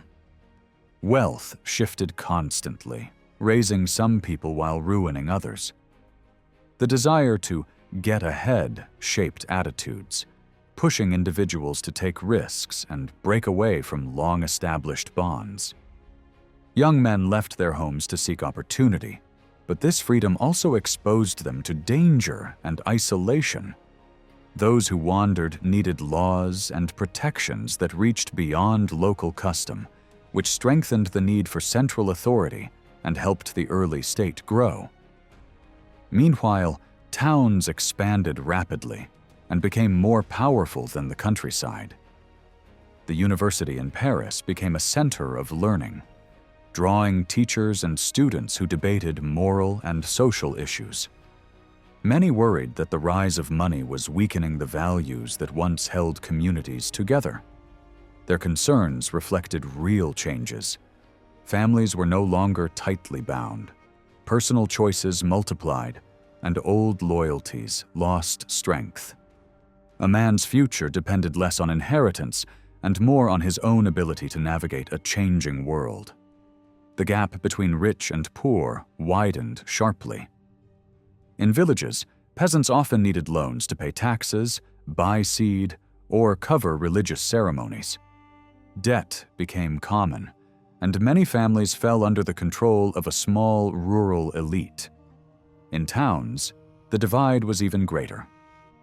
Immigrants crowded into poor neighborhoods, facing hardships that earlier generations had only experienced during disasters like famine or fire. Wealthy townsmen controlled trade and kept most profits for themselves, while rulers relied on them for large payments and allowed them to collect taxes from workers and craftsmen. Amid rising wealth, many struggled with their conscience. Some nobles practiced dramatic charity, selling valuables to help the poor. Religious movements promoting voluntary poverty grew, urging people to live simply and follow the example of early Christian disciples. But these groups clashed with the established clergy, who accused them of undermining proper religious authority. Some were declared heretical, but others survived through the support of powerful church leaders. The traditional knightly class also faced deep financial pressure. Their incomes no longer matched their expenses, and many fell into debt. Since few nobles would lend them money, they turned to townspeople or Jewish lenders, which carried social shame but left them no alternative. To survive, they sold their independent lands and accepted positions as retainers, receiving yearly payments in exchange for loyalty. As a result, once independent warriors became tied to greater lords, and the structure of the nobility shifted. Wealth no longer came from land alone, and many younger sons could now marry and start new families. This reduced the number of restless, landless fighters who had previously caused disorder, helping to create a more stable society in the 13th century. By this time, great princes gained more power over lesser nobles. New classifications appeared, separating high lords, major vassals, local castle holders, and lower knights. The middle ranks weakened, and authority concentrated in the hands of the strongest rulers who benefited most from the changing balance of wealth and obligation. The rise of money reshaped every level of society, opening new paths for some while tightening control over others, and gradually strengthening the emerging structures of the medieval state. By around 1200, many of the old stone castles no longer held the same strategic or political weight they once had. The men who governed them were no longer able to shut their gates against dukes or great lords, and the legal powers they had exercised over the surrounding countryside were gradually broken up and reorganized at a lower level. Justice, daily order, and the management of village life shifted into the framework of the parish, where local lords or minor knights handled taxes, fines, protection of roads and fields, and the timing of agricultural work. Their task was also to help push a money-based economy into rural life. Above them, stronger nobles such as barons, counts, and dukes took on a wider role. They worked to end small private wars, punish violent unrest among commoners, and settle disputes among knights by arbitration rather than constant fighting. Technical changes in warfare and the growing importance of money had reduced many old castle holders to the rank of lesser nobles, often no richer than their neighbors, and frequently in debt. The larger lords who managed their lands carefully were able to build up broad territories that cut across older boundaries. They tried to keep their estates intact by passing most of their lands to a main heir, while giving younger sons only small holdings that depended on their elder brother and returned to him if their line died out. This strategy protected the power of the baronial family, but also made them vulnerable to sudden extinction if the main branch failed. Overall, however, the trend among the upper nobility was to combine lands rather than split them. These barons oversaw wide regions, supervised the movement of people, encouraged new settlers, licensed the clearing of forest, and founded new towns along roads and rivers. They were especially interested in markets and tolls, which brought in regular income to pay officials, patrol roads, and keep the peace over hundreds of parishes.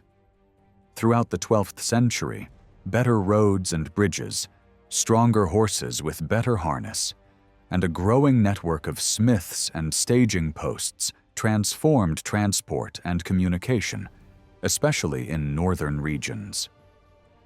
By the early 13th century, travel and the movement of goods had reached a level that would not be surpassed again until much later centuries. As communications and trade routes expanded, the old units of barony and small county became too narrow for the tasks at hand. Large-scale problems such as floods, coastal protection, or the safety of long-distance merchants could only be handled by powerful territorial princes. These rulers coordinated major works like dikes and land reclamation, and they provided the protection needed for merchants and great fairs. They also tried to manage serious problems in the money supply. Many small mints produced a confusing mix of coin types, often worn down and of poor quality. Money changers at markets evaluated coins and set their value, but there was constant pressure for a stronger, more reliable currency that could be used over long distances. Good princes were expected to issue sound money and control the main toll points on key trade routes. Although silver was scarce overall, it flowed heavily into princely households through tolls, taxes, reliefs, and loans, and their accounts were reckoned in large units rather than in small coins. Rulers involved themselves in every stage of this money flow. They took a share of each batch of newly struck coin, levied tolls on currency in transit, and used their power over merchants, financiers, and moneylenders to secure loans whenever needed. Wealthy traders and moneymen, including those from Italian cities and Jewish communities, were vulnerable because everyone knew they held silver. To protect themselves, they often offered loans in advance, hoping to avoid persecution or confiscation. In return, rulers gained the funds needed to hire mercenaries, build stronger castles, and impose their will on barons and great vassals. Contemporary observers recognized that money had become the lifeblood of power. It was used not only for war and fortification, but also for peacetime charity, religious foundations, church building, and the general display of princely generosity, which helped secure loyalty and divine favor. Writers close to princely courts painted vivid pictures of this new world. One poet serving a powerful king of England and France described ideal rulers counting their revenues, managing accounts, receiving payments from vassals, and then redistributing wealth in the form of food, horses, precious objects, and, most prized of all, money. In his stories, gifts were used to reward knights, clerics, and skilled craftsmen, and the way each recipient handled wealth revealed whether they respected spiritual values or were consumed by greed. The deeper lesson was clear. Rulers could not simply hoard their income. They were expected to circulate it, and this circulation strengthened both their authority and the structure of society. At the same time, A church scholar in the king's service explained secular power using the image of a human body. Peasants as the feet, knights as the hands, the ruler as the head, and the royal court as the heart through which everything passed. Although he did not say it directly, money was understood to be the blood that kept this body alive. By the end of the 12th century, the ruler's court had become the central hub of the state. Streams of coin, goods, petitions, and ambitions all converged there. It gathered together an extremely mixed company of nobles, clerics, officials, soldiers, and new men seeking to rise in the world. The ruler carefully preserved differences of rank and identity among them, making sure that competition and hierarchy remained strong. Within this setting, the three traditional orders of society still appeared side by side, each with its own role, but now bound together by flows of money, service, and patronage that radiated from the court. In this way, expanding trade, changing landholding, and the increasing power of coin combined to push medieval society towards larger, more centralized political structures, with princes at their center. In the great courts of the 12th century, merchants stood at the bottom of the social scale in theory, yet they were vital in practice. Many nobles and churchmen looked down on them as coarse upstarts who chased profit, and some advisors even warned rulers that these people gave dangerous advice. Yet princes relied on merchants for money, supplies, and information. At the other end stood the clergy, who were just as useful to rulers as merchants, but in a different way. They could read and write, draw up documents, keep records, and calculate resources. With their skills, they helped build a more disciplined and organized system of government, especially in law and administration. The Church guarded a long tradition of written rules and procedures. Reformers wanted to purify and restore good government, and they did so above all through legal thinking.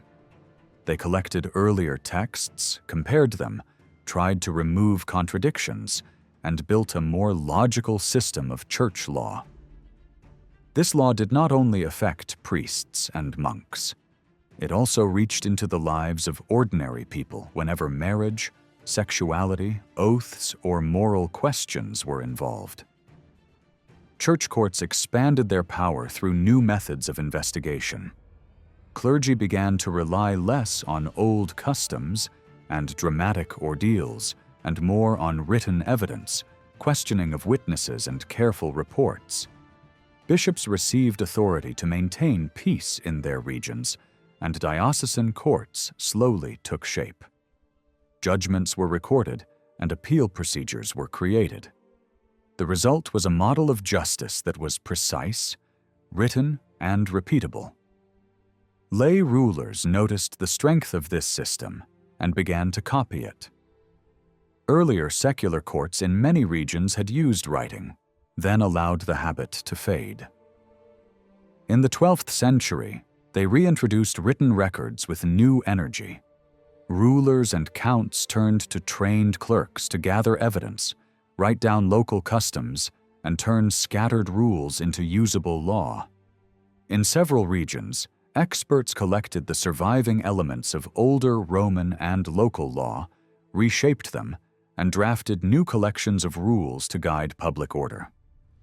By around 1200, lawsuits in many principalities followed a familiar pattern: a formal request, an investigation, the presentation of written documents, and then a final judgment, authenticated by seals or notaries.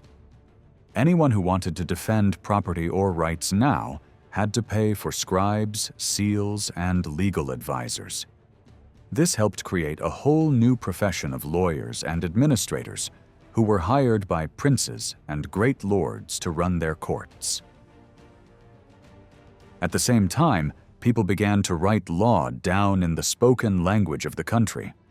Local customs that had previously been known only by memory were recorded and organized. These collections were then copied, glossed, explained, and refined. Over time, they formed a more unified body of law, just as rulers tried to standardize coinage. Both stable money and clear rules were essential for a growing state. A wide network of clerks, judges, and lawyers emerged, scattered across large territories but linked by shared procedures and common texts. They formed the nervous system of a new political order. Alongside this legal transformation came a quieter revolution in numbers. For a long time, numbers above a certain size had been treated as symbolic or approximate, especially in stories and religious writing. Counting accurately was seen as a low, practical activity best left to peasants, servants, and tax collectors. Yet the rise of money forced both church and princes to take arithmetic seriously. Large monasteries needed to know exactly what they owned and how much they owed, especially when prices rose and debts mounted. Detailed surveys of resources were ordered, and revenues were listed carefully in money terms. Merchants and stewards often became more skilled at calculation than many churchmen, because trade, provisioning, and warfare required constant reckoning. Over time, written lists and numerical accounts replaced simple counters and mental estimates. Systematic accounting appeared first in highly organized administrations like Flanders and Normandy, where officials converted payments in kind into precise sums in local currency and summarized the results in central registers. Royal government soon followed the same path. As kings such as the ruler of France expanded their domains, their income grew rapidly, and the old, informal ways of handling money no longer worked. Crises in war showed how dangerous it was to carry archives and treasure from place to place. This pushed rulers toward fixed centers of administration, where documents and receipts could be stored and checked. Tax officials had to submit regular written accounts, and royal officers began to calculate not only what they had received, but also what they expected to receive in future. Inquiries were carried out to measure the obligations of towns, abbeys, and vassals in exact numbers of men, carts, or coins. These figures were then translated into money values. Step by step, a culture of budgeting and anticipatory planning took shape. The court itself became a fixed heart of the state, constantly beating with the arrival and redistribution of money. As schools multiplied and education spread, more men became available to serve in this complex machinery. Teaching still aimed mainly at religious knowledge, but the skills it required, reading, writing, debate, logic, and sometimes arithmetic, could also be used in secular government. Many educated clerics chose to enter the service of princes rather than follow a purely church career.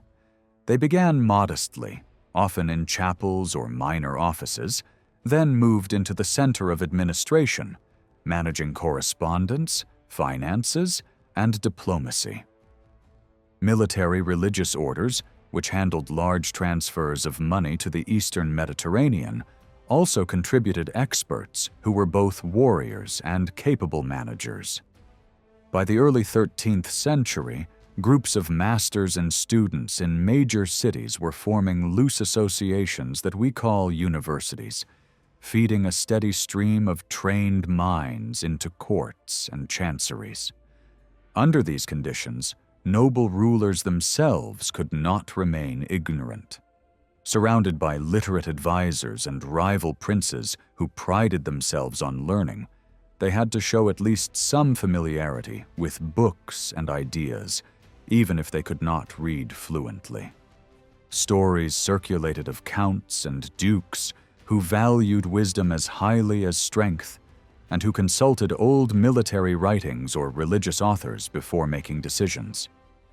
The ideal leader was increasingly portrayed as both brave in war and thoughtful in council, able to listen to scholars, remember complex arguments, and apply them to real problems. Among knights, a new praise word spread: prudence. A good knight was expected not only to be strong and daring, but also to control his emotions, judge the right course of action, and seek what would please God, and maintain order. The truly admirable man combined courage with self-mastery. This new set of values was gathered under what people called the courtly way of life. It covered manners, speech, personal restraint, and the careful handling of love and desire. Clerical and secular ideas met here.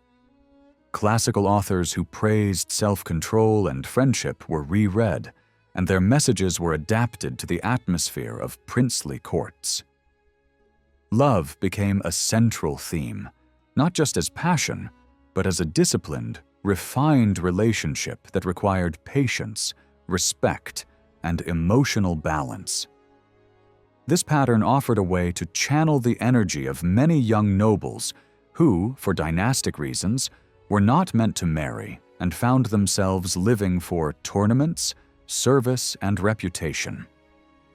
Courtly love created rules for how they should behave, what hopes they were allowed to nourish, and where they should stop. It acted as a kind of invisible fence around their instincts, turning raw desire into a social game that served the interests of rulers. Like other systems of rules in this period, the courtly code was eventually written down and analyzed. One member of a royal chapel wrote a famous guide on how to love honorably, using the logical style taught in the schools and the language of the learned. He sorted people by rank, described what kinds of relationships were acceptable for each, and explained the limits that should not be crossed. Although written as a discussion of love, it reinforced social hierarchy inside the court and showed that even the most intimate feelings were now seen as something that could be shaped by reason.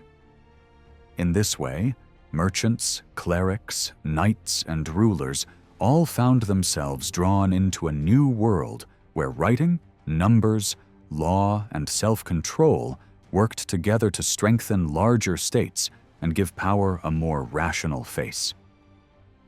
In the 12th century, more and more people began to think in terms of a state as a real and permanent framework of power.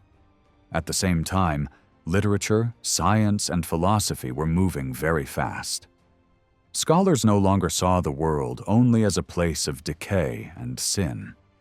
They became less suspicious of nature and less convinced that every generation was simply watching a steady decline from some perfect past. Instead, they imagined human history as a living chain. Each generation received what earlier centuries had built, added something of its own, and then passed it on. Ideas of renewal changed as well. Earlier, renewal had meant withdrawing from a corrupt world and trying to restore a pure, ancient model. Now people began to think of renewal as improvement, development, and progress over time.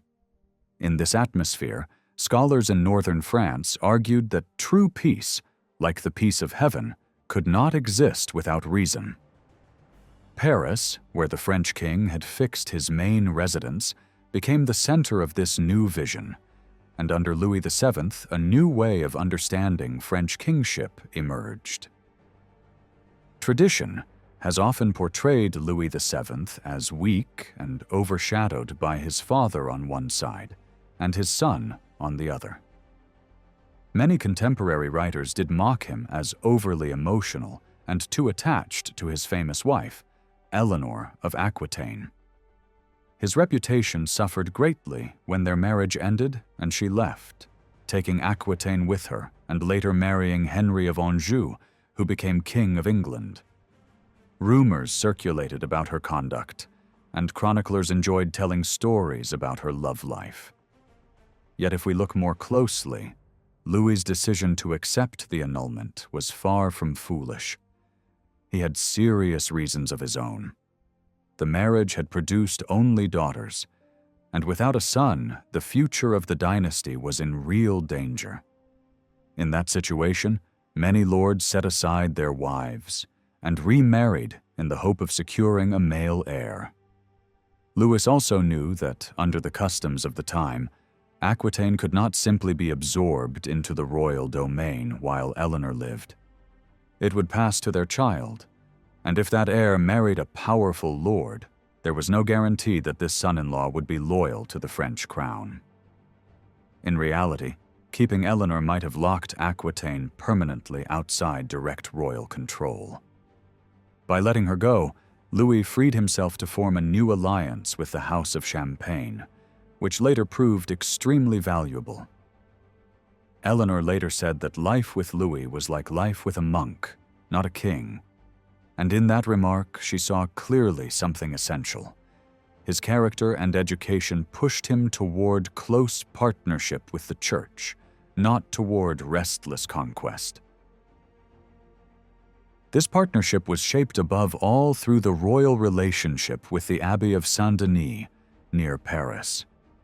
For generations, the Capetian dynasty had been linked to this monastery.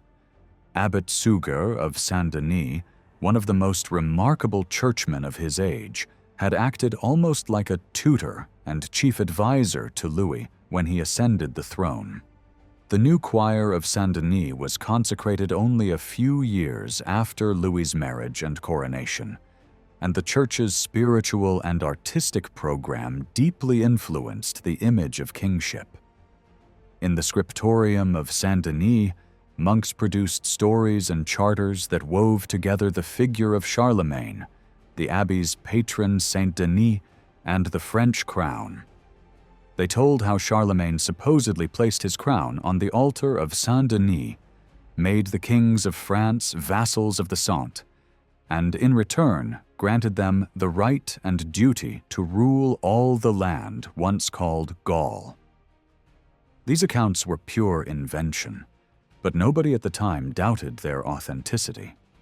The result was a powerful story in which the kings of France were both humble servants of a holy patron and absolute guardians of a free kingdom, answerable to no earthly power beyond its borders.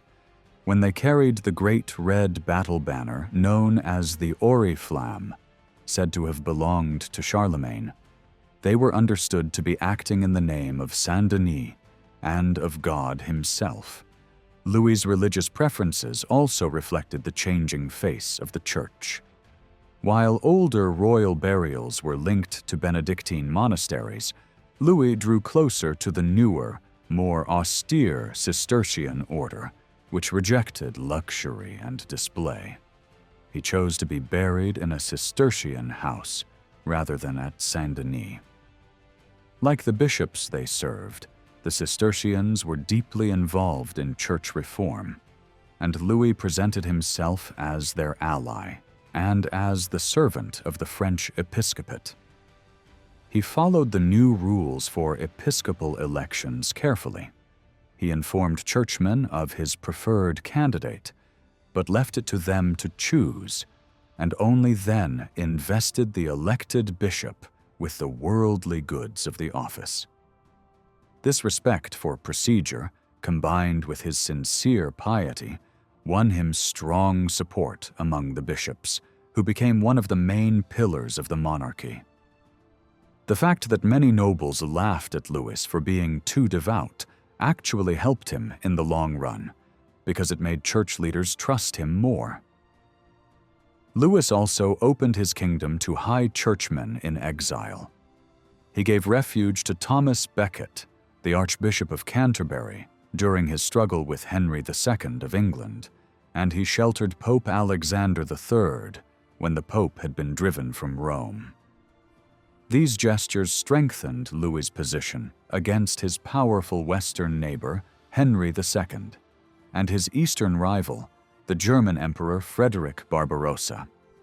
The emperor claimed to be the true heir of Charlemagne and challenged French claims to former Carolingian lands. He used Roman law and showy ceremonies to support his authority, and stationed mercenary troops near the borders of France. Louis responded calmly and firmly, matching imperial grants with royal charters of his own, and leaning on his alliance with the rightful pope. When Alexander III set up his court in Sens and honored Louis with special symbols of papal favor, it showed clearly that the spiritual head of Latin Christendom preferred the cautious King of France over the aggressive emperor. At the beginning of his reign, Louis's use of royal power had been clumsy and sometimes destructive. He tried to influence a major episcopal election for his own chancellor, and he encouraged a favorite noble to repudiate his wife in a way that offended the church and powerful neighbors. During a harsh campaign against the Count of Champagne, his troops burned a church full of refugees at Vitry, a shocking act that stained his image as God's anointed ruler and gave his enemies excellent propaganda. It is not surprising that he later sought forgiveness and purification by taking the cross and leading a crusade to the east. This second great expedition to the Holy Land ended in military failure, but the fact that the King of France himself had led it changed how people saw him. His journey took him far beyond the old heartlands of the monarchy. He visited distant shrines and showed himself to populations that had barely seen a French king in living memory. Though God had not granted victory, he returned with the prestige of a ruler who had suffered for Christendom. With time and further pilgrimages, his image shifted from that of a troubled sinner to that of a king pilgrim, whose authority stretched over the whole kingdom with the blessing of heaven. This new standing became clearer when Louis began to act as guardian of a general peace. In 1155, at a great assembly in Soissons, he proclaimed a kingdom-wide peace for 10 years. Church leaders, abbots, and great lords gathered together, swore to maintain this peace, and promised to help punish anyone who broke it. The king declared publicly that it was his duty to keep this peace and to bring offenders to justice. It was an idea rooted in an older religious movement that had tried to protect the weak from noble violence. But now the central responsibility had shifted. The peace of God was no longer to be defended mainly by bishops in their own dioceses. It had become a royal task, extending over the entire realm. In later years, Louis personally intervened in troubled regions like Burgundy, where mercenaries and violent lords were ravaging church lands. He presented himself as the one who restored order, corrected abuses, and re-established the peace of God.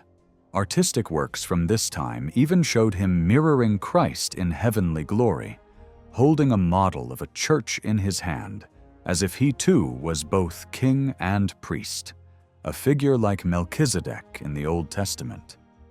Louis's greatest human reward for these efforts came when, late in life, he finally received a long-awaited male heir, Philip. The birth was celebrated with joy, songs and written praise that marked Paris as the heart of the kingdom. Learned men from across France gathered in the city to teach and study. Whether or not Louis personally planned this concentration of talent, his rule coincided with the moment when Paris became a permanent capital, combining royal residence, cathedral, great abbeys, and a leading school. He supported ambitious building projects, most famously the rebuilding of Notre-Dame. Although some clerics argued that such money should go to the poor, the king sided with the bishop who wanted a new, grand cathedral. The soaring choir, paid for in part by royal gifts of silver, was higher than anything previously attempted. It stood as both a house of God and a monument to royal and urban strength. This period marked the beginning of what we now call Gothic architecture, though contemporaries simply saw it as the new French work.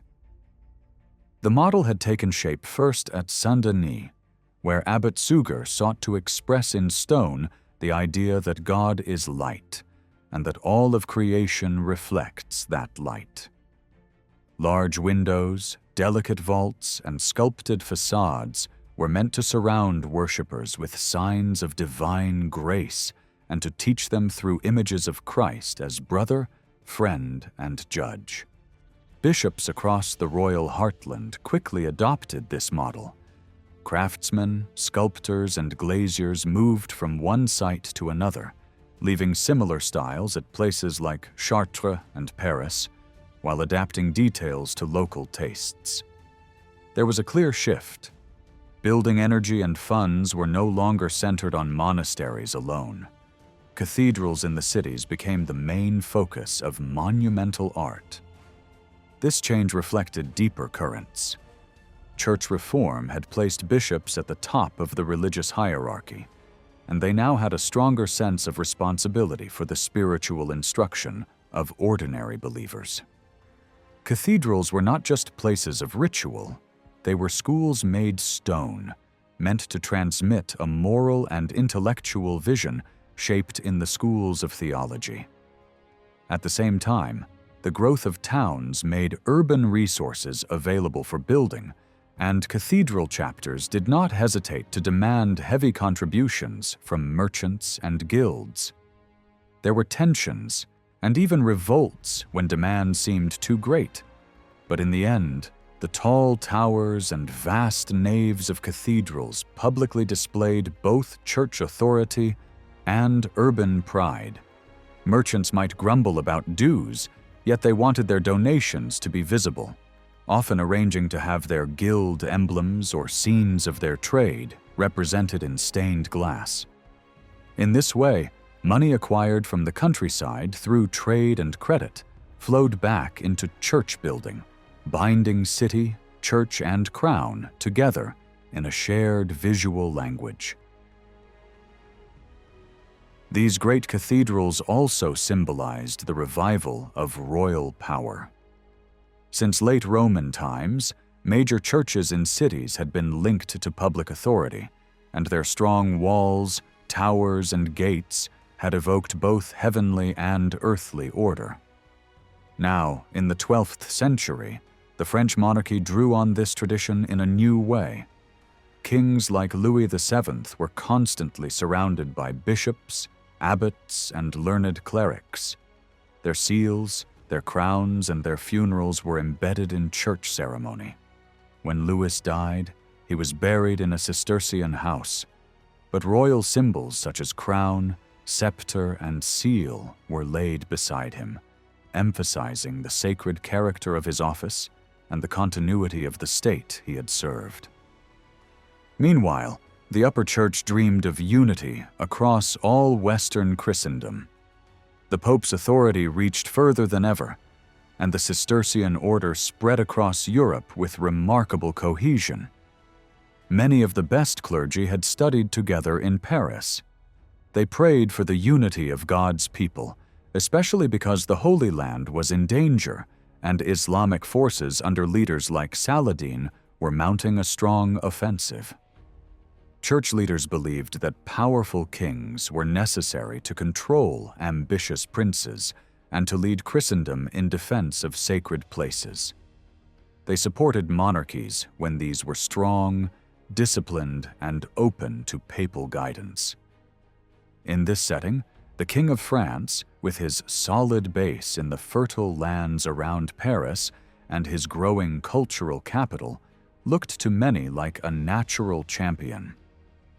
It is not surprising that the language of empire, peace, and justice began to appear around the French crown, or that people imagined the king surrounded by a select group of great lords and bishops who echoed the 12 apostles or the legendary peers of Charlemagne.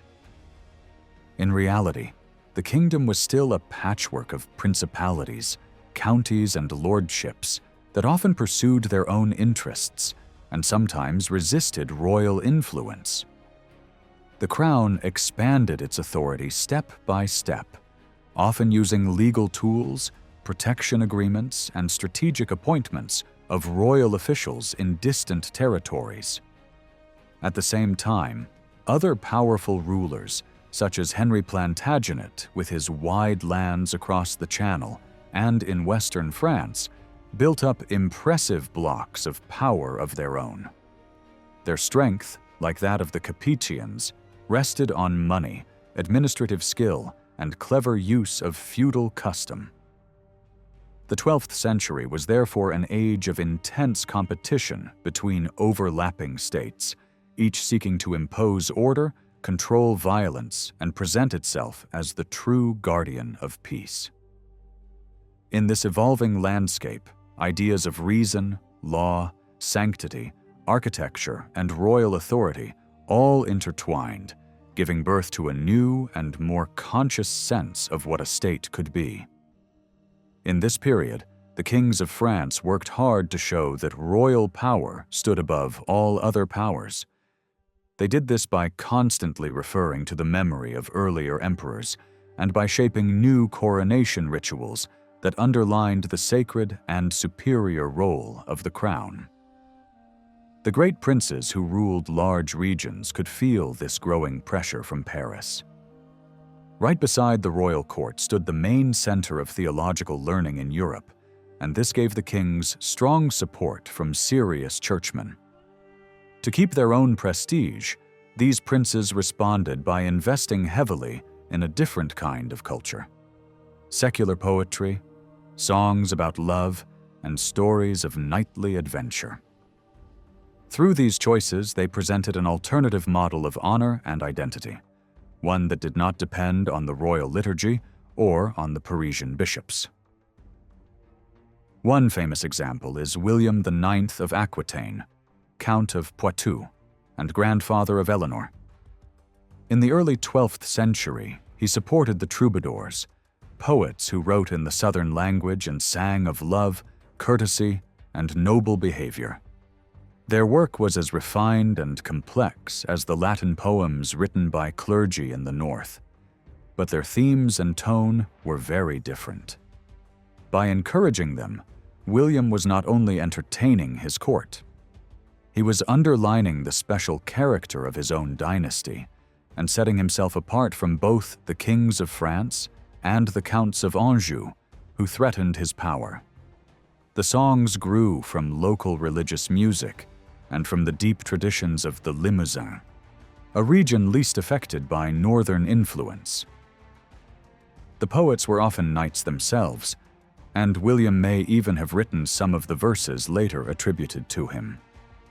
Their songs praised the ideals of courtly love and polite, controlled behavior, and William hoped that this refined code would help guide and calm his nobles more effectively than the fragile bonds of feudal loyalty alone. Henry II of England, who inherited many of these lands, followed a similar path.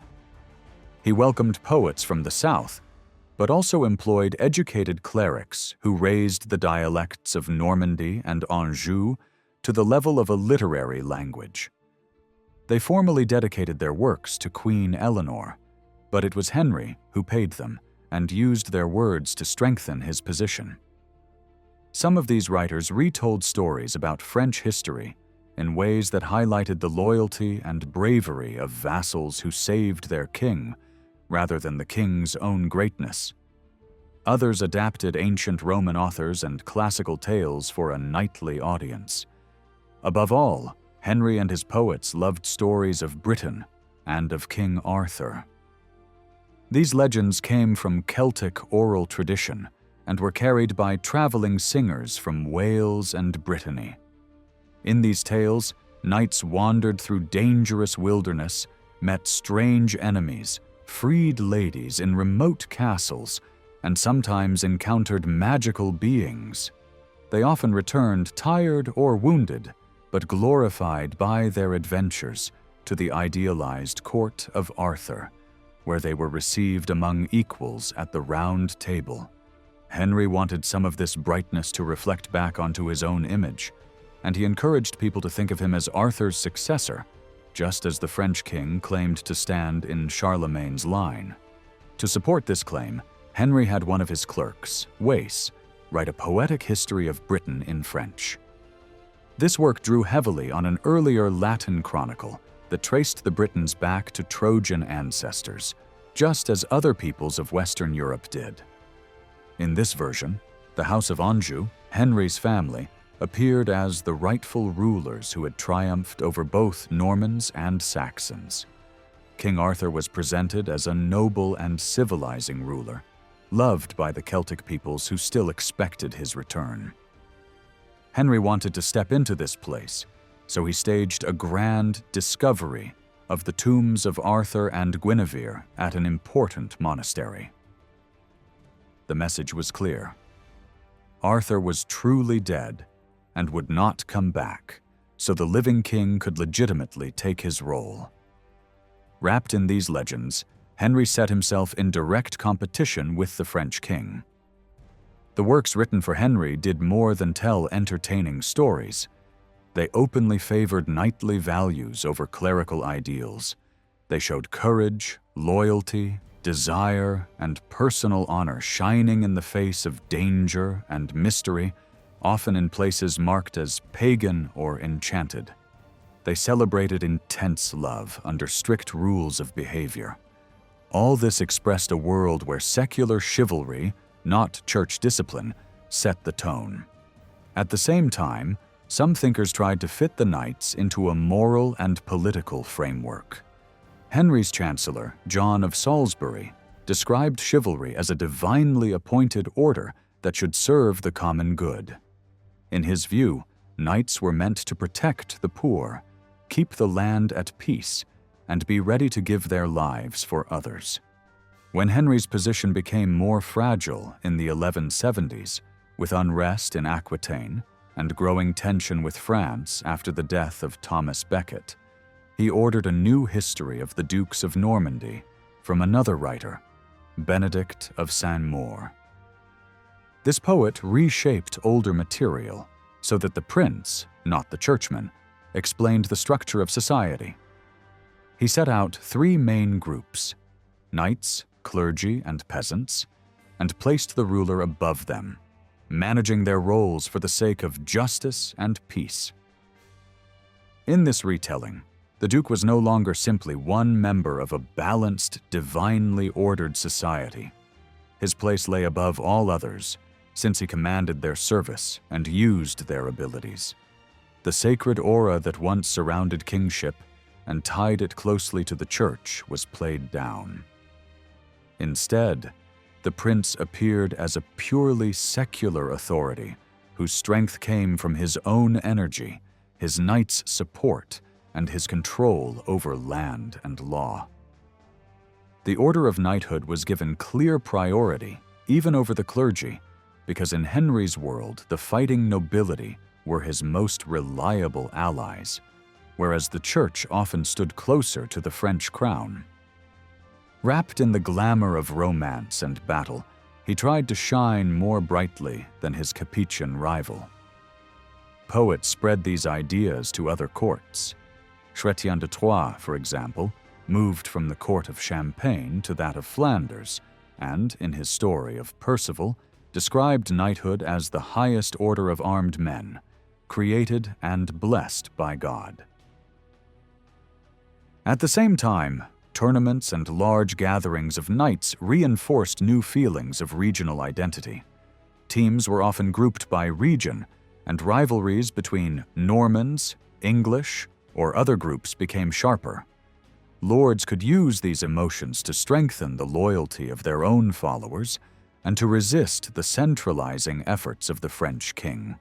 The word nation was not yet used in the modern political sense, but it did appear in schools at Paris to describe groups of students who came from the same region and spoke the same dialect. In some writings from the time of Philip Augustus, the term was applied to the different peoples living under the French crown, gathered around Paris as the seat of monarchy. This shows that some educated observers already imagined the kingdom as a collection of distinct communities under one ruler. A particularly revealing text from this period is a history of the Lords of Amboise, a small but strategic lordship in the Loire Valley. It was written for the young heirs of this family after their father, a loyal supporter of the Count of Anjou, had been defeated and died a prisoner in the hands of a rival count. The author, probably a well-educated relative, hoped to move Henry II to defend these orphans by reminding him of the long bond between their house and his own. He described in detail the past deeds of the Lords of Amboise, their service to the Counts of Anjou, and the mutual obligations that tied them together. He presented a double history of the land and its rulers. On the one hand, the small castle and its defenders. On the other, the powerful overlords whose protection made local survival possible. This narrative praised loyalty, courage, and reciprocal duty as the foundations of regional stability. To give weight to his story, the writer began with a description of the site itself, using both the classical texts in the library at Tours and the physical remains he could see. Old walls, carved stones, and ancient place names. He claimed that Julius Caesar had first chosen the hill of Amboise as a base for his campaigns in western Gaul and had built a palace there. Later, according to this account, everything was destroyed by new invasions. A second heroic founder then appeared. King Arthur, who was said to have freed Gaul from Roman control, entered Paris as a conqueror and distributed lands to his followers. In this version, the capital already held its central place, and one of Arthur's lieutenants received the region around Angers and the Touraine, just as Henry II held those lands in his own day. The King of the Franks appears as Arthur's close friend, but clearly in a lesser role. This structure allowed the author to flatter both Henry's ambitions in Brittany and his claim to be a ruler with ancient, noble roots. The history then moved through the time of the first Frankish kings, presenting them in a positive light until the later 9th century, when royal power weakened and local lordships multiplied. The text described how the Counts of Anjou were first granted their lands by a Frankish king, how they fought against pagan raiders and neighboring counts, and how they appointed loyal warriors to hold key castles like Amboise. The author stressed that these counts remained faithful to the Franks in name, but in practice became stronger than their overlord as royal authority declined.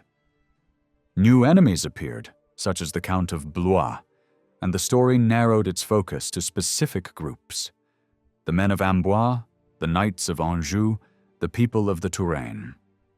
The older, broad label Franks now split into smaller communities. Each had its own sense of honor and its own memories of victory and loss. All of this reveals a deeper change. As formal ties between lords and vassals slowly loosened, and as money and written law transformed society, men began to feel a strong bond with the particular region where they lived. They spoke of their land or country in a more emotional way, and good knights were praised for being ready to die for it. In some areas, especially where violence was frequent, the main focus of loyalty was the diocese and its peace institutions. Elsewhere, feelings of belonging centered on the castle and the lord, who represented a long line of defenders. Military service and family history blended into a first, rough form of what we would later call national consciousness. Under their lord's banner, knights remembered past campaigns, recited stories of ancestors, and listened to romances about their line, often told near the very tombs of those ancestors. In this way, poetry, politics, and memory joined together to create new images of identity that stood beside, and sometimes against, the growing idea of a unified French kingdom under the Capetian kings. During the 12th century, the great noble families began to think much more carefully about how they remembered their dead. Following the example of the French kings at Saint-Denis, they chose one main church or chapel as the fixed burial place for their line. Earlier in the 11th century, figures like Fulk Recken could still say they did not even know where some of their distant ancestors were buried, and even recent forebears lay scattered in different places. As power became more centralized and families thought of themselves in clearly dynastic terms, they started to create true family mausoleums. From 1119, the Counts of Flanders were buried at Saint-Bertin. From 1133, the Counts of Hainaut at the Collegiate Church in Mons, and in 1157, the Count of Champagne decided that his palace chapel in Troyes, dedicated to Saint Stephen, would become the permanent resting place of his descendants. At the same time, noble tombs became less modest. Instead of plain stones, they now bore rich symbols and decoration that kept the fame of the family alive. While Louis VI still lay under a simple slab at Saint-Denis, Geoffrey Plantagenet's tomb already showed him standing, sword of justice in hand, on a glowing enamel panel. Louis VII's widow even wanted to cover his grave with precious metal and jewels, turning his burial place into a shining image of heavenly reward and of the new, more splendid vision of kingship.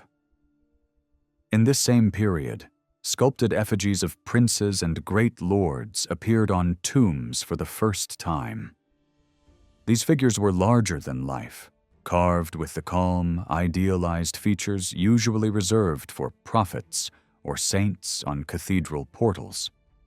Like a body laid out on a great funeral bier, they represented the dead noble asleep as he waited for the final judgment. In the Church of St. Stephen at Troyes, for example, Henry the Liberal, Count of Champagne, who died in 1181, was shown on a magnificent sarcophagus of silver and gilded bronze, as impressive as the tombs of his royal relatives. His successor, Theobald, who died during the Fourth Crusade, had an effigy supported by 11 small mourning figures along the sides, each one representing a famous member of his wider family, including 3 kings.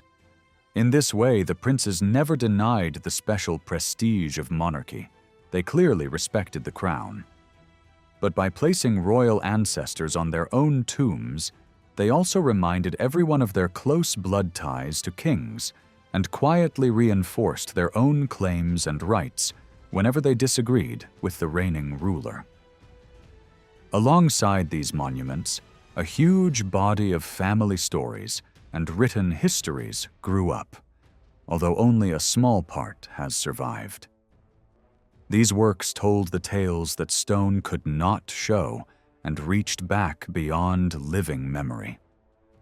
When scholars and clerks were paid to trace the origins of a noble house, they were quick to give that family a heroic founder if none was known. This figure was usually a bold young knight who had won land through marriage in the early feudal age. Through his wife came the blood of kings, which proved that the present lord shared royal ancestry. In reality, many of these families were closely related through repeated intermarriage, and most could find some path back to Charlemagne, just as the Capetian kings did. It is no accident that nobles invoked their ancestors most loudly at the very moment when royal power was spreading and threatening their independence. Count Baldwin of Hainaut, for example, ordered searches in famous monastic libraries for stories about Charlemagne, especially the account attributed to Archbishop Turpin. Around 1200 to 1230, several translations of this text were made for nobles in eastern France, near the imperial frontier. In the introductions to these versions, Charlemagne appears as the perfect knight, a model for those who feared that true chivalry was fading. By claiming him as an ancestor, they linked their own struggle against royal pressure to his legendary greatness. At the same time, clerics working for the princes began to retell older legends in ways that questioned Capetian authority. They repeated a famous prediction, the so-called prophecy of Saint Valery, which said that the crown would remain in the hands of Hugh Capet's descendants for only 7 generations. The number was meant to symbolize eternity, but 12th century minds treated it literally. Monks and courtiers counted carefully. By changing the starting point from Hugh Capet to his father, Hugh the Great, they could argue that Louis VII was the 7th king.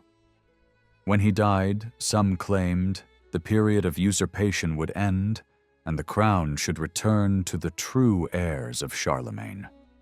For the young Philip, Louis's son, this kind of talk carried a double meaning. Some might expect him to surrender the throne, while others urged him to present himself as a new Charlemagne, and so silence all rival claims.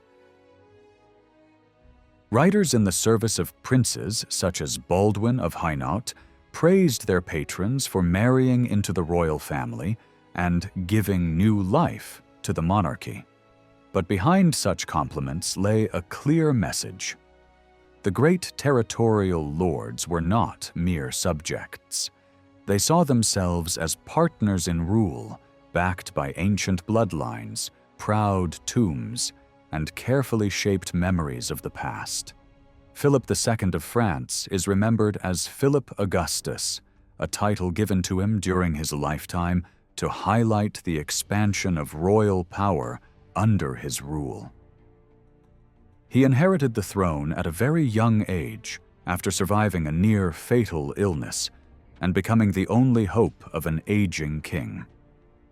His coronation brought together powerful princes and relatives, all hoping to influence him and steer the future of the kingdom. Yet they quickly discovered that the young king was not easily controlled. Soon after taking the crown, he asserted his independence by reclaiming key castles and balancing rival noble factions against one another. Through careful political maneuvering, he secured valuable territories and began the long process of strengthening the monarchy. Philip relied heavily on loyalty, both from chivalric ideals and from the well-organized royal household he inherited. While other courts were filled with restless nobles, the French royal household contained experienced officials whose families had served the crown for generations. Philip expanded this circle with trusted knights and educated clerics chosen for their talent and reliability. These men recorded information, planned fortifications, managed finances, and completed the administrative framework that supported the growing power of the French state. Their loyalty, combined with the moral authority of the Church, allowed Philip to withstand crises and opposition from major princes. Supporters portrayed him as a ruler favored by divine grace. Royal writers described him blessing his soldiers before battle and defending the church when needed. Although his personal devotion was conventional, he benefited enormously from the strong alliance between crown and clergy built during his father's reign.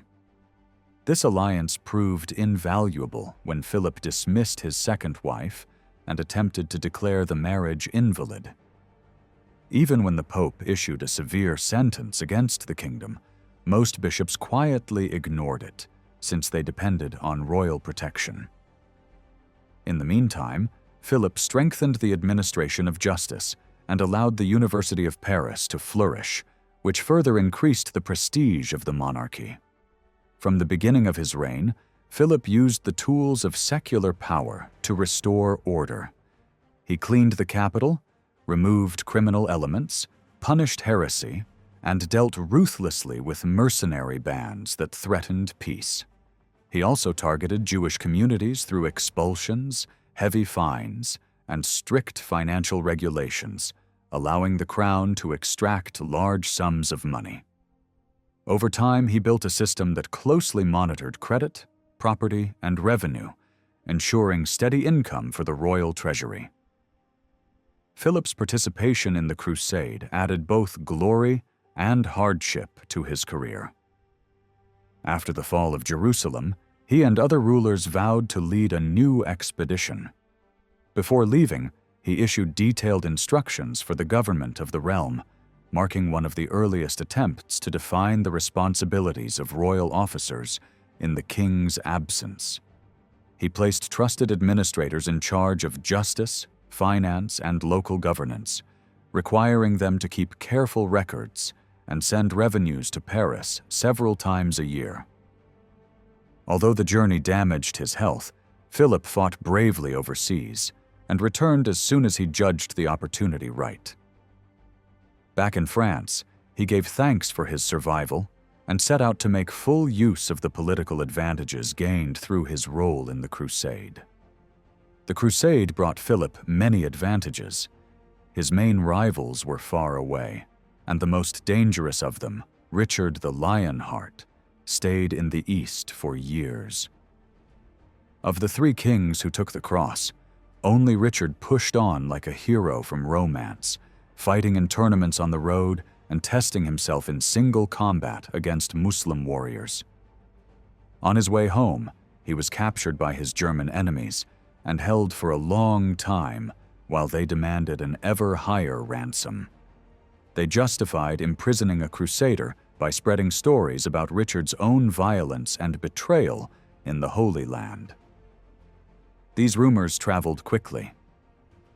After the Third Crusade, people began to say openly that, for the rich, crusading was no longer only about faith, but also about adventure, pleasure, and profit. During this time, Philip did what he had done before. He used family conflict among the Plantagenets for his own benefit. Just as he had once made secret plans with Richard against Henry II, he now worked with Richard's younger brother John, who was hungry for lands of his own. Philip dangled the promise of Normandy, Maine, Anjou, and Aquitaine before him, while he himself quietly seized strongholds along the frontier, especially around Gisors, one of the most strategic points on the border. He moved quickly, knowing Richard would eventually return. These moves gave Philip only a fragile lead at first, but the real, lasting gain came from the heavy losses suffered by the great nobles on the crusade. Philip came back almost alone.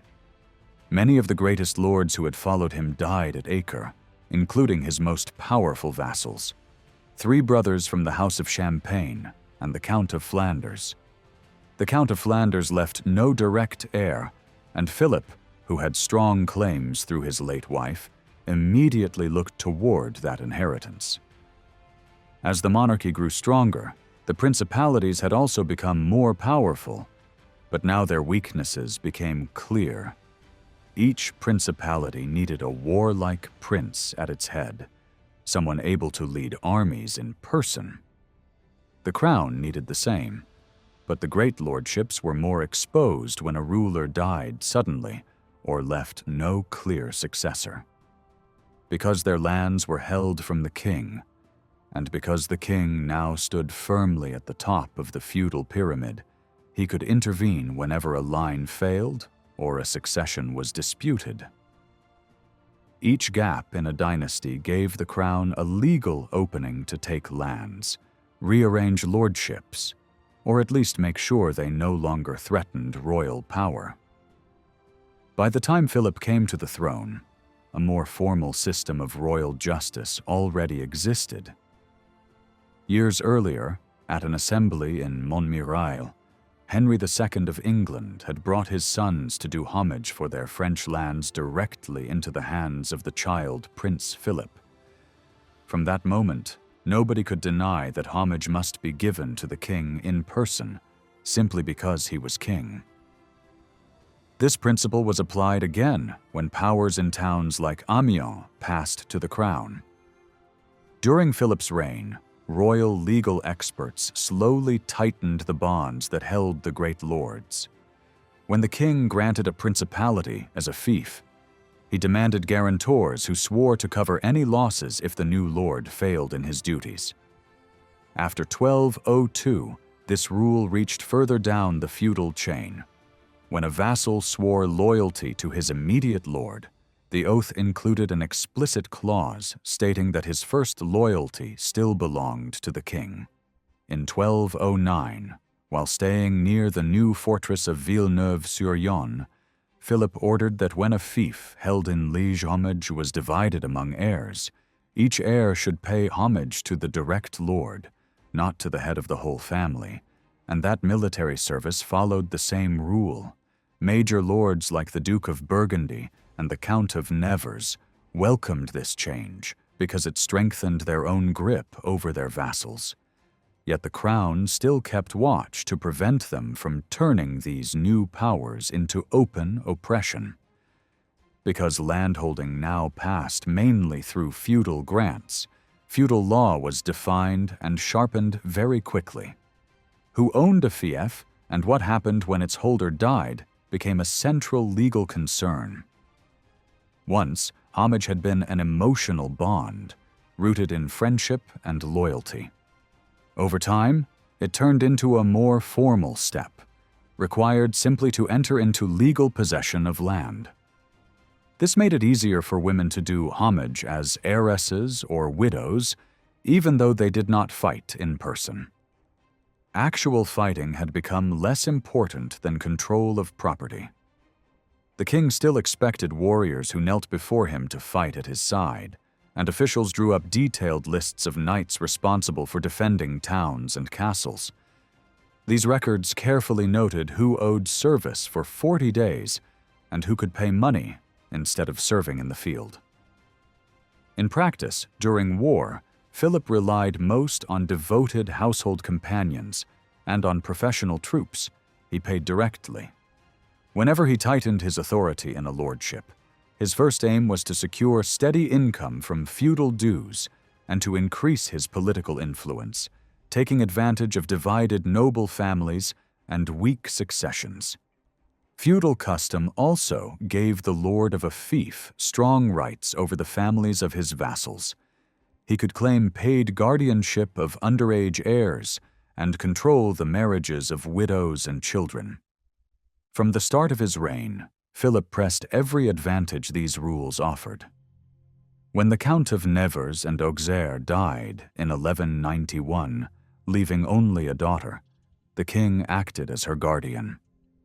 For several years he drew the revenues of her lands, then married her to his cousin from the Courtenay family.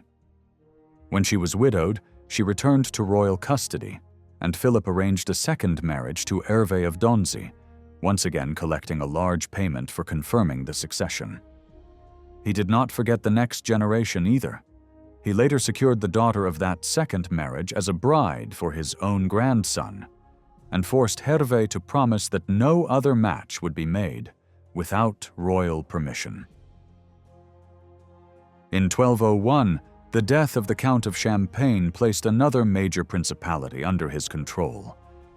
The widowed Countess Blanche of Navarre paid homage only after promising she would not remarry or marry off her daughter without the king's consent, and that the child she carried would be raised as a royal ward if it survived.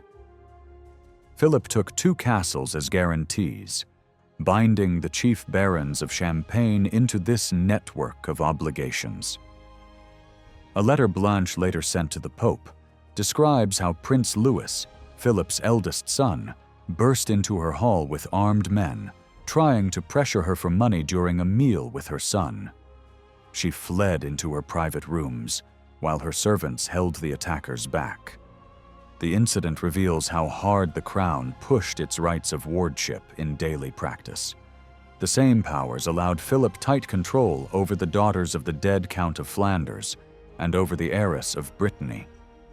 Above all, Philip used feudal law to break the power of the Angevin Empire. When Richard finally returned from captivity, he no longer felt bound by vassalage to the French king, since Philip had clearly betrayed him by conspiring with John in his absence. For 5 years, Richard fought a harsh war against him. At one point, in 1198, he sent out a written report of victory to his subjects, using letters as a tool of political messaging. This shows how, by the end of the 12th century, written communication had become an important weapon in struggles for power. It did not only record events, it shaped how people understood them and helped rulers turn military clashes into lasting political gains. In one of his letters, Richard the Lionheart boasts about a sharp clash near Gisors. He tells how he attacked the French horde outside the town, how the bridge over the river Epte collapsed under the weight of French knights who were fleeing, and how the King of France fell into the water while about 20 of his knights drowned. Richard says that he knocked several famous French knights from their horses, and that more than 100 prisoners and around 200 war horses were taken, many of them protected by heavy iron armor. Even if this fight is, in strict terms, only a skirmish and not a full battle, it is still a serious setback for Philip Augustus. It might have had lasting consequences if events had not changed suddenly the following spring, when Richard died by chance from a crossbow wound while besieging a small castle. Richard leaves no legitimate son, so 2 men claim his inheritance. One is his young nephew Arthur, Count of Brittany. The other is his younger brother John, who wastes no time and takes control of England and Normandy for himself. For Philip Augustus, this situation is a great opportunity. His rights as overlord are now clearly defined, and he acts quickly. He rides to Le Mans, takes Arthur under his protection, gives him Anjou and Maine, and brings him back to Paris. For a while, Philip uses Arthur as a card in his political game with King John. At the right moment, Philip drops the boy, seizes Anjou and Maine for the crown, and then gives them back to John in return for a huge payment. He also agrees that his own son will marry Blanche of Castile, John's niece. In Philip's eyes, the key point is that the ruler of England must once again stand before him as a vassal for all lands held in France. Not long after this, trouble breaks out in Poitou. 2 powerful lords, Hugh of Lusignan and the Count of La Marche, rebel against John. These families have always been difficult for Dukes of Aquitaine to control and require careful treatment. John makes a fatal mistake when he decides to marry Isabella of Angoulême, although she has already been promised to the son of one of these Poitevin lords. They see this as betrayal and appeal to John's overlord, the King of France, asking for justice. This appeal fits the new pattern of law, where vassals can climb step by step up the ladder and call on the ultimate lord to judge. Philip welcomes the case. He summons John to appear before the royal court at Paris so that the quarrel can be examined and peace restored. John refuses to come. He argues that he only owes personal service in Normandy, on the frontier, not in Paris. Philip answers that he has been summoned as Duke of Aquitaine and therefore must obey. John still does not come. In April 1202, the royal court gives its judgment. The French barons declare that John has lost all the lands he holds from the king. In other words, they pronounce complete confiscation of his French fiefs because he has failed in his duties as a vassal. They base this decision on custom. Lords sometimes threaten disloyal vassals with loss of their land, but in practice almost nobody has ever dared carry out such a sentence, especially not against a great principality. Philip takes a bold step. He decides the time has come to do exactly that. Convinced that his position is now strong enough, he chooses to enforce the law not only in words, but in action. Once again, he turns to Arthur of Brittany. He knights the young prince, receives his homage for Brittany, and by doing so makes Brittany itself a land held directly from the French crown. Philip promises Arthur that, when possible, he will give him Aquitaine through his grandmother's rights, and Anjou and Maine through his grandfather. Normandy, however, will not return to him. Philip plans to keep Normandy for the royal domain as the price for allowing Arthur to hold his other lands. This is where the real conquest of Plantagenet territories begins. John, in despair, appeals to the Pope and complains that the King of France has treated him unjustly. The Pope tries to intervene as an arbiter. Philip refuses. He insists that this is a matter between a lord and his vassal, a purely temporal question, and none of Rome's business. He says that to accept papal judgment in this case would be an insult to the dignity of the French crown. The French lords and bishops back him strongly. When news spreads that John has murdered his nephew Arthur at Rouen, many are horrified. Philip uses this shock to his advantage. With the help of the great lords, he seizes Anjou and Maine, claiming that the rightful heir has destroyed his own rights by this crime. He leaves the local seneschal in place so that daily administration continues smoothly. But real authority now belongs to the French king. Philip does not push too far into the far southwest. Poitou is distant and culturally different, and he does not try to keep it entirely. However, he holds on to Tours and, above all, to Normandy. In Normandy, there is no longer any question of ruling through ducal officers. The province is now treated as part of the royal lands and managed directly by royal officials. In this way, by using the language and tools of feudal law, Philip transforms former Plantagenet territories into permanent parts of France. King John is still alive and dangerous, though.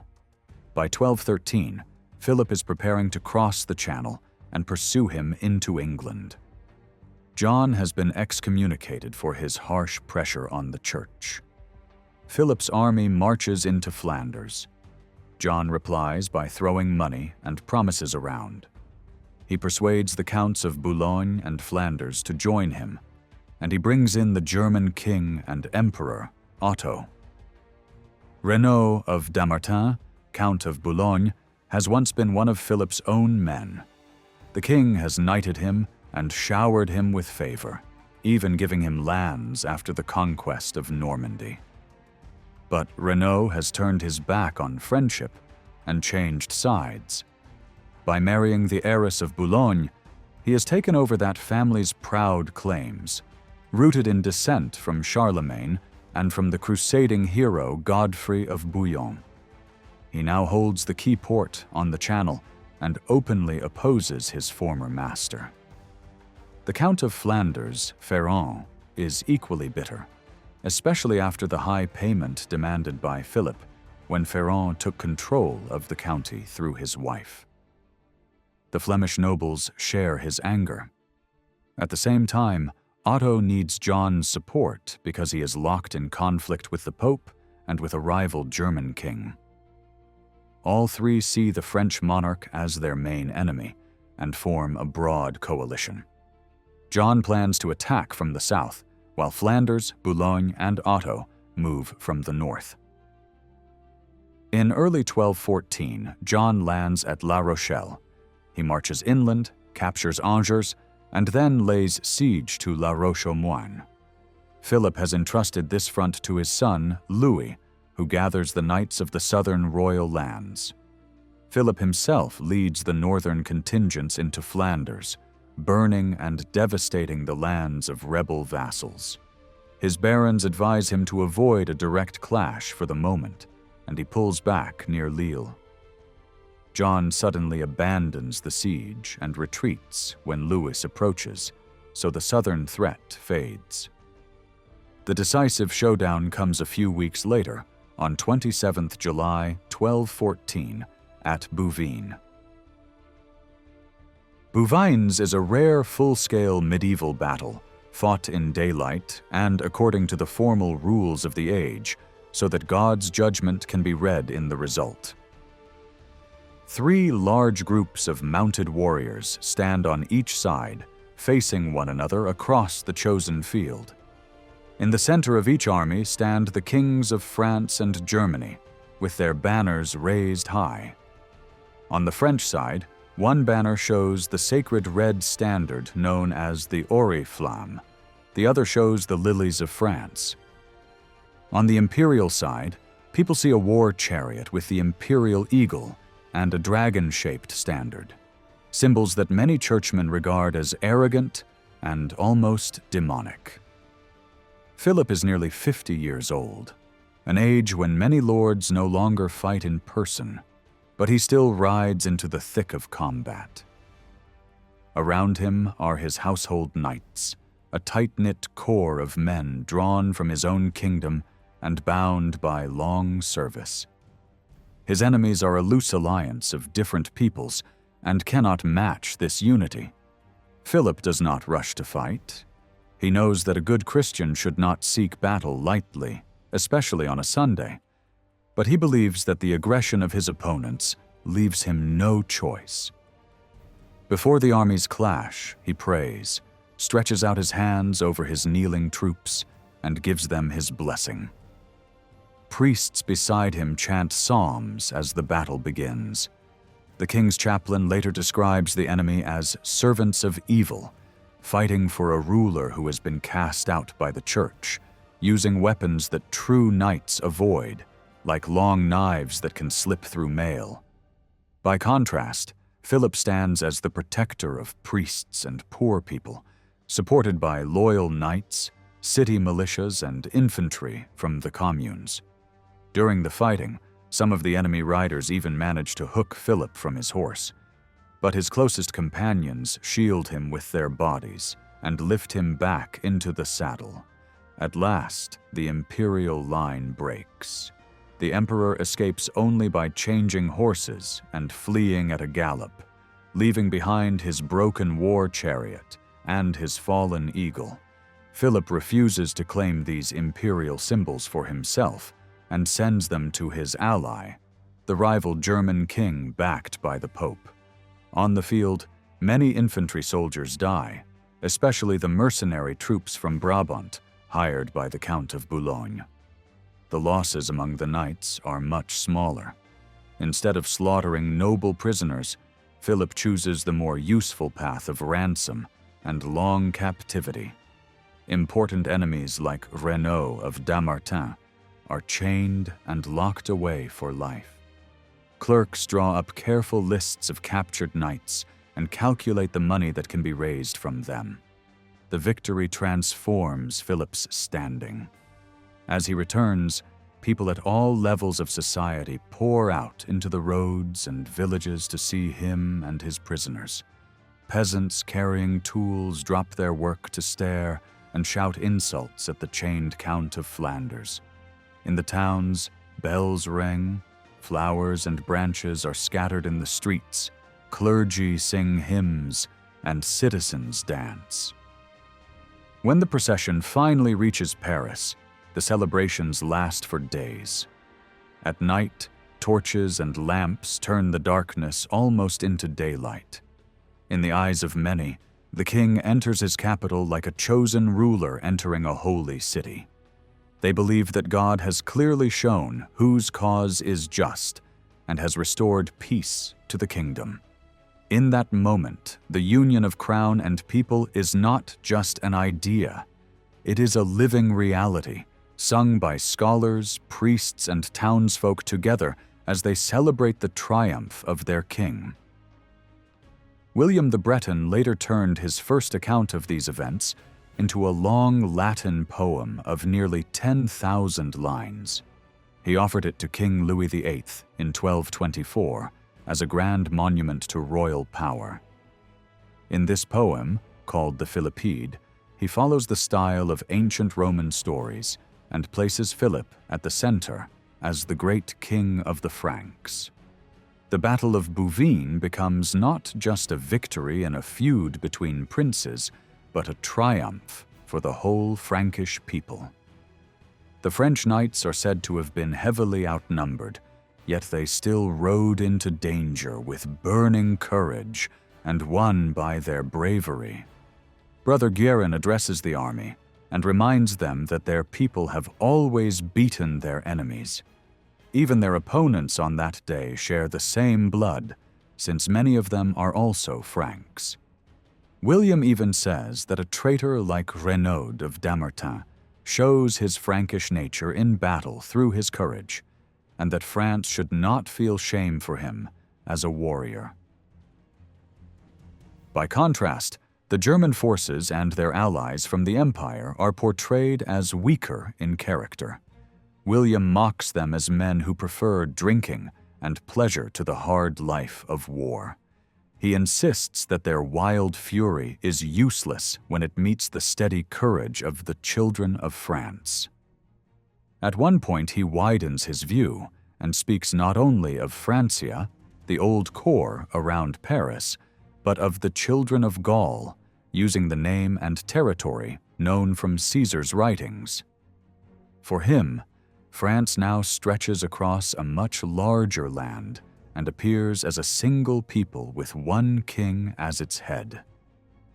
In this version, the king doesn't hold back from the fight.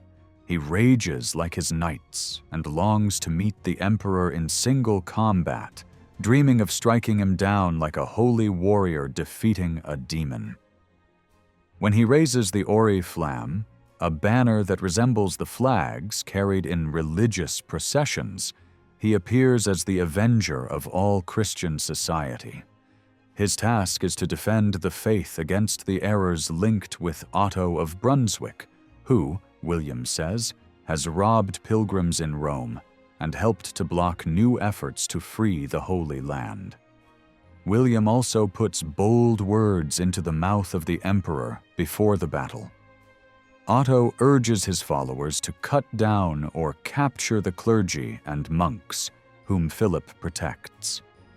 He argues that there are too many churchmen, that they live off the land without fighting, and that knights who protect the people should control the rich fields and the main shares of tithes. In this imagined speech, Otto calls for church estates to be handed to the ruler so that he can pay his soldiers. He paints the clergy as lazy men wasting the harvest, while knights are presented as the true guardians of the common good. Against this image, Philip is shown as the firm defender of the traditional order, in which the church remains rich and powerful, and the crown stands as its shield. Victory at Bouvines is therefore not only a military success, it is proof from God that the alliance of throne and altar is right and strong. The Philippide repeats the theme of the triumphal return, but focuses more on the capital than on countryside mockery. William stresses the formal celebrations in Paris and compares them to the ancient triumphs of Roman emperors, such as Titus and Vespasian. Philip is placed above them, however, because the Franks once drove out the Romans and freed Gaul, and because the highest learning now comes from the schools of Paris, rather than from old Rome. In William's eyes, Philip is closer to Alexander the Great than to Caesar, a new conqueror at the head of a united nation. Joy flows from the king's heart through all levels of the realm, through cities, towns, and market centers that now form the nervous system of royal power. One victory, he says, creates countless triumphs and makes France look like a true great state. Unity is the key idea. William describes the blood spilled at Bouvines as if it were a new kind of baptism, that purifies the people and gives them a fresh start. For a brief time, during the celebrations, all social barriers seem to fade. Knights, townsmen, and even peasants shine in borrowed splendor, as if they all share in the same honor. Yet the poem also makes clear that in normal times, society is sharply divided. William lists 4 groups: those who pray, those who fight, the townspeople, and the peasants. The peasants are placed firmly at the bottom. He mocks them for thinking fine clothes make them equal to great lords, and reminds the listener that they are like the feet of the body, far from the head, where power and light reside. Full membership of the royal court belongs only to the clergy, the nobility, and the better-off townsmen. Even so, after Bouvines, the monarchy confidently claims chivalry as its own, and the king stands before all 3 privileged orders as the most Christian sovereign who leads the whole nation. From this point, Philip is shown not only as a ruler, but almost as a father to his people, while his subjects are invited to behave like devoted children. Writers of the time say that it is hard to tell who loves the other more, the king or his people, and that they seem to compete in loyalty and affection. For once, historians can point to a precise day and say that a long, slow development crystallized in a single moment. On the evening of 27th July 1214, something changed. A chronicler who served the lords of Bethune notes that after Bouvines, no one dared to challenge Philip directly, and that the kingdom enjoyed a long period of peace. The king could sit firmly on his throne, while his son took on dangerous tasks in his place. Behind this calm picture, however, family tensions still existed. As in many noble houses, relations between an aging ruler and a strong-willed heir were not easy. Prince Louis, Count of Artois, often acted on his own judgment, encouraged by his energetic wife, Blanche of Castile. Philip did not have his son crowned during his own lifetime, but this does not mean he felt completely safe. He knew that dynastic continuity was never guaranteed, and that a sudden death could always bring crisis. Perhaps for this reason, he preferred not to share the crown, especially while allowing Louis to involve himself in risky campaigns such as the attempt to conquer England in 1216, and later the crusade against the southern heretics. Even after Bouvines, the idea of the state and the royal line remained strong, but never entirely free from danger. Philip Augustus wanted to prepare his son, Louis, for the throne, and he made sure the boy was raised with strong moral lessons. A Paris churchman wrote a special guide for young princes and gave it to Louis on his 13th birthday in 1200. In this work, the great King Charlemagne was used as the perfect example of courage, justice, wisdom, and self-control. The text even has Philip speak directly to his son, advising him to stay calm in difficult moments and avoid the kind of family troubles that had troubled earlier rulers. One page shows a family tree of recent French kings, all marked with royal symbols, to remind Louis of the long and unbroken line he belonged to. No one felt the need to mention that his mother and grandmother were descendants of Charlemagne, because his right to rule was already unquestioned. Even church leaders declared openly that the French crown came from the bloodline of Charlemagne. Other royal clerks added old prophecies to official registers, predicting that the Capetian line would continue without challenge. Philip had another stroke of luck. Louis was his only legitimate son, so there would be no argument over division of lands. A younger son, born from a later marriage, could not claim a serious portion of the royal inheritance because many nobles still doubted his full status. Louis would inherit everything his father had worked so hard to assemble, In 1222, Philip became seriously ill. He began giving away personal possessions for the good of his soul, supporting knights who had fought overseas, helping the needy in Paris, and offering precious items to the church he loved most, the Abbey of Saint-Denis. The list of gifts was not large, showing that the royal household still preferred simplicity. Philip lived until the next summer. When he realized his death was near, he tried to return to Paris, where the council was already planning a new crusade. He died on the road at Mantes. His funeral followed the customs of a great Christian king. His body was dressed in the same ceremonial clothing he had worn at his coronation, with a crown and scepter.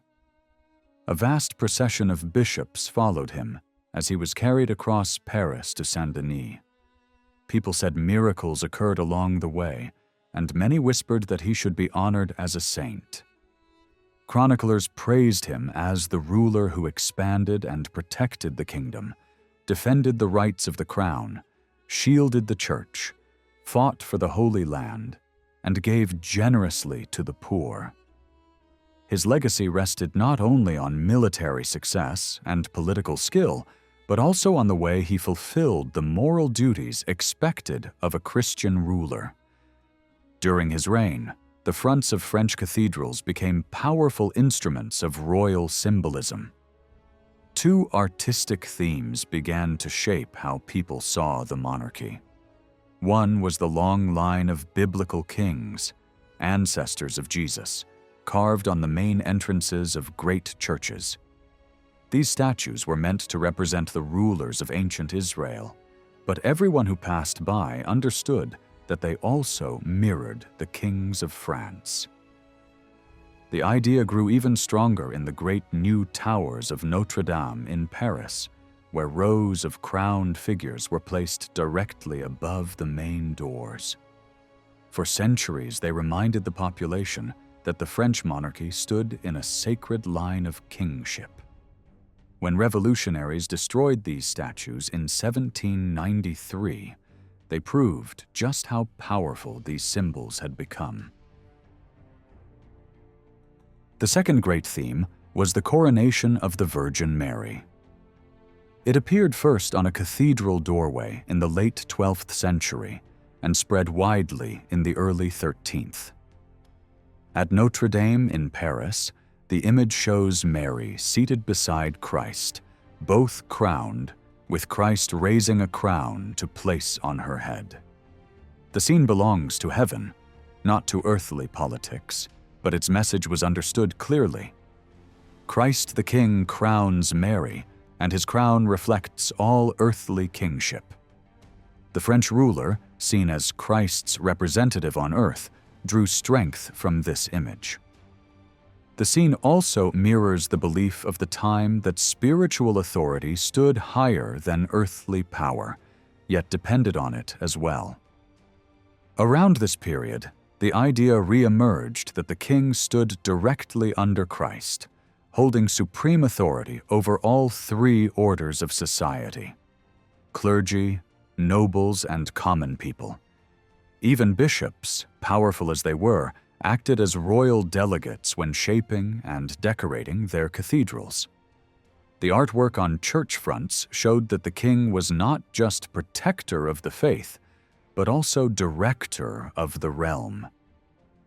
It reminded everyone that the crown guided the church in practical matters, just as the king guided armies on crusade. Through these images, through his victories, and through his careful control of feudal law, Philip Augustus reshaped the monarchy into a far stronger institution. His death closed an age, but the strength he built ensured that France remained united and powerful long after him. We should not imagine that everyone in the lands we now call France obeyed Philip Augustus. His rule was strongest around Paris, in the old heartland of the Franks, and in Normandy, which he had brought under his direct control. Thanks to his legal powers as overlord, He also held champagne firmly in his hand. In Burgundy, he did not try to take land from the Duke, because the Duke was his cousin and a very faithful follower who had fought bravely for him at Bouvines. Other lords from the empire had also fought under the royal banner that day, such as the Count of Bar and a number of knights from Lorraine. Further south, royal influence moved slowly along the valleys and trade routes. Earlier kings had already pushed royal authority into the center of the country and along the river Saône. Trade had grown rapidly since Italian seafarers opened safer sea routes in the eastern Mediterranean. Ports and river towns like Saint-Gilles, Montpellier, Arles, Marseille, and Lyon became lively centers of business, and when Philip and Richard the Lionheart set out for the Crusade, the Rhone and the Mediterranean offered them the easiest way to the Holy Land. In the southwest, however, royal expansion met serious limits. The remains of the Angevin Empire and the proud lands around Toulouse, once linked to the old Gothic kingdom, stood in the way. The victory of Bouvines meant little to people south of the Loire. Philip had almost no real control in Poitou, and was careful not to stretch his power too far into regions where loyalty would be weak and unstable. He never seriously planned to absorb Aquitaine. His father had withdrawn from that area on purpose. Henry II had worn himself out trying to control it, and Richard I had died there. When church leaders urged Philip to act against heresy in the south, he did not personally rush into action. Instead, he allowed his son Louis to lead campaigns against the Cathars, later called Albigensians, without realizing that these wars would eventually bring the French crown to the shores of the Mediterranean. To understand what happened in the south, we need to clear away some common misunderstandings. There was no carefully planned colonial conquest by the French crown at the start. The South was not a single united country with one shared culture, and the religious movement we call Catharism was not purely Southern. It was part of a wider Christian crisis that affected many regions. The French kings, however, believed that God had charged them, at their coronation, to defend peace and the true faith throughout their realm, down to the borders of Navarre and Aragon. Even in small mountain villages like Montaillou, people knew exactly where royal authority began and ended, and said clearly that they were subjects of the French king. Inside those borders, the South was split into many regions, each proud of its own customs and even its own way of speaking. Out of this variety grew a shared courtly tongue for the upper classes, the language of the troubadours. Their songs were enjoyed from Toulouse to Orange and far beyond, even in northern cities like Caen and later in Italy. This common aristocratic language helped the nobles feel closer to one another in the face of northern interference, and later fed a strong memory of a lost freedom. Political life in the South grew in different soil than in the North.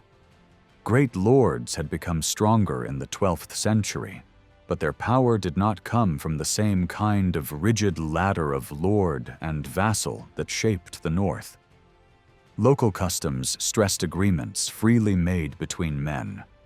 The word usually translated as fief often meant simply the income from a property held under a current contract, whether the holder was noble or not. Two special conditions shaped this world.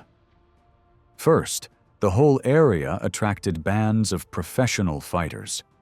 The mountains could not feed all the young men who grew up there, especially younger sons and illegitimate sons of knightly families who inherited almost nothing. Their only capital was their strength and their skill in war. They formed companies and sold their services to any lord who could pay. People in the lowlands called them Aragonese, Navarrese, or Basques, frightened by their rough manners and strange speech. The local princes were sometimes too ready to hire them.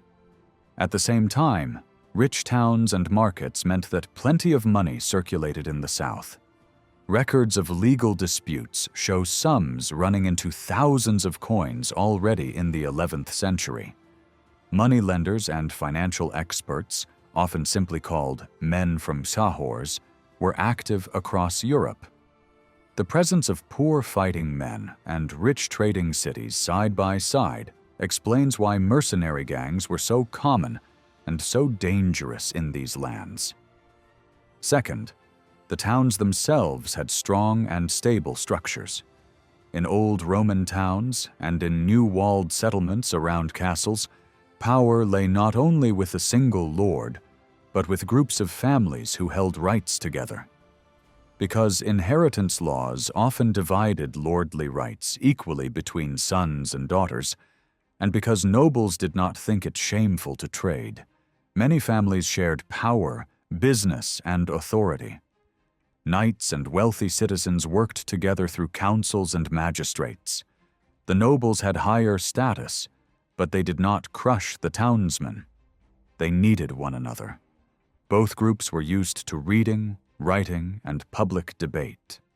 They shared the same worldly culture of courtesy and honor, celebrated in political songs and dialogues composed by troubadours. Together they tried to bring order to the countryside around them. From the smallest fortified village to the big city of Toulouse, local leaders used negotiation, payments, and force to bring nearby lands under town control. The bishops also played an active role in keeping the peace. In areas like Vivarais, Gévaudan, Velay, and Rouergue, they regularly gathered nobles, clerics, and merchants to renew public promises against violence. Knights pledged not to attack churches, markets, or the weak. Priests prayed for protection. Traders contributed money for a common defense fund. When there was danger, the knights and all the men of the area marched under their banners to crush gangs of mercenaries and other troublemakers. Lords could not ignore these strong town communities. They had to invite their leaders into great meetings and take account of their views. Without town support, no stable political order could be built in the south. At the same time, three main centers of power developed. In the northwest, around Poitou, the kings of England tried hard to impose their rule, but their influence ran into stubborn resistance in the mountains and in parts of Gascony. Further east, the Count of Toulouse claimed authority over many church districts and cities, including Toulouse itself, Saint-Gilles, and parts of Provence. His family was of Frankish origin, and his prestige came partly from a forefather who had been given a leading role in the First Crusade. Officially, the Count of Toulouse recognized the French king as his overlord, but his lands were so far from Paris that he was excused from attending coronations and great royal gatherings. To the southwest, the kings of Aragon formed the third pole of power. King Peter II, who was also Count of Barcelona, strengthened his position both south and north of the Pyrenees.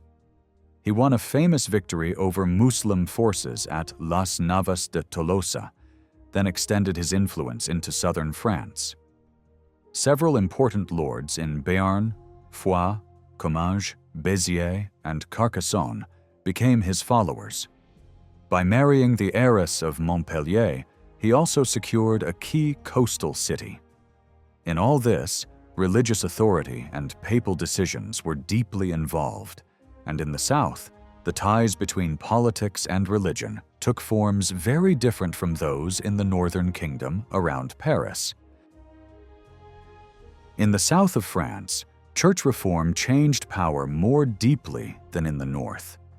Earlier movements for the peace of God had already brought people together under church leadership, but later reforms went further.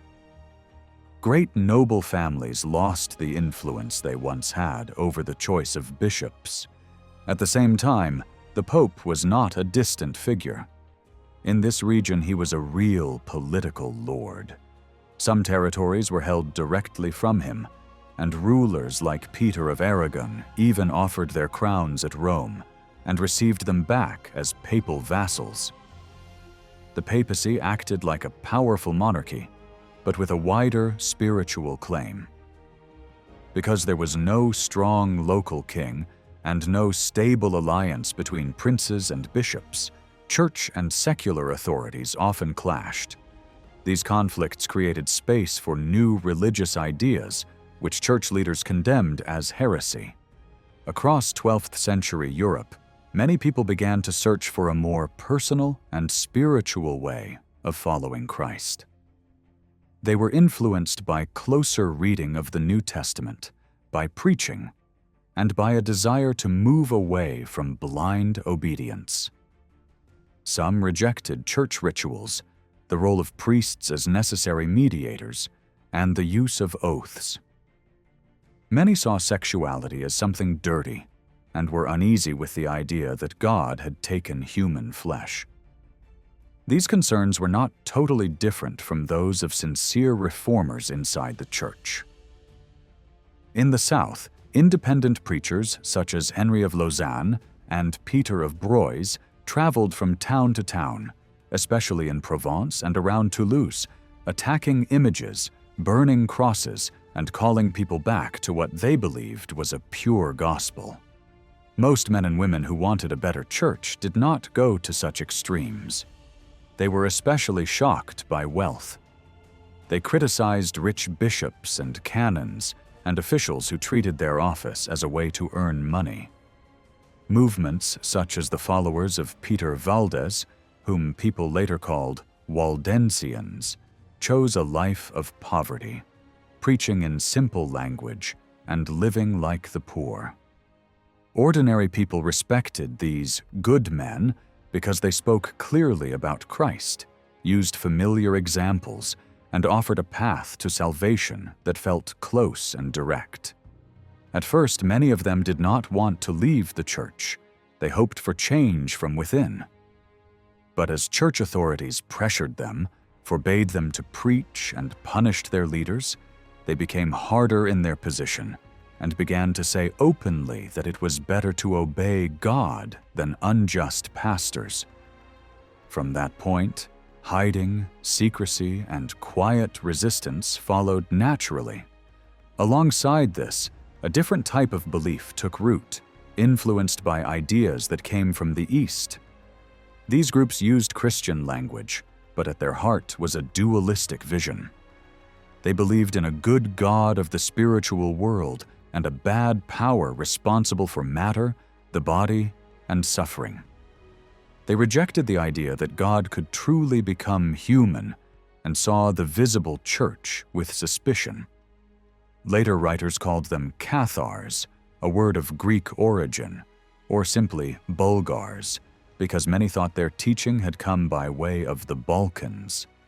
Some documents suggest that they tried to build a full alternative church with their own leaders and sacraments, especially a final rite called the laying on of hands that cleansed all sins at the approach of death. Learned churchmen, such as Alan of Lille, made a clear distinction between the poor preachers who still honored Christ and Scripture, like the Waldensians, and these more radical dualists. Interestingly, in the South, the Waldensians sometimes attacked the Cathars to defend the Christian faith against extreme ideas. Heresy was not a southern problem only. It also appeared in many towns of the north, especially trading centers where merchants wrestled with questions of wealth and usury. Popes and kings exchanged worried letters about it. Bishops in regions like Nevers and Auxerre tried to block the spread of suspect preaching. Once church leaders thought they had identified the centers of false teaching, they turned to harsh measures, including burning at the stake. In the South, heresy spread first from cities such as Albi and Toulouse, where active trade, money, and debate created fertile ground. Wealthy town families and village elites gave shelter to traveling preachers.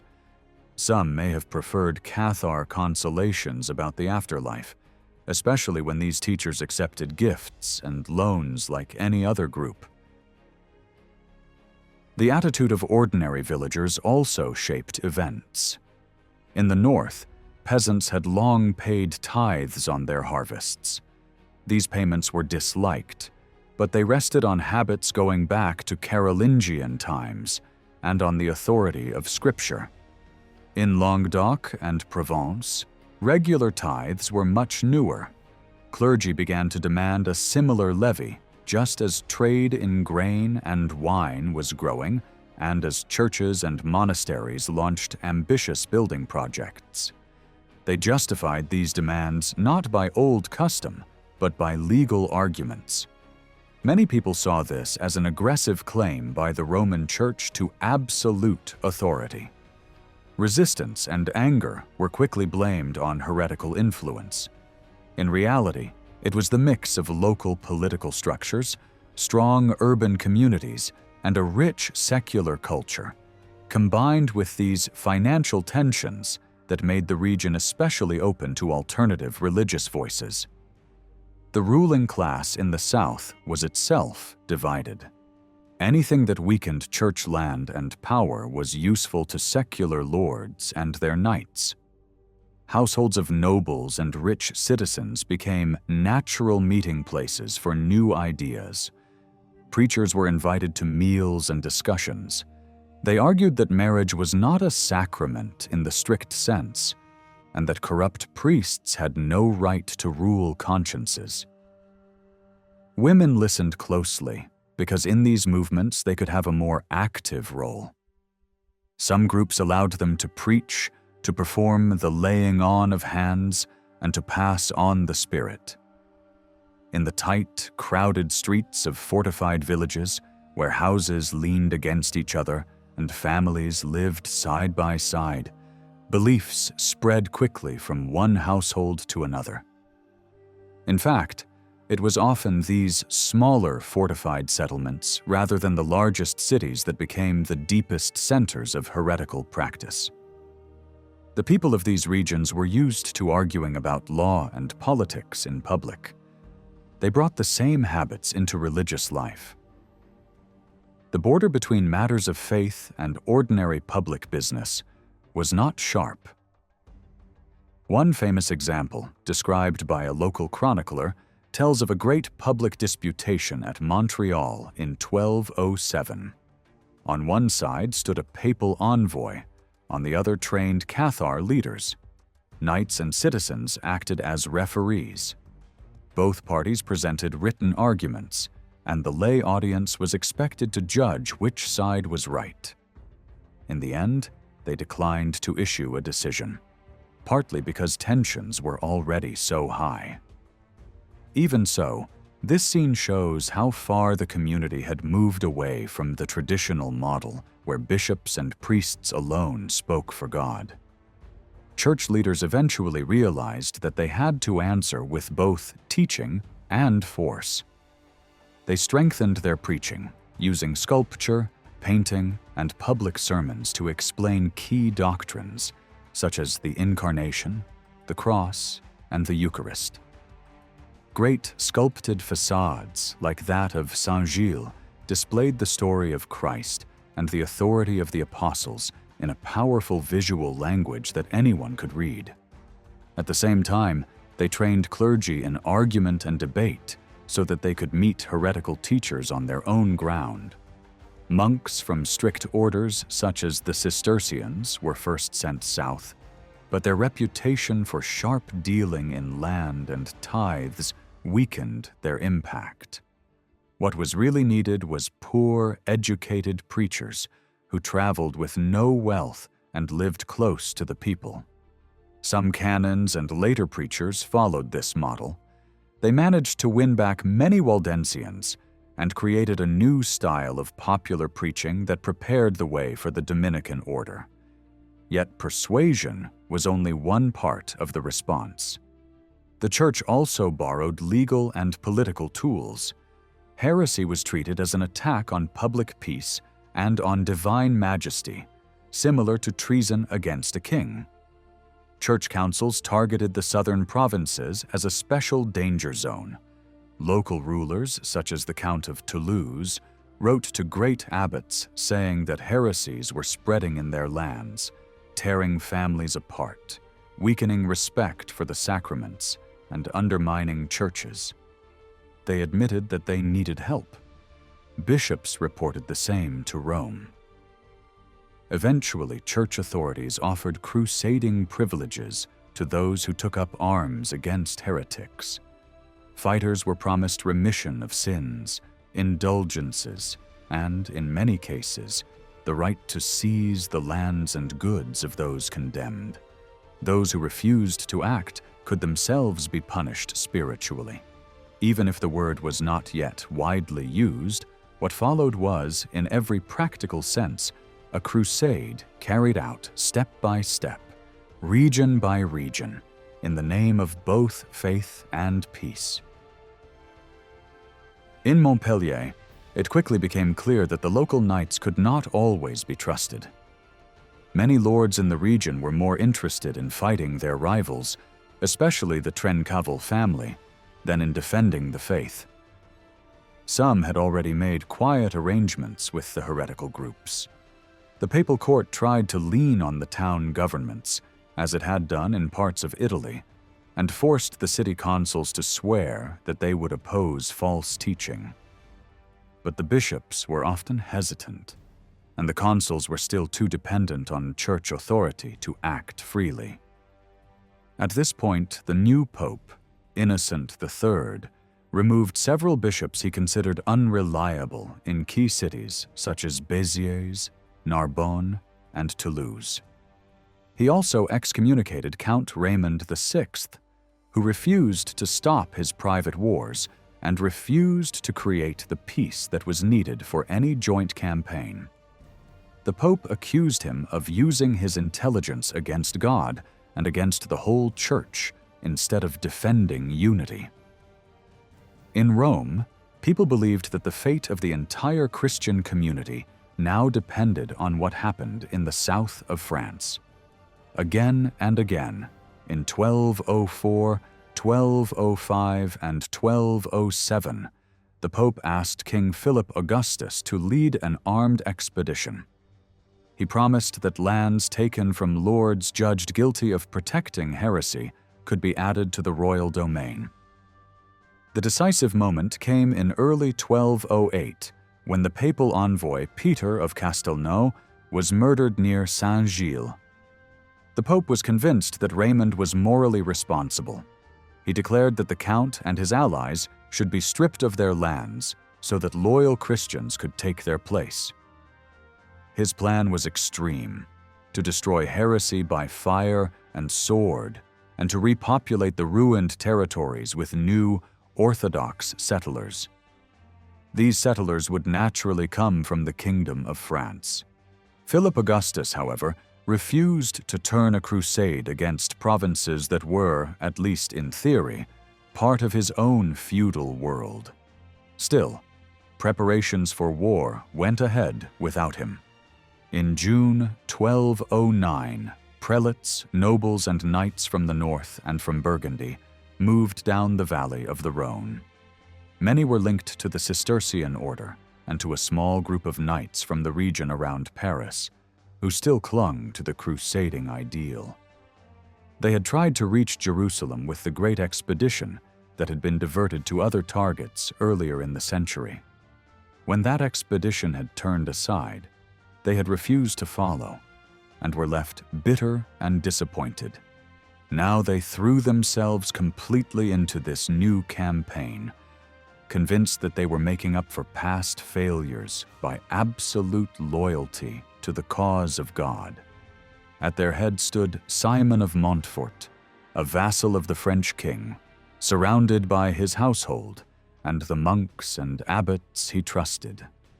As the army advanced, Raymond of Toulouse gave outward satisfaction. In Saint-Gilles, he appeared stripped to the waist at the door of the great church and allowed himself to be publicly beaten, as an act of penance. Once absolved, he joined the forces that had come from the north. That left the lands of the Trencavel family open to attack. Béziers was captured in July 1209, before Carcassonne. What followed became legendary, a wild massacre in which heretics and faithful believers, men, women, and children alike, were burnt or cut down, including crowds who had taken refuge in the cathedral. Later accounts put the blame for the worst excesses on the loose bands of followers who had attached themselves to the crusading army. Rough men with little equipment and no discipline, whom we might call brigands. In the autumn, the local lord, the Viscount, died in captivity. He was buried with ceremony to show the world that his rule was over. His territories were offered to great northern lords, such as the Duke of Burgundy and the Count of Nevers, but they declined and quickly returned home once they had fulfilled their vows. A small committee of bishops, knights, and the papal legate then granted these lands to Simon of Montfort, who remained behind with about 30 knights, a tight circle of companions determined to root out heresy. All around them, from the walls of fortified villages, the Crusaders saw defiance. They chose a harsh strategy.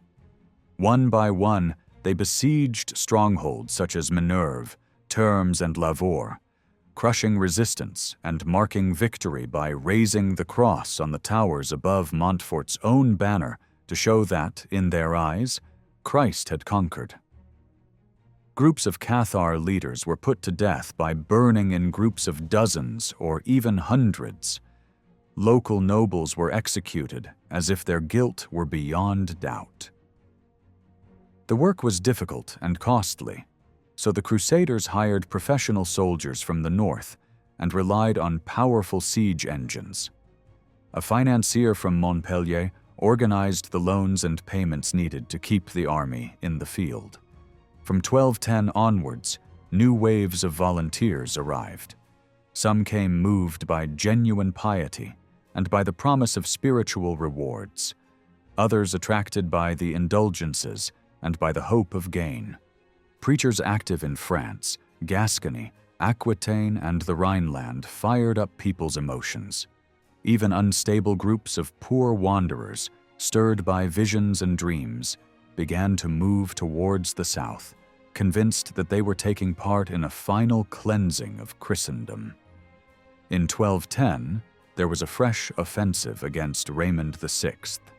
His lands and many of his princely powers were taken away, and Simon of Montfort was put in his place. Raymond's neighbor, the Count of Foix, also lost his territories to Simon's brother after being excommunicated. At the same time, northern churchmen moved into positions of authority. The papal legate became Archbishop of Narbonne, and the abbot of Vaux-de-Cernay became Bishop of Carcassonne. In the winter of 1212, a great assembly was held at Pamiers. Clergy, knights, and town leaders gathered to fix new rules for both faith and public order. The statutes had been drafted by a team that consciously mixed French and local voices to reduce mistrust.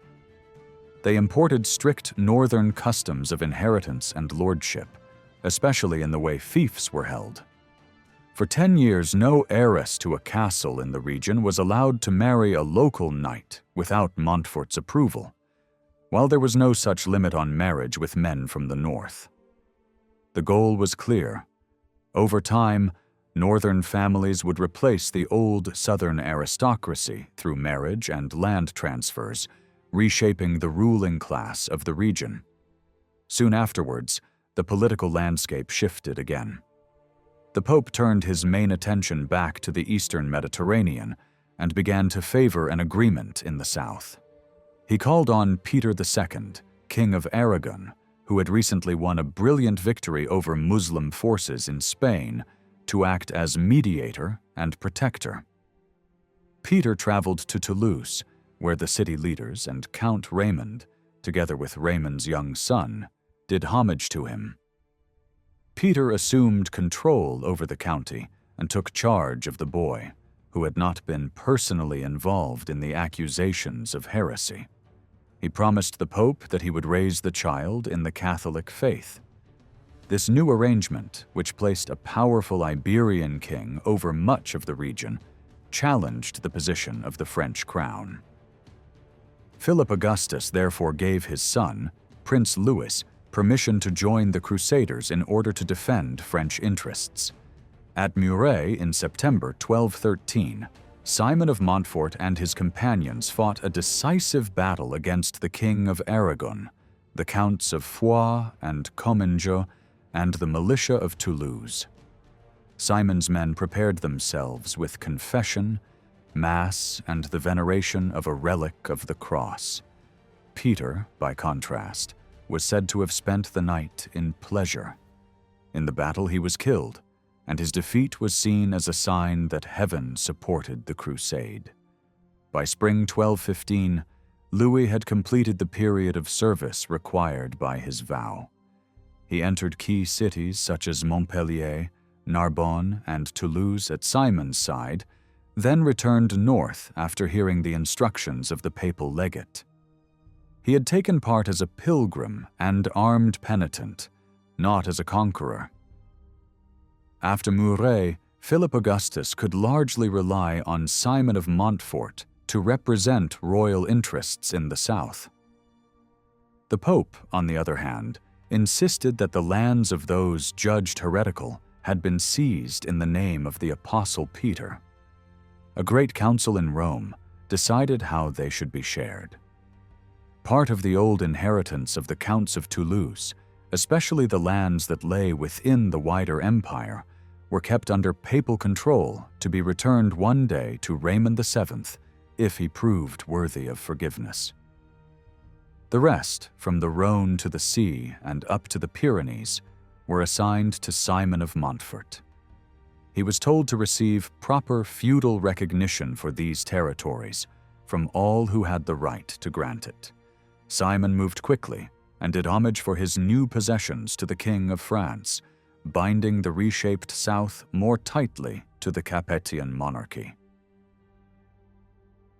Simon of Montfort first thought he could control the county of Toulouse while living safely in the strong fortress of Narbonne. In reality, this was an illusion. Toulouse did not rise for heresy, but for loyalty. The townspeople loved their own count and hated the foreign lords from the north. The whole region shared this feeling. The city expelled Simon and welcomed the young Raymond back as its rightful ruler. When Montfort returned in 1218 and set up a siege, a stone from a southern siege engine struck him, and he was killed. The struggle did not end there. In 1219, Prince Louis of France came again for 40 days of crusading, killing the people of Marmande on his way, then appearing before Toulouse and leaving once his vow was fulfilled. He did not come as a conqueror for himself or for the French crown, just as on his first campaign. Philip Augustus even refused to accept the southern rights that Simon's son, Amaury, tried to hand over to him. But in 1224, when Amaury reached Paris exhausted with only 60 knights left and renewed his offer, the situation had changed. Philip was dead. Louis was now king, and he accepted both these claims in the south and the lands that had been taken from King John of England more than 20 years earlier. La Rochelle, Saintonge, Limousin, and Périgord fell to him easily, and French knights even pushed into Aquitaine as far as Saint-Emilion without serious resistance. Now free on other fronts, and determined that his authority should be recognized in the south, Louis VIII decided to finish with Cathar preaching and launched a third crusade against the excommunicated Raymond VII. The Pope allowed him to take a tenth of church income in France and promised protection if England tried to attack. This southern expedition was no heroic epic. It resembled earlier royal campaigns in central France, steady and methodical rather than brilliant. Many nobles of the Narbonnes hurried to submit and do homage. The king boldly followed the left bank of the Rhône, crossing lands that lay in the wider empire, carrying what he saw as the sword of French justice. But at Avignon, he met real resistance. The towns across the river had grown strong. They had bargained hard with the Count of Toulouse and had won new rights. Their political life now looked more like that of Italian city-states than of ordinary feudal towns. The knightly and patrician families who controlled the city government struck a careful bargain with Louis. He could enter the walls with a small escort, while the rest of his army passed over the bridge. When the townspeople saw the full size of the Crusader host, they panicked, fearing another Béziers, and slammed the gates shut. The king was bound by oath to punish rebellious towns, so he began a long siege. For 3 months his army camped under a heavy sky, tormented by heat and insects, until the defenses finally gave way. Louis restrained his soldiers from mass pillage, accepted further promises and 6,000 marks of silver, and marched on. On the return journey he fell ill and died of dysentery in the Auvergne in November 1226. Many later believed that Philip Augustus had foreseen that his fragile son would not survive the fevers of the southern climate. From then on, the fight in the south continued under other leaders. One of them, the Lord of Beaujeu, carried on as a determined defender of the faith. Raymond VII eventually came to terms with Louise's widow, Blanche of Castile, who now ruled as regent for their young son. On Good Friday 1229, in the Cathedral of Notre-Dame in Paris, Raymond and his leading followers took part in a ceremony of public penance. Because of his support for heretical groups, he had lost the rights that his house had held for generations. Yet the agreement also offered him a way back. Since his repentance was accepted as sincere, the French king, as protector of the church, promised to grant him lands in the dioceses of Toulouse, Agen, Rodez, and Cahors as a vassal, on condition that he now acted as an active defender of the faith. The crown kept the Trencavel lordships in its own hands, together with other southern lands west of the Rhône, such as Beaucaire, Nimes, and Saint-Gilles. The transfer of these territories took place with great formality. Every gesture and every word showed how closely religious and political aims were woven together. A boy of 15, Louis IX, stood as God's chosen ruler, and the men who knelt before him believed that heaven itself had decided the outcome. God had humbled those who resisted for the sake of regional pride, and now king and count together promised to continue the struggle of good against evil on every part of their lands. In royal orders and charters of this period, Louis IX later explained how he understood his duty. At the very beginning of his reign, he said, he wanted to honor God, who had raised him above other men, by restoring peace to the church and bringing people back to the faith. Those who had been excommunicated were to be reconciled according to strict church law. If they refused, they would be forced back into unity after a year. Raymond of Toulouse swore in Paris to follow the same line. He would drive out heretics and their allies, even if they were his own vassals, friends, or relatives. His officers were ordered to hunt down suspects in every village, rewarding those who revealed them, and tying local government directly into the machinery of repression. The church would recover its old power, including the right to collect tithes and first fruits without interference. As a visible sign that true belief had triumphed over false teaching, New cathedrals were to rise in the south on the model of those in northern France, with tall towers and rich decoration proclaiming orthodoxy. Raymond paid a large sum to found a university in Toulouse, again imitating Paris. Masters in theology, church law, and the arts were invited from the northern schools to train future clergy in correct doctrine. By now, spiritual persuasion and institutional control were working together. At the same time, systems of investigation and punishment became much sharper. Already in the late 12th century, bishops were told to travel through their dioceses and examine suspected heretics in person.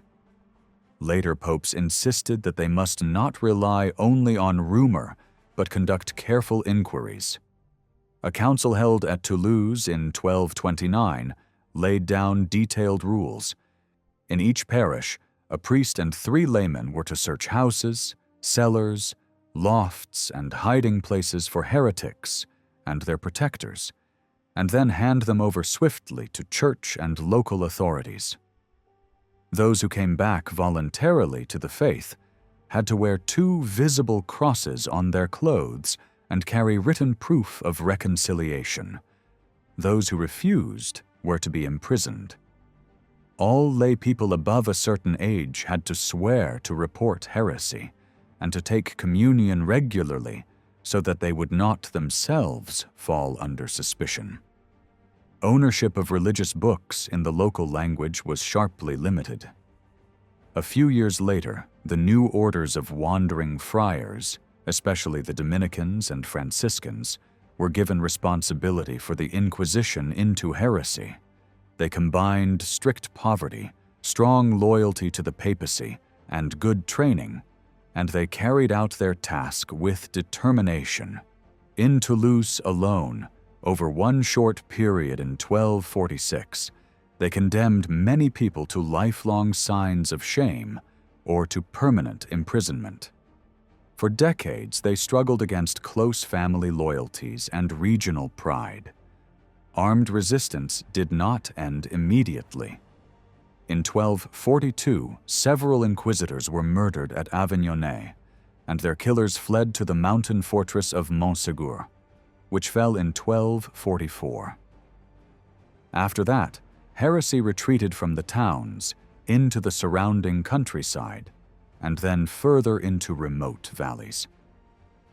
In places like Montelou, it still survived near the start of the 14th century, but by then it had lost its former strength.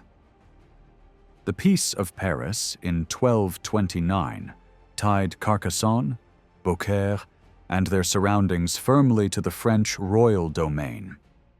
Royal institutions in the north were now strong enough, and communications secure enough, for rulers to think seriously about governing regions so far from Paris.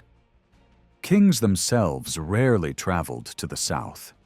Instead, they entrusted power to the seneschals first installed by Simon of Montfort, who ran courts that mirrored the royal court in Paris, with trained judges and financial officers. The crown had not seized these territories in a cold, calculated plan for expansion. The first motive had been the desire to crush heresy personally and to prevent future treachery from the House of Toulouse.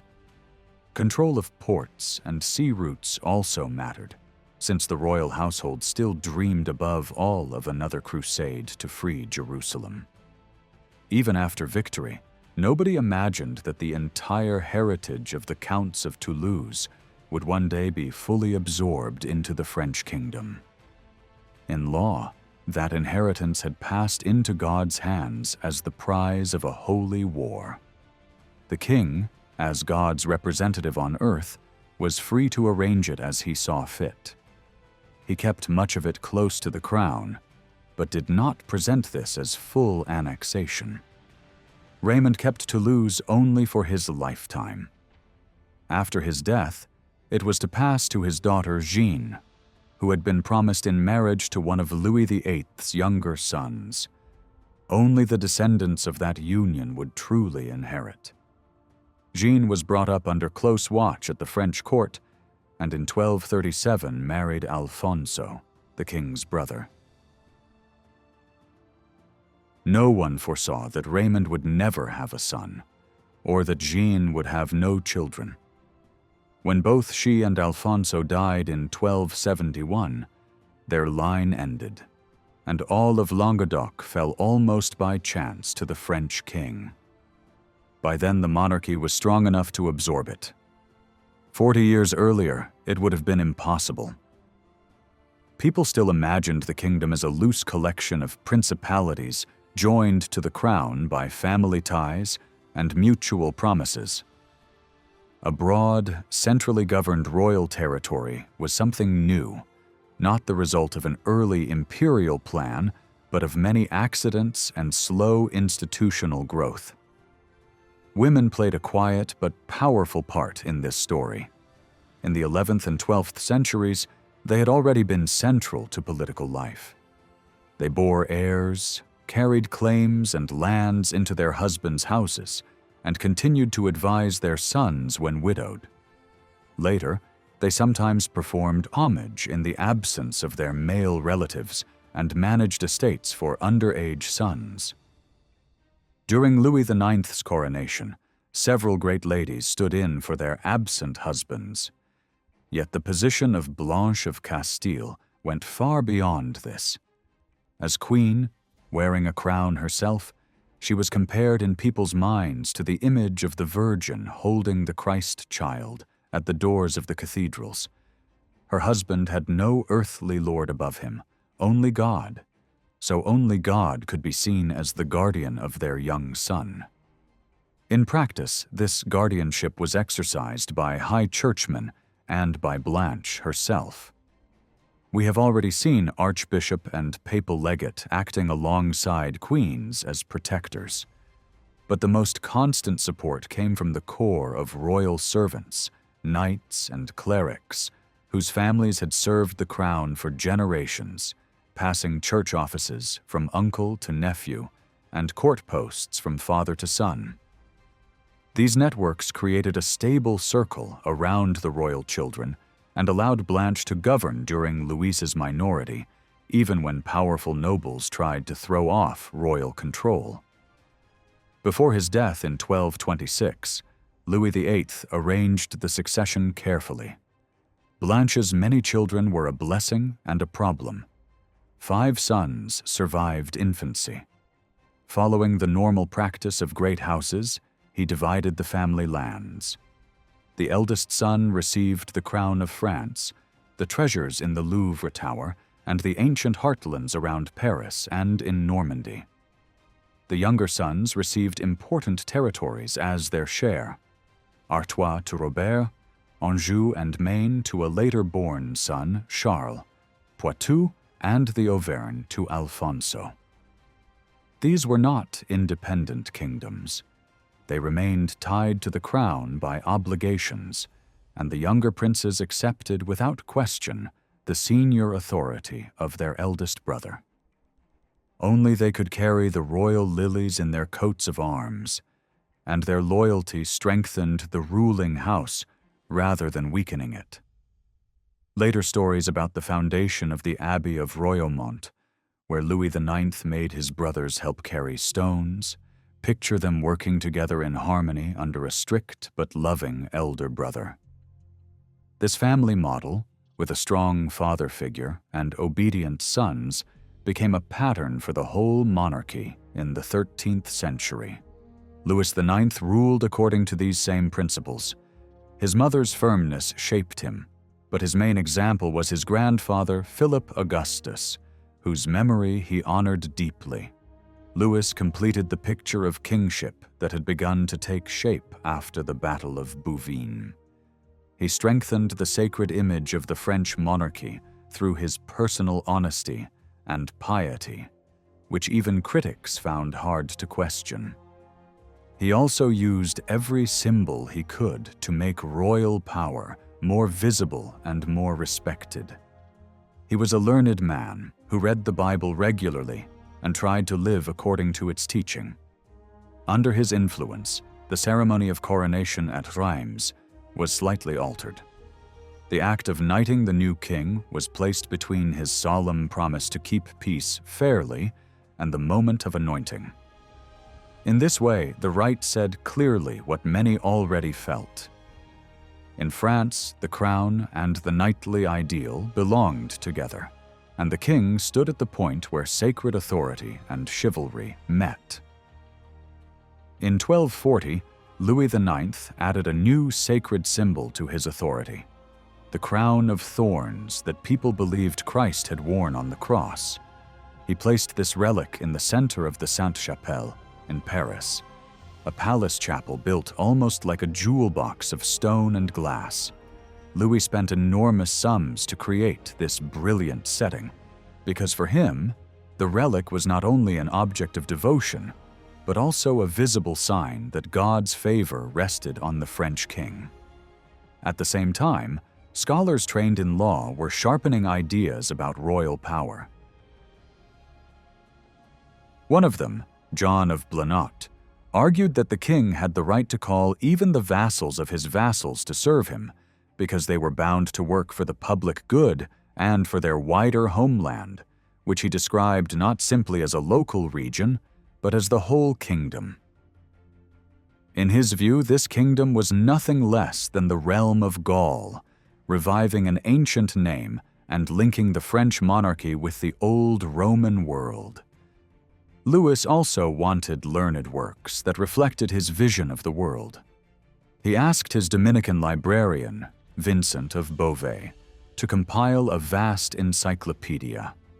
On the surface, it was a universal history, but at its center stood the line of Capetian kings, presented as the main actors in God's plan.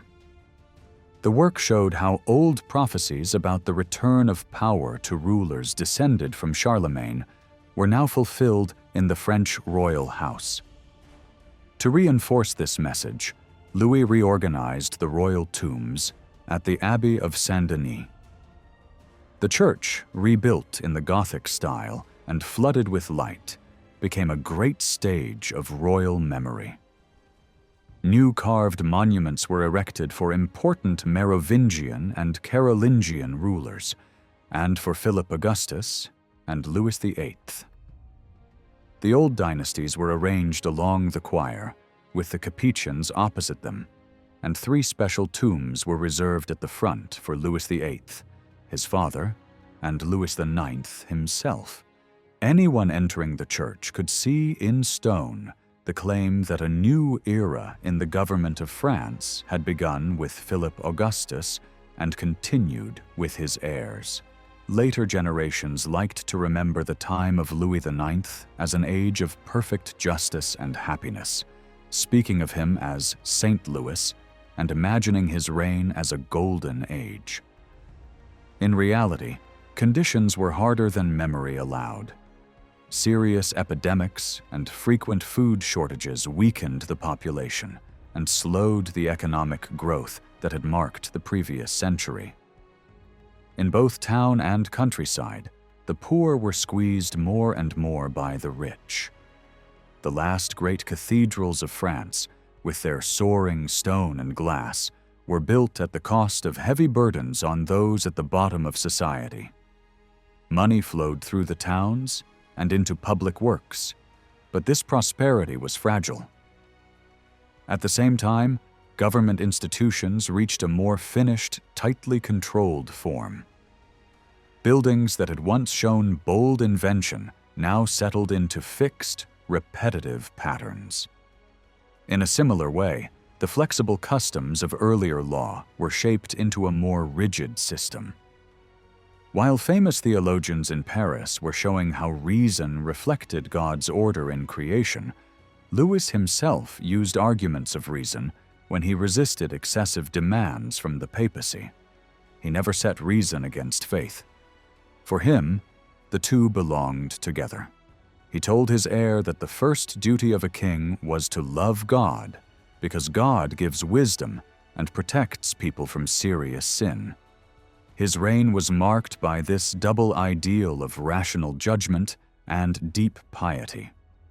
Louis ruled through trust and affection, as well as through law. He saw himself as a father to his lords and was ready to give up some immediate advantage in order to secure lasting peace.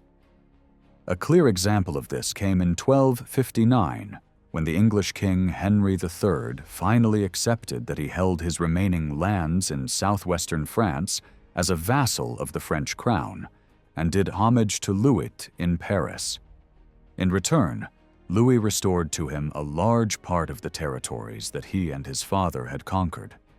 Many French nobles were angry, thinking these lands should never be returned. Louis overruled them because he believed that stable order was more important than constant expansion. His decisions matched the political ideas being written down at the time in legal manuals, which stated that the king should not be the vassal of anyone, that all other lords were beneath him in dignity, and that knights, citizens, and peasants alike ultimately depended on the king's authority. Lawyers were central to this strengthening of royal power. They were charged with governing in the king's name, according to local custom, but in practice they judged which customs were acceptable. Many traditional rules seemed to them old-fashioned or unjust. Inspired by canon law and Roman law, they claimed the right to decide according to reason and the common good, which they saw as a reflection of divine order. Step by step, they reshaped regional practices into a more unified body of French customary law, often in ways that reinforced the crown's control over land and inheritance. At the University of Orleans, where Roman law was taught, the King of France was even described as emperor in his kingdom. Royal control of money gave this idea a concrete form. In the early 1260s, royal ordinances declared that only the king's coin would be legal tender in most of his domains, and the royal mint issued new large silver pieces and symbolic gold coins. These coins acted as daily reminders that there was one supreme authority over the realm. Royal power also reached more deeply into noble and church lands. The king's officers tried to extend his jurisdiction wherever they could, sometimes clashing with bishops and abbots, sometimes with secular lords. Many nobles welcomed royal interference when it cut down church privilege. They argued that warriors, not clerics, had won the country by their blood and should not be judged by sons of serfs who had entered holy orders. Yet these same nobles protested when royal agents imposed themselves in their own territories. Even close allies, such as Joinville, a loyal companion of Louis IX, complained that officers had abused their authority during his absence on crusade and had harmed his people. These tensions show that the expansion of royal justice was real and sometimes rough, even when the king himself aimed at fairness. Louis IX saw justice as the heart of his mission. He believed that God had anointed him so that he could, like a new Solomon, bring equity to rich and poor alike. The familiar image of Louis sitting under a tree at Vincennes, listening to ordinary people and settling their disputes, may be more legend than fact, but it reflects how he wanted to be remembered. Around him, the royal court reorganized itself so that legal business became its main activity. Financial officers were moved into a separate chamber, while trained jurists took center stage in what became known as the Parlement of Paris, the highest royal court of appeal. These lawyers were rewarded with robes, salaries, and royal favor, and they took their work seriously. They sent inspectors to review the actions of local officers and correct judgments that went against accepted custom. Over time, more and more people learned that they could bring their cases to Paris for a final decision, and the written records of these rulings gave the crown a powerful tool for shaping law. Louis did not stop at building courts in the capital. Before returning from one of his expeditions to the east, he ordered a kingdom-wide inquiry. This was not aimed at hunting down heretics. The Inquisition of faith was already in the hands of the friars. Instead, Louis wanted a moral reform of secular government itself. He feared that officials were abusing power in his name and betraying the principles of justice that he had sworn to uphold at his coronation. To avoid any suspicion of favoritism, he did not entrust this investigation to his ordinary household officers. He chose instead teams of Dominicans and Franciscans, men known for their poverty and devotion, the same orders that had been used to combat heresy. They traveled through the provinces, listened to complaints, and reported abuses. For Louis IX, cleansing royal administration was not just a political task.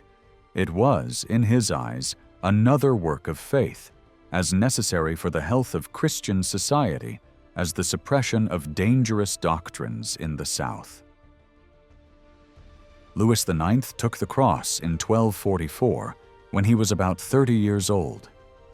He had been very ill and believed that a vision during his fever was a sign from God. He then committed himself to a great expedition to the east and spent an enormous sum of money on it, several times the annual income of his kingdom, with towns and the church providing most of the funds.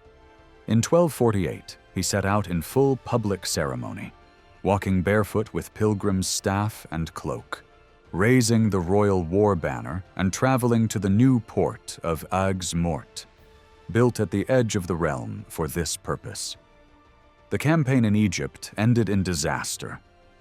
Hardship in the Nile Delta, defeat and slaughter at Mansoura, the king's own capture and his ransom by Muslim leaders. When Louis finally returned after 6 years in the East, those around him felt that he had changed completely. Defeat, time spent among the holy places still in non-Christian hands, and the stern preaching he heard on justice and repentance left him deeply marked. From then on, he lived in a spirit of permanent penance and humility. After his return, Louis drew closer to the mendicant friars, especially the new preaching orders.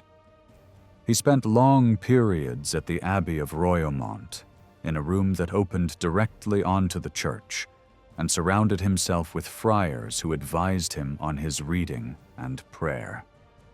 His devotions were of a traditional kind, but larger and more intense than those of earlier kings. He collected many sacred relics, loved to carry them in processions, and attended long services. His hospitality to the poor far exceeded that of his predecessors. Every day, large groups of poor people were fed in the royal household, and some were even seated at the king's own table. Louis practiced personal charity and self-denial in extreme ways. He dressed simply, avoided ornament, and personally tended the sick, including lepers, while still carrying out his official tasks with tireless energy. In his last years, Louis increasingly treated royal power as an instrument of moral discipline. He believed that his earlier efforts to correct sin in his realm had been too weak, and that this failure helped explain why God had not granted success to his crusade. New ordinances were issued in the name of the common good, the benefit of subjects, and the reform of the kingdom. He saw 3 main stains on the realm: unjust violence, corruption through money, and the temptations of worldly pleasure. To reduce bloodshed, he abolished trial by combat in his lands and promoted written and oral evidence in courts instead of duels. He tried once again to limit private warfare between nobles, ordering his officers to enforce periods of truce so that disputes could be settled by negotiation. To address the power of moneylenders, he ordered the expulsion of groups seen as specialists in credit, although such measures were difficult to enforce consistently. He also issued bans on gambling, restricted prostitution to special quarters in towns, and imposed harsh penalties on blasphemy and coarse language, seeking to restrain everyday habits that he considered sinful. Unable to create a society that matched his ideals, Louis eventually resolved to seek holiness again through another expedition. Against the advice of many, he took the cross a second time and died during the campaign before Tunis, regarded by contemporaries as a martyr for the faith. Witnesses in the later canonization process described how he cared not only for the safety of bodies and goods, but also for the salvation of souls, and how he governed with the spirit of both king and priest. The papal judgment echoed this view, praising his self-control, his use of reason to govern passion, and his commitment to justice. By turning Louis IX into a canonized saint, the Church raised the status of the entire royal family. His relatives already held many of the greatest offices in Europe. Now their prestige was joined to the halo of his sanctity. His descendants and princes of the blood proudly styled themselves as sons of Saint Louis, and his memory permanently wrapped the French monarchy in a sacred aura. After Louis's death in 1270, the wider world seemed to change in ways that shook old certainties. Merchants from Italian and French cities and missionary friars traveled as far as Central Asia and the coasts of China, bringing back reports of distant civilizations that were orderly, rich, and wisely governed, yet ignorant of the Christian faith. At the same time, scholars in the universities encountered new philosophical texts from Aristotle and commentaries from Muslim thinkers, which presented a rational system that did not always match Christian doctrine. News of the advance of the Mongols and of highly developed cultures beyond Europe forced nobles and churchmen to ask disturbing questions. They debated the reasons for repeated failures of crusades, and some began to argue that persuasion and example might be more effective than war in converting non-Christians. Gradually, confidence that Latin Christendom sat at the fixed center of the world and history began to weaken. Faith itself also entered a more uncertain phase. The institutional church continued to dominate religious life, but many lay people quietly started to doubt whether simple attendance at services and obedience to clergy were enough for salvation. Physical barriers in churches, such as the growing use of screens between clergy and people, gave visible form to this distance. Some believers turned instead to more personal prayer, private acts of charity, and mystical devotion, following examples like that of Louis IX.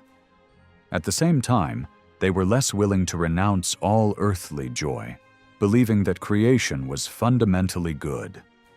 The strict value system of the High Middle Ages, built on clerical authority and moral discipline, began slowly to soften.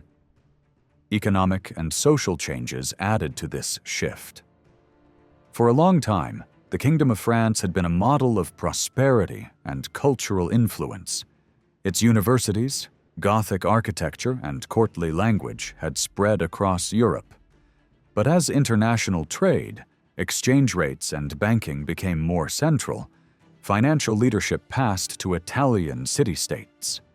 Tuscan and Lombard bankers changed their routes, and new roads and shipping lines altered the map of commerce. French towns still looked strong.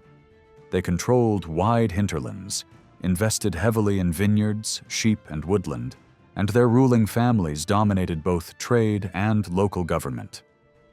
The capital, Paris, grew into the largest city in the Latin West, a major market and a thriving financial center, with foreign banking houses established there. Yet beneath the surface, the countryside showed signs of strain. Land near towns shifted from food crops to vines, marginal soils were abandoned, and many peasants could no longer survive on their plots. A growing rural population combined with shrinking food production brought hunger and decline in health. By about 1270, population growth stopped, not through comfort, but through malnutrition, higher mortality, and delayed marriage. Despite these underlying tensions, the prestige of the French monarchy reached its peak under Philip IV, known as Philip the Fair. The population of the kingdom stood at perhaps 20 to 23 million people, more than at any time until the 18th century. The shape of the realm moved closer to that of modern France. In the south, the king withdrew from some claims beyond the Pyrenees. In the east, royal influence advanced into areas like Bar, Toul, and Verdun, and powerful lords of Lorraine and Provence drifted away from imperial allegiance. Great nobles from Burgundy, Savoy, and the Viennois drew closer to the French court, received financial support, and sometimes married into the royal family. Princes of the blood looked for opportunities in Italy, and Charles of Anjou became King of Naples. The King of France ruled the largest and one of the richest political units in Europe, and did not feel the need to seek the imperial title. In practice, he already wielded an authority comparable to that of an emperor. Royal influence also extended into the life of the Church. Major councils of bishops were increasingly held along the Rhone, closer to French power centers than to Rome. The College of Cardinals contained many men trained in Paris and linked to French interests. Eventually, a new pope from Gascony, Clement V, chose to reside in former Toulousan lands on the Rhone and set up his court at Avignon, where his successors followed him. On the opposite bank, the French king built a solid tower that visibly asserted royal strength beside the papal residence. In this way, papal authority itself became entwined with Capetian power. Even as royal authority expanded, its foundations still lay in the older world of fiefs and personal bonds. The king remained at the summit of a pyramid of lords, each bound to him by homage, and each in turn lord over others.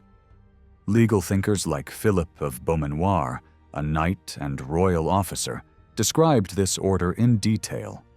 In his view, every person in the realm, noble or common, lived under the jurisdiction of some lord whose duty was to uphold the common good by keeping roads and bridges in repair, protecting orphans, maintaining fair measures, and administering justice. All lay jurisdiction ultimately came from the king, either directly as a fief or through subgrants to lesser lords. These lords shared in public authority but remained the king's men and owed him military service. Only the king could lawfully mobilize the whole kingdom for war or impose general taxes, and he was expected to do so only in times of true necessity and after proper consultation. In this way, the old web of feudal ties and the newer tools of written law, royal courts, and central administration worked together, allowing the Capetian monarchy to stand at the center of a complex, still fragile but increasingly unified kingdom. By the late 13th century, royal justice and custom together gave the French monarchy a very solid base. Legal writers like Beaumanoir described in detail how lordship and justice should work, and royal officials used these ideas to strengthen the king's authority. Roman law supported this process, but it did not replace local practice. Instead, existing custom was applied more strictly and slowly pushed in a direction that favored the crown. For example, lands given to younger princes were increasingly seen as temporary gifts that should return to the crown if a line died out, so that members of the royal family would always have enough resources without breaking the unity of the kingdom. In the 2/3 of the realm that lay outside the direct royal domain, the king's agents simply insisted that custom be respected, and because they were the ones who interpreted that custom, their power grew. People complained bitterly about their greed and energy, and the administration certainly demanded more and more from the population. Yet these officers were usually honest men. They came from modest backgrounds, they had to pay themselves and their staff, and they looked constantly for ways to expand their jurisdiction at the expense of bishops and local lords. In the end, many feudal landholders reacted, formed regional alliances, and temporarily slowed the advance of royal power after the death of Philip the Fair in 1314. Philip the Fair is the first Capetian ruler about whom historians seriously ask what he thought in private, because by his time the machinery of government was running largely on its own. All the main offices had become permanent, and the king could trust that the system would function even when he kept silent. He was highly educated for his age, listened to philosophical works read aloud in French, and believed, like some contemporary writers, that rulers should focus only on major questions, not on small details. Observers often described him as cold and distant, a man who simply looked at people without speaking. Yet he was intensely devoted to the memory of his grandfather Louis IX, and tried to imitate his sanctity. He longed throughout his life to lead a crusade and die in the Holy Land. In later years, especially after he was widowed, he practiced harsh physical penances. In religious matters, he believed that, as king, he held direct responsibility before God for the purity of the Church in France. Following the line established by Louis IX, he claimed full control over the Church in his kingdom and saw himself as a guardian of its holiness. Some theologians even told him that if a pope disgraced the Church, a Christian king had the duty to oppose and, in extreme cases, depose him. These ideas help explain his violent conflict with Pope Boniface and his fierce persecution of the Templars, whom he considered deeply corrupt. He believed that he was cleansing the Church of scandal, in continuity with his ancestors who had fought heresy, and his courts also became early centers of witch trials. The same religious zeal that had once purified doctrine now turned against people suspected of error or magic. Philip also believed that God had charged him with humbling the proud in his own lands. Throughout his long reign, he used his army at the edges of the kingdom, especially against England and Flanders, who once again found themselves aligned as they had been at Bouvines. In the southwest, the English king, as duke and count, owed him feudal service, but resisted royal interference in his lands. When he proved stubborn, the French king seized his fiefs on the legal grounds of disloyalty, then returned part of them later in reduced form. In Flanders, royal officials tried to treat the great towns as they did cities inside the royal domain, expecting local elites to collect taxes from ordinary people.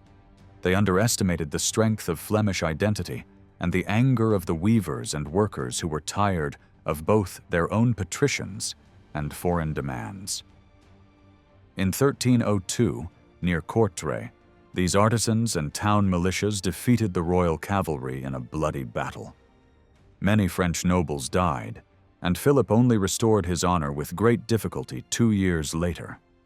Even then, he struggled to impose complete control over Flanders, whose language, customs, and social structures remained stubbornly resistant to French influence.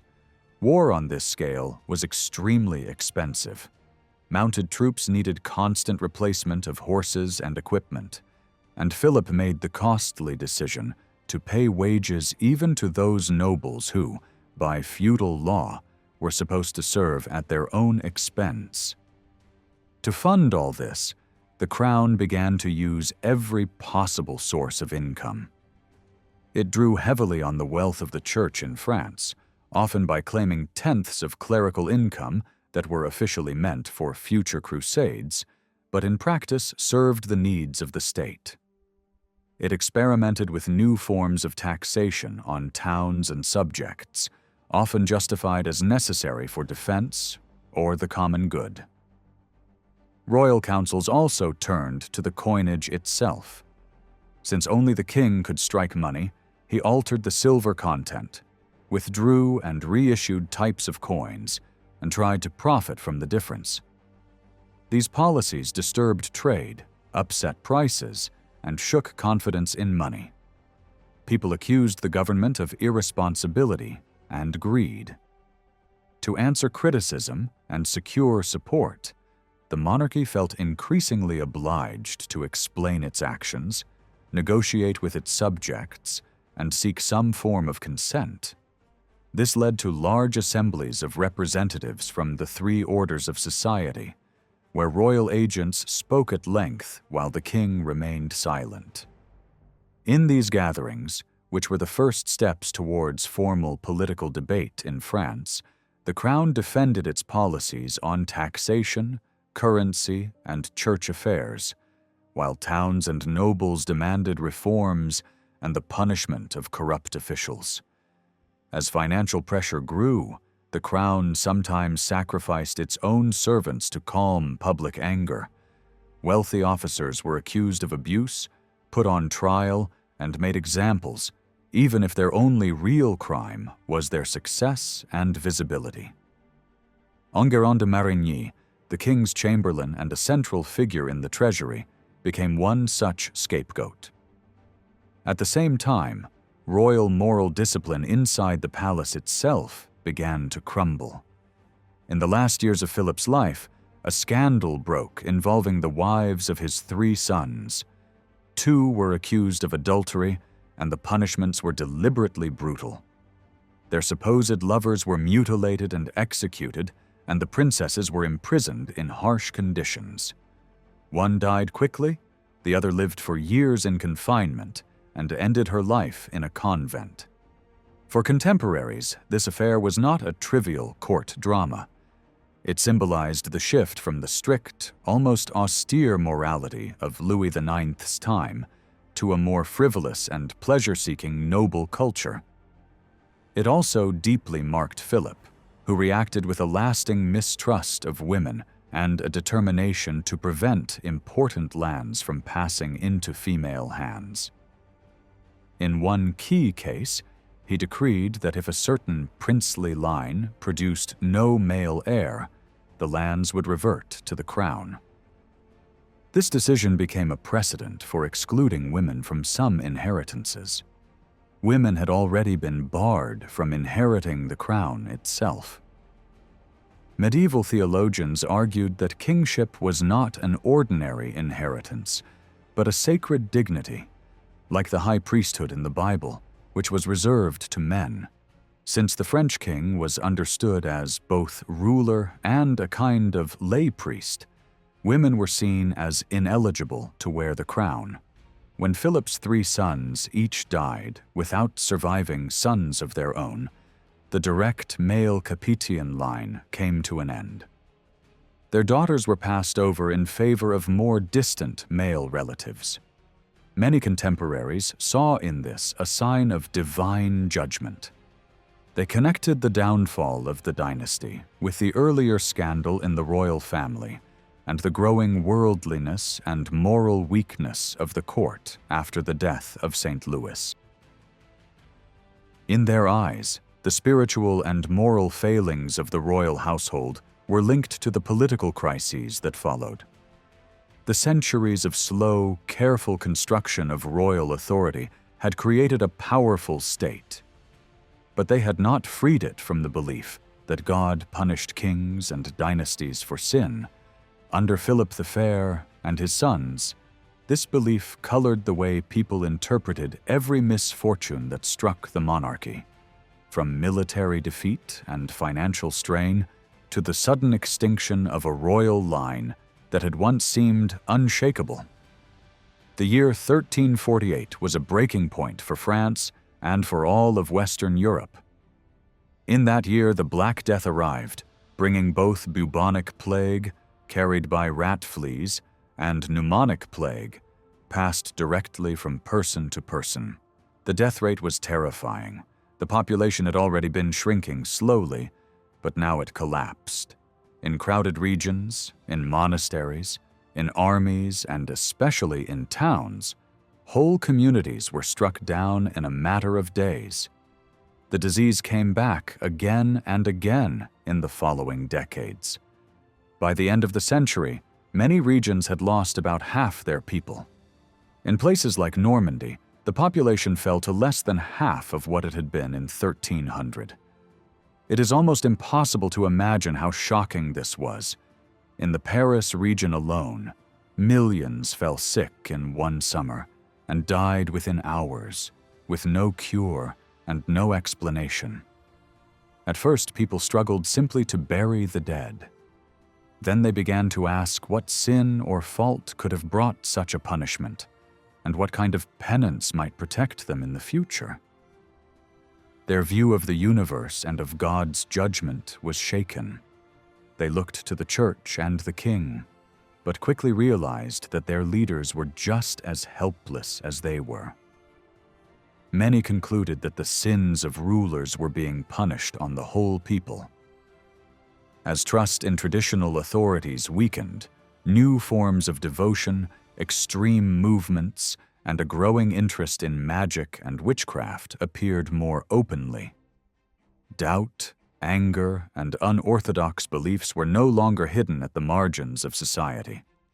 The plague did not just damage minds and hearts, it also transformed the economy. Before 1348, death was familiar, but it fell mostly on children and the poor. Now it struck rich and poor, young and old, without warning. Almost at once, the old balance between land and labor was overturned. For generations, there had been too many people for the available land, and many peasants had lived on the edge of starvation. After the Black Death, there was suddenly a shortage of workers. Those who survived could demand higher wages, and no royal decree could stop this. In Paris, a mason's daily pay tripled in 10 years.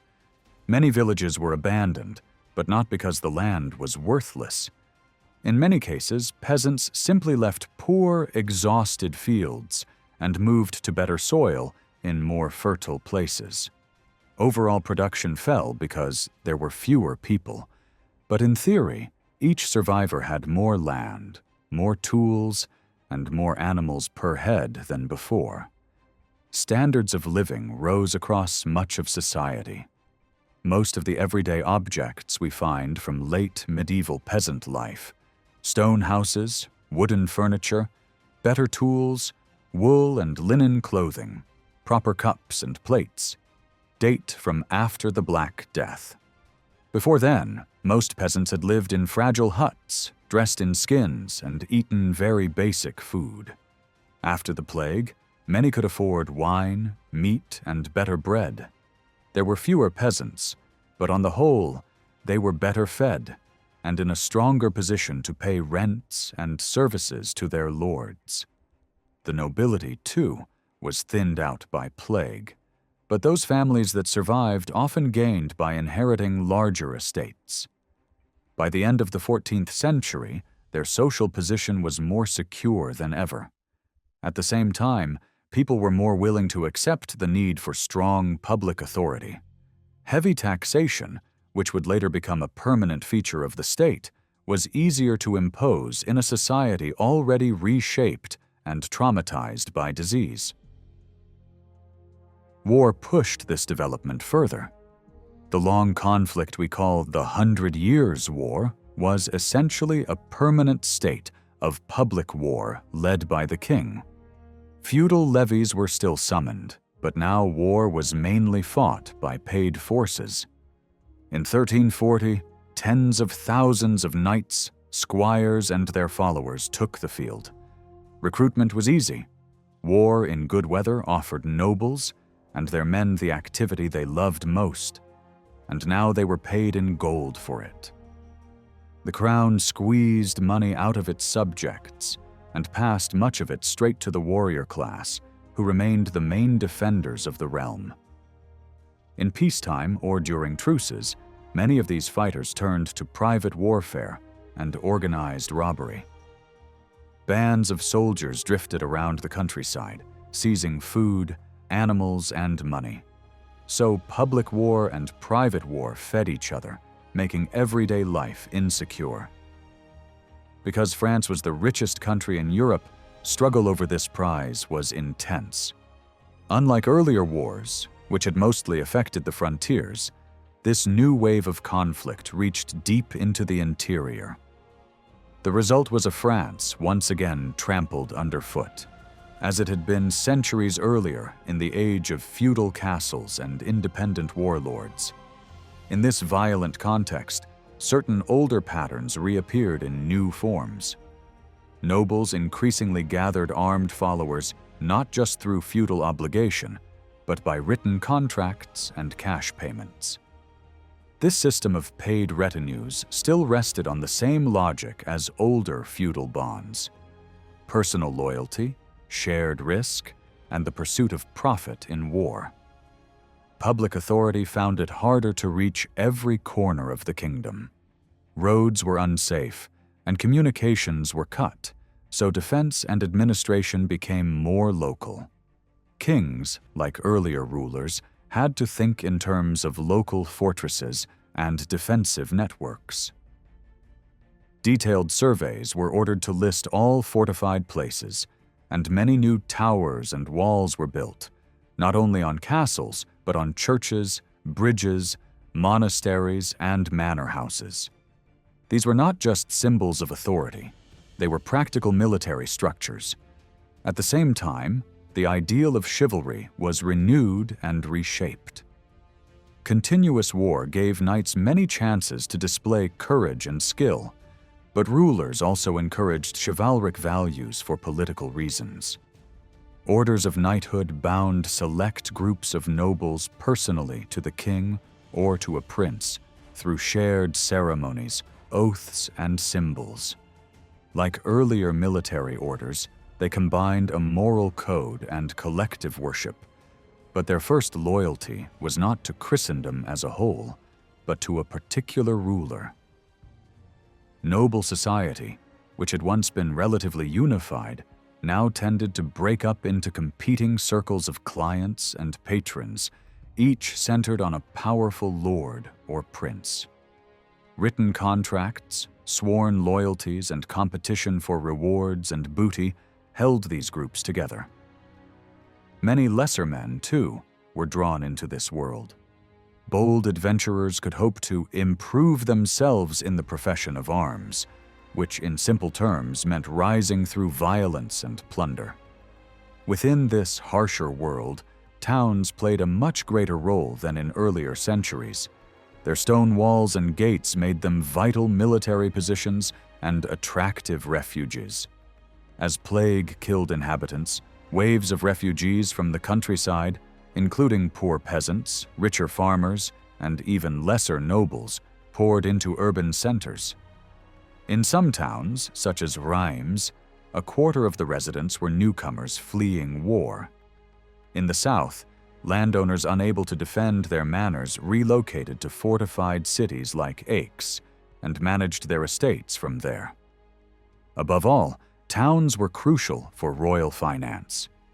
Unlike scattered peasants, urban elites had cash and organization. Municipal governments, dominated by wealthy families, negotiated with the crown, raised local taxes, and organized defense. In return, they gained broader privileges and a firmer grip over the life of their communities. Out of these pressures came a new relationship between the state and its subjects. Ordinary royal revenues were no longer enough to pay for war and government. Kings justified new taxes by pointing to necessity, the need to defend the kingdom. Coinage was repeatedly altered. Although this brought in only limited profit, it unsettled trade and damaged confidence in money. Taxes granted by clergy and nobles fell in practice on peasants who already struggled to balance their budgets.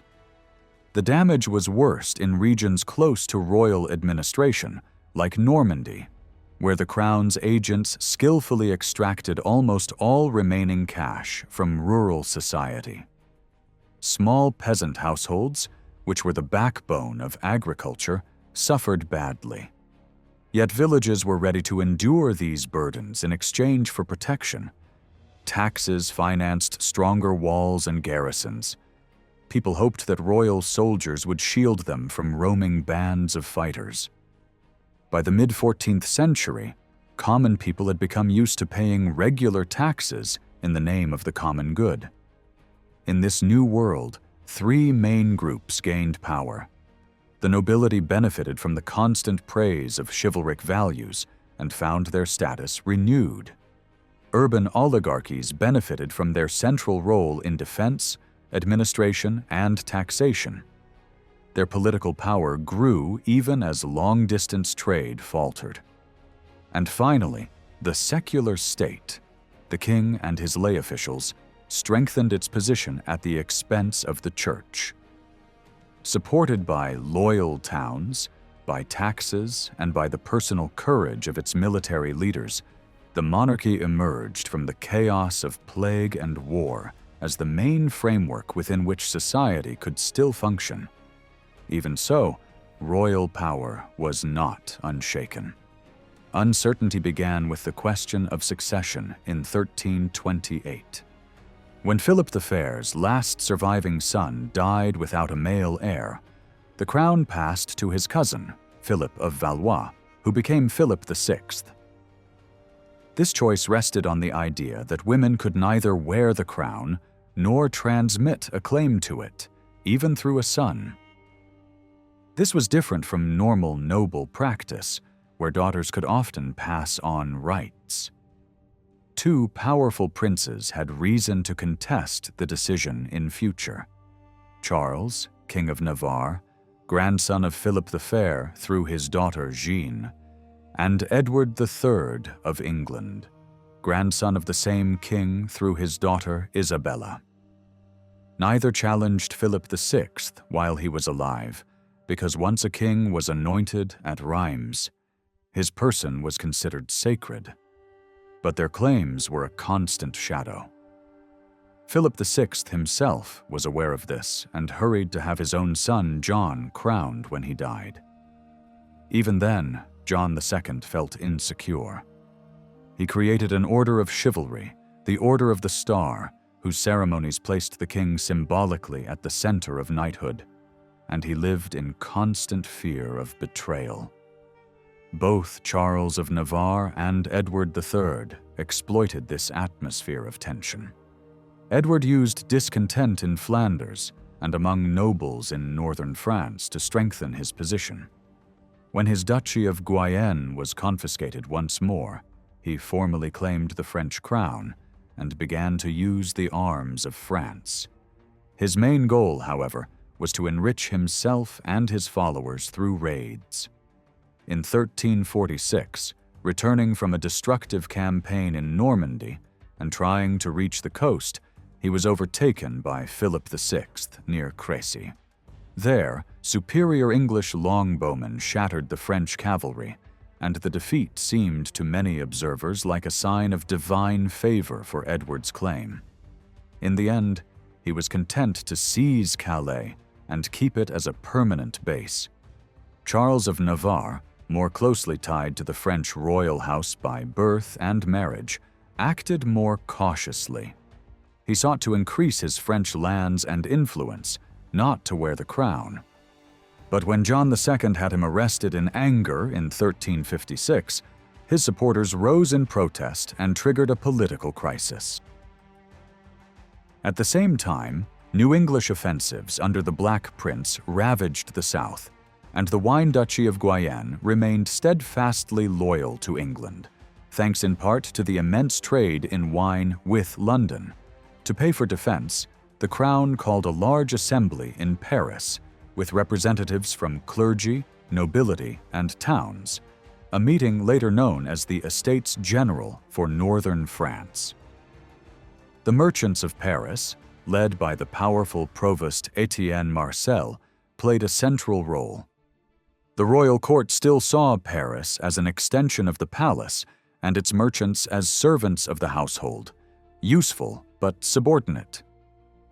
In reality, the great merchant families had built up considerable wealth, culture, and regional influence. They defended lesser townsmen and peasants against the harshest demands of tax agents and had deep connections with the royal household itself. Marcel did not aim to overthrow the king. He wanted honest, efficient government and a stable currency, as well as revenge on certain officers he believed had wronged him. In 1355, the estates agreed to grant the king new subsidies, but only in exchange for a reforming ordinance. This document, echoing earlier ideals associated with St. Louis, called for a return to just rule and a sound coinage. It also introduced a new idea: a clear distinction between the king's private income and public funds, with public finances supervised by elected representatives of the different orders. This step, born out of war and crisis, was one of the first signs that the machinery of royal government and the demands of royal subjects were pushing France toward a more complex and openly debated form of political life. After the disaster at Poitiers in 1356, everything in France became more unstable. King John II had raised a new army with money voted by the estates, but the French forces were crushed once again, this time near Poitiers. The king himself was taken prisoner, even though he fought bravely and personally led the charge. Most people did not blame him. They saw him as unlucky and pitied him in his captivity. They were ready to accept new taxes to pay his ransom. Their anger turned instead against the nobility. In their eyes, the nobles had boasted of their courage and honor, yet twice failed to protect the king and the kingdom. If they could not defend anyone, their pride, privileges, and old authority in the law courts became unbearable to ordinary people. The long-standing agreement that had supported the Lord's power for centuries suddenly broke down. At the same time, defeated soldiers and unpaid mercenaries spread across the country, especially in regions like Normandy, Berry, Touraine, Poitou, the Auvergne, and the Île-de-France. Walled towns could still resist them, but open countryside lay at their mercy. Peasants, driven to desperation, grabbed axes, forks, and clubs to defend themselves, and sometimes attacked nearby manors and smaller castles out of rage and fear. The need for reform in government had never been so obvious. In Paris, supporters of change saw their chance. The king was a prisoner in England, and his heir, the Dauphin Charles, was only 18, sickly and deeply respectful of his absent father. The estates of northern France freed Charles of Navarre from prison and set up a council of 28 members to replace the bad advisors blamed for the defeat. For much of 1357, there was a struggle between two centers of power. On one side stood the royal household and its servants, still defending the old model of personal authority, supported by the estates of southern France, and by the emperor, who was the Dauphin's uncle and formal guardian. On the other stood the representatives of clergy, nobility, and towns from the north. Among the nobles close to the royal family, there were many who sincerely wanted reform for the common good, and many of them favored Charles of Navarre, who tried to use the chaos to build his own principality in Normandy and Champagne, even negotiating secretly with the English. But the unsettled conditions pushed each region to look after its own interests. Great lords left Paris to defend their position locally, and when the estates met again in 1358, they no longer represented the whole kingdom, but mainly clergy and merchants from the capital and its region. The Parisian leader, Etienne Marcel, gained disproportionate power. As he saw the Dauphin slipping out of his control, he made a fatal mistake. He burst armed into the prince's chamber and had several of his closest advisors killed before his eyes. This shocking scene was remembered as a direct insult to royal majesty. The Dauphin fled, and nobles rallied around him in the provinces. People in Paris soon feared the future anger of a king who had been humiliated in such a way. They turned against Marcel, who had also tried to deal with peasant rebels and free companies, and was suspected of planning to open the city gates to them.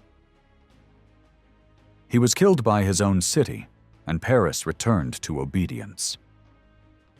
At the same time, a violent peasant uprising broke out in the Beauvais region, later known as the Jacquerie. It was not a revolt against the king, nor simply a reaction to extreme poverty.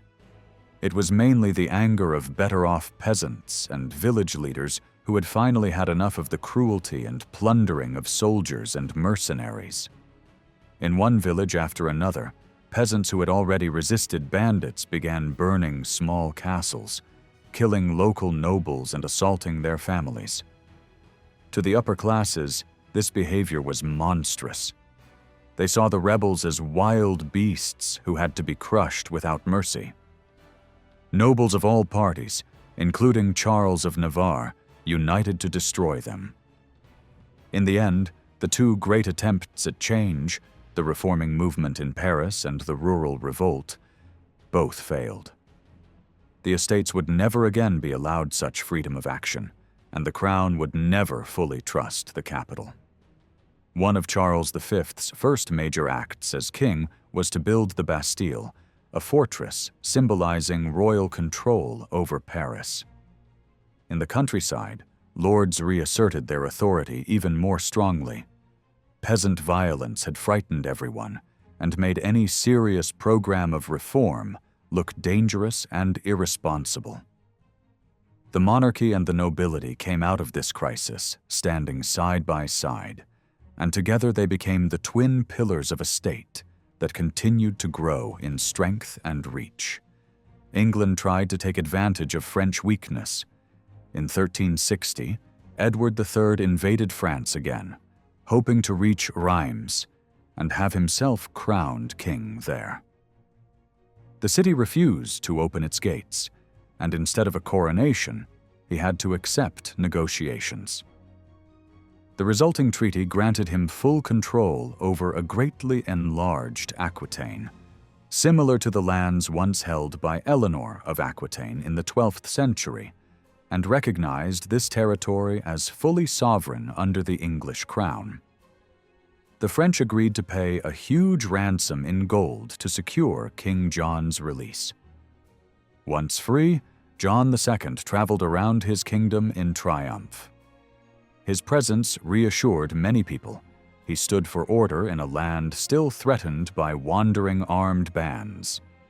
In contrast to these dangerous companies, the king represented lawful force and the hope of peace. Even after defeat, captivity, and internal crisis, he still dreamed of leading a new crusade. He raised money for this project without any formal approval from the estates, drawing funds where he wished, and sparing only the greater nobility. This showed how far royal power had recovered its freedom of action. During these decades, the sacred meaning of power changed. Authority did not become less holy in people's minds, but its center moved. Many felt that the official church, with its courts, financial offices, and large bureaucracy, behaved too much like a secular government. The papacy's long residence at Avignon and the later split between rival popes weakened confidence in its spiritual leadership. After the division in the church was finally healed in 1417, the pope still had to negotiate with kings and accept that each kingdom would defend its own church's rights.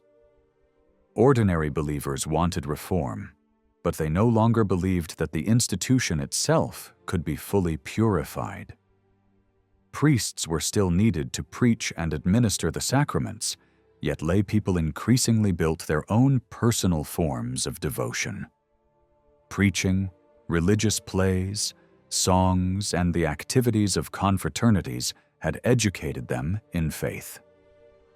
Many cultivated an inner religion based on charity, silent prayer, private acts of self-denial, and simple images of Christ and the saints kept in homes or worn on the body. The spread of paper and later printing would make such images and texts more widely available. At the same time, there grew a gulf between the refined spiritual life of the educated and the simpler faith of the common people. They no longer understood one another clearly, and the official church often seemed cut off from the deepest religious experiences of the laity. A similar shift took place in attitudes toward the monarchy. Learned writers worked to define the nature of royal power, not only by using the Bible and the writings of church fathers, but also by drawing on classical authors like Aristotle. They continued to say that the king ruled by God's will, but they added that he must also respect reason and the natural order of things if he wished to govern well. These ideas spread only slowly, but broader images of what a good king should be took shape in people's minds at every social level. The crown could no longer ignore public expectations. If the king seemed too lenient toward serious criminals, many subjects were outraged because they had a very sharp sense of right and wrong. The monarchy had to explain its decisions more clearly, justify its demands, and speak more often to the people. It used speeches, official documents, and short political texts to present its view of events. At the same time, royal power made full use of ceremony, art, and spectacle. Palaces became major centers of artistic creation, sometimes overshadowing cathedrals. Statues and paintings showed the king as a wise and merciful ruler surrounded by trusted advisors. In law courts like the Paris Parlement, where important judgments were given, the king's presence was framed by rich decoration designed to highlight his authority. When he traveled through his lands, towns received him with formal rituals. Outside the gates, officials offered him the keys of the city, and he returned them as a sign that he would protect their rights. Under a canopy similar to that used for the Blessed Sacrament, he passed along streets lined with temporary stages. On each platform, citizens had prepared scenes and symbols illustrating good government and justice. The king was required to stop and watch these performances, which reminded him of his duties and of the unwritten contract that bound him to his subjects. In this way, public ceremony, popular imagination, and royal power were woven together into a new, shared vision of what kingship should be. In the later Middle Ages, many attitudes that had once been directed mainly toward God now began to turn towards the king. Ordinary people admired him not only as a ruler, but almost as a sacred figure on earth, stable and unchanging in a world full of danger. At the same time, the very rich spent more of their money on comfort, display, and pleasure, so the place of the divine at the center of social life slowly shrank. In reality, there was a deep split in the way power worked. On one side, the royal administration became a precise, complex machine made up of offices, procedures, and records. On the other, the common people looked up to the king with blind devotion, believing that his consecrated hands could cure disease as long as he lived a pure life. This idealized image did not match the hard realities of war with England, where defeats and disasters exposed the limits of royal power. The parts of government closest to the king's private life were the most fragile. Many of these domestic offices did not survive the crises of the 14th century, while the practical side of government, which carried out decisions across the kingdom, grew stronger and more flexible. The University of Paris stood under church authority in theory, but in practice it lived in the shade of the crown. Study there, especially in the arts faculty, became the normal pathway for careers in both royal and church administration. Learned masters, often from modest backgrounds, were trained to argue, interpret texts, and resolve difficult questions. They were called upon to advise on great disputes about the papacy and church councils, and came to see themselves as key figures in the Christian world. Whenever there was trouble in Paris, they stepped forward as advisors and were listened to respectfully at court. Rival factions at the royal center tried to win them over with honors and small gifts. In the end, these scholars tended to support existing structures. Their main aim was to provide a rational framework for a strong, ordered monarchy, even if reality never fully matched their ideal. The Royal High Court in Paris became the backbone of this political and legal structure. To give it more stability during unsettled times, the king decided that its judges would no longer be temporary appointees. From the mid-14th century, a fixed group of experienced lawyers, both clerical and lay, held permanent office there. Most came from established families, and those of lowly origin quickly obtained letters of nobility. Over time, the court became more autonomous. Its senior members gained the right to name or recommend their successors, who were naturally chosen from among their own kin.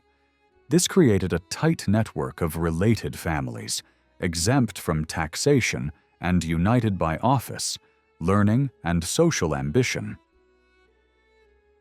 In this way, a new form of nobility based on service in the law and royal administration slowly emerged alongside the older nobility of the sword. While the executive side of the state gained solidity, the royal household itself became more unstable and divided. Around 1400, the most brilliant court life was no longer centered inside the old palace, but in a new district on the right bank of the Seine, built on drained marshland. There, behind walls and gardens, princes and courtiers enjoyed a luxurious life of hunting, religious ceremonies, and elaborate entertainments that continued late into the night by torchlight. Very little of this splendor was visible to ordinary people, but they suspected that the war and salt taxes they paid were being wasted on feasts and finery instead of defense and justice. Even so, their trust in the king remained remarkably strong. When he raised the sacred war banner to march against enemies, criticism vanished and people rallied behind him with renewed enthusiasm. Their resentment was directed instead against the young nobles who surrounded the ruler, whom they saw as idle, corrupt, and dangerous. Rumors of scandals, such as the supposed love affair between the queen and the king's brother, only fed the sense that the court had betrayed the moral standards of earlier generations. Under Charles V, the kingdom had a ruler who matched the new ideal of a thoughtful, distant king. He preferred to remain in his richly furnished rooms, surrounded by books and works of art, from where he directed officers, generals, and counselors. By the end of his reign, English gains had been pushed back and royal authority restored in many areas. On his deathbed, he ordered the hearth tax to be abolished, ashamed of the heavy burden it had placed on the poor. His son, Charles VI, was a very different figure. He suffered frequent bouts of madness, yet he also had periods of clear awareness and dignity, which made it impossible to depose him. people felt both sorrow and loyalty toward this suffering king. Meanwhile, the kingdom was once again divided into large princely territories granted to royal relatives. John II had several sons, each of whom had to be given lands of his own. Regions such as Berry, Anjou, and Burgundy became semi-independent principalities under royal princes, with their own capitals, administrations, law courts, and even universities to train their officials. The dukes kept a share of the taxes raised in their territories, yet remained bound to the crown by feudal ties. This system of sharing power within the royal family could work well when the king was strong and the brothers cooperated. Charles V relied heavily on his brothers' help during the hardest years of his rule, and they acted as his lieutenants in different parts of the country. But everything changed when the royal princes were no longer brothers, but uncles of a sick and unstable king.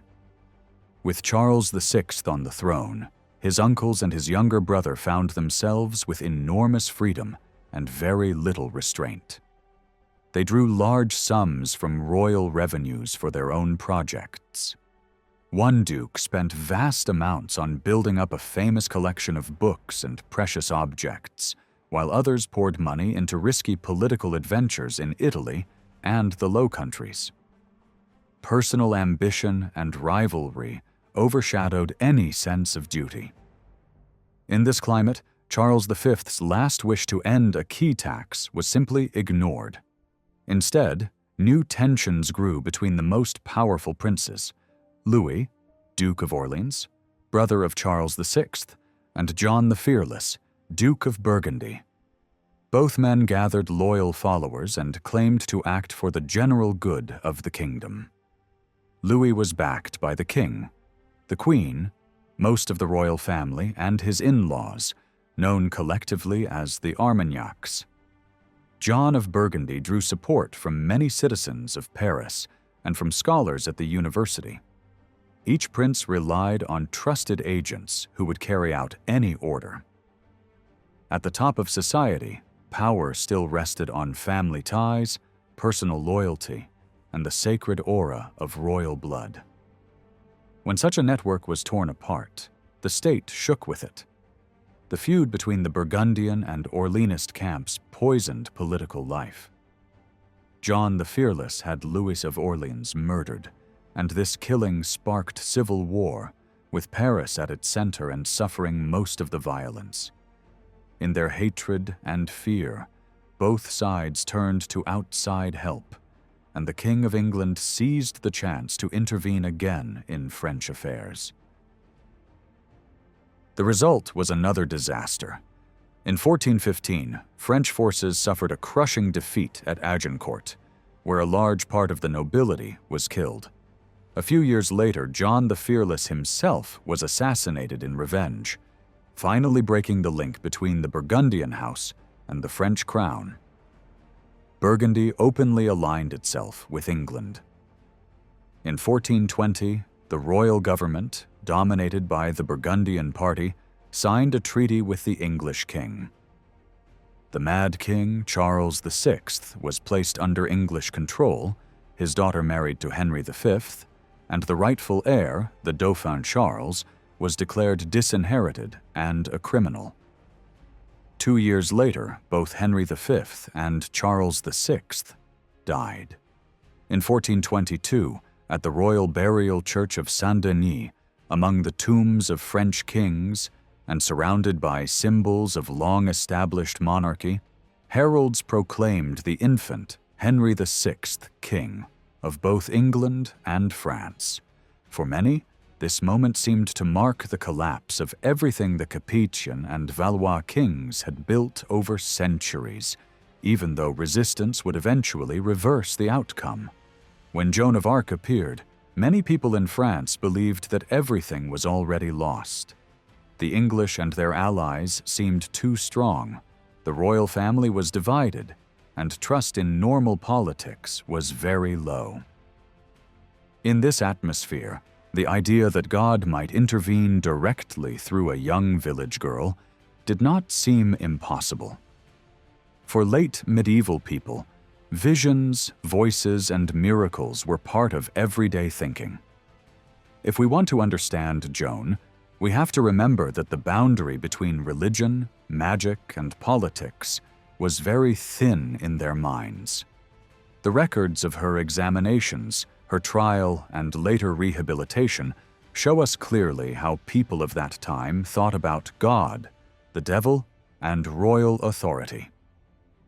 Joan came from a world where groups of poor or humble people sometimes set out claiming a divine mission to restore justice when rulers seemed absent or powerless. In earlier years, bands of shepherds, children, and laborers had already marched under religious slogans, convinced that heaven had chosen them to repair the world. Joan's village, Domremy, stood on the frontier between French and Burgundian influence, and young boys there often clashed with youths from the other side. Her family were not destitute peasants. They owned land, had some influence in the village, and belonged to the layer of rural society that could easily become politically active. Joan grew up in a deeply religious environment shaped by her mother, the local priest, and wandering preachers. At the same time, she took part in local customs around sacred trees and places where Christian and older folk traditions mixed. She was known as an unusually devout girl, with special devotion to the Virgin Mary, the name of Jesus, the angels, and popular saints, especially Michael, Catherine, and Margaret. Around the age of 13, in the middle of the physical and emotional turmoil of adolescence, she began to hear voices while guarding animals in the fields. She believed these voices came from heaven, and under their influence, she made a vow to remain a virgin and to follow only God's will, even if this meant defying her parents and breaking an arranged marriage. Soon, rumors spread that a girl from the borderlands of Lorraine was destined to save the kingdom that, people said, had been ruined by a wicked queen. According to her own account, the voices gradually gave her a clear task. She was to go to the heir of France, gather support, and help drive the English back to their own island. Despite her father's anger, an uncle agreed to escort her to the captain of the nearby fortress, Robert of Baudricourt. She demanded safe conduct and an armed escort to the Dauphin. After initial resistance, he finally allowed her to go. Dressed in male clothing for safety and riding on horseback with a small escort, she traveled to Chinon, where the Dauphin Charles had his court. There she addressed him as the rightful heir. She told him that his blood made him the true king, but that he would only become king in God's eyes after a proper anointing in Reims. Through her, a very old, popular idea of kingship reappeared. A king is chosen by God, not by treaties, fear, or foreign armies. Charles and his advisors were cautious but desperate. They saw that she might offer a last chance, yet they also feared fraud, madness, or demonic trickery. They therefore decided to test her both with prayer and with reason. She was sent to Poitiers, where theologians examined her beliefs, her conduct, and her way of life. She lived for a time with respectable women who reported that she was modest, hard-working, and chaste. Learned churchmen questioned her at length and found nothing that clearly contradicted the Christian faith. She continued to insist that she had a mission from God and asked only for soldiers who would do their duty, saying that God would give victory. The next step was to demand a sign. She refused abstract miracles, saying that her proof would be given in action at Orléans. If they let her go there, she promised, events would show whether she spoke the truth. In the spring of 1429, Orléans, a key stronghold on the Loire and a symbol of Capetian and Armagnac power, was under heavy siege and close to falling.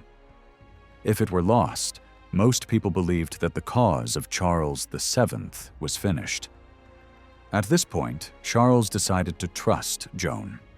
He gave her armor, a banner, and a sort of honorary command, and allowed her name to appear on a letter demanding that the English lift their sieges and leave the towns they occupied. She managed to enter Orléans with a small force. Against all expectations, the besieging army withdrew after a series of actions in which Joan played a visible and inspiring role.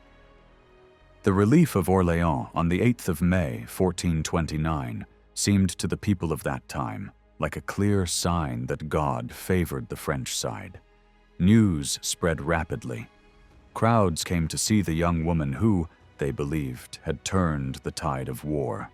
Soldiers took courage and shifted from passive defense to bold attacks, rallying around her standard. Joan then pushed for the next step, leading Charles to Reims for his anointing. Within a few months, this goal was achieved. On July 17, 1429, Charles VII was crowned and consecrated in the traditional cathedral of French kings. In the eyes of many, this act cancelled the earlier treaty that had tried to give the crown to the English line and restored the legitimate king. For supporters of Charles, this was nothing less than a miracle worked through a humble servant of God. For the English and their Burgundian allies, however, Joan's success was a catastrophe. They became convinced that there was something uncanny about her. Many of them came to believe that her strength must come from the devil, not from God.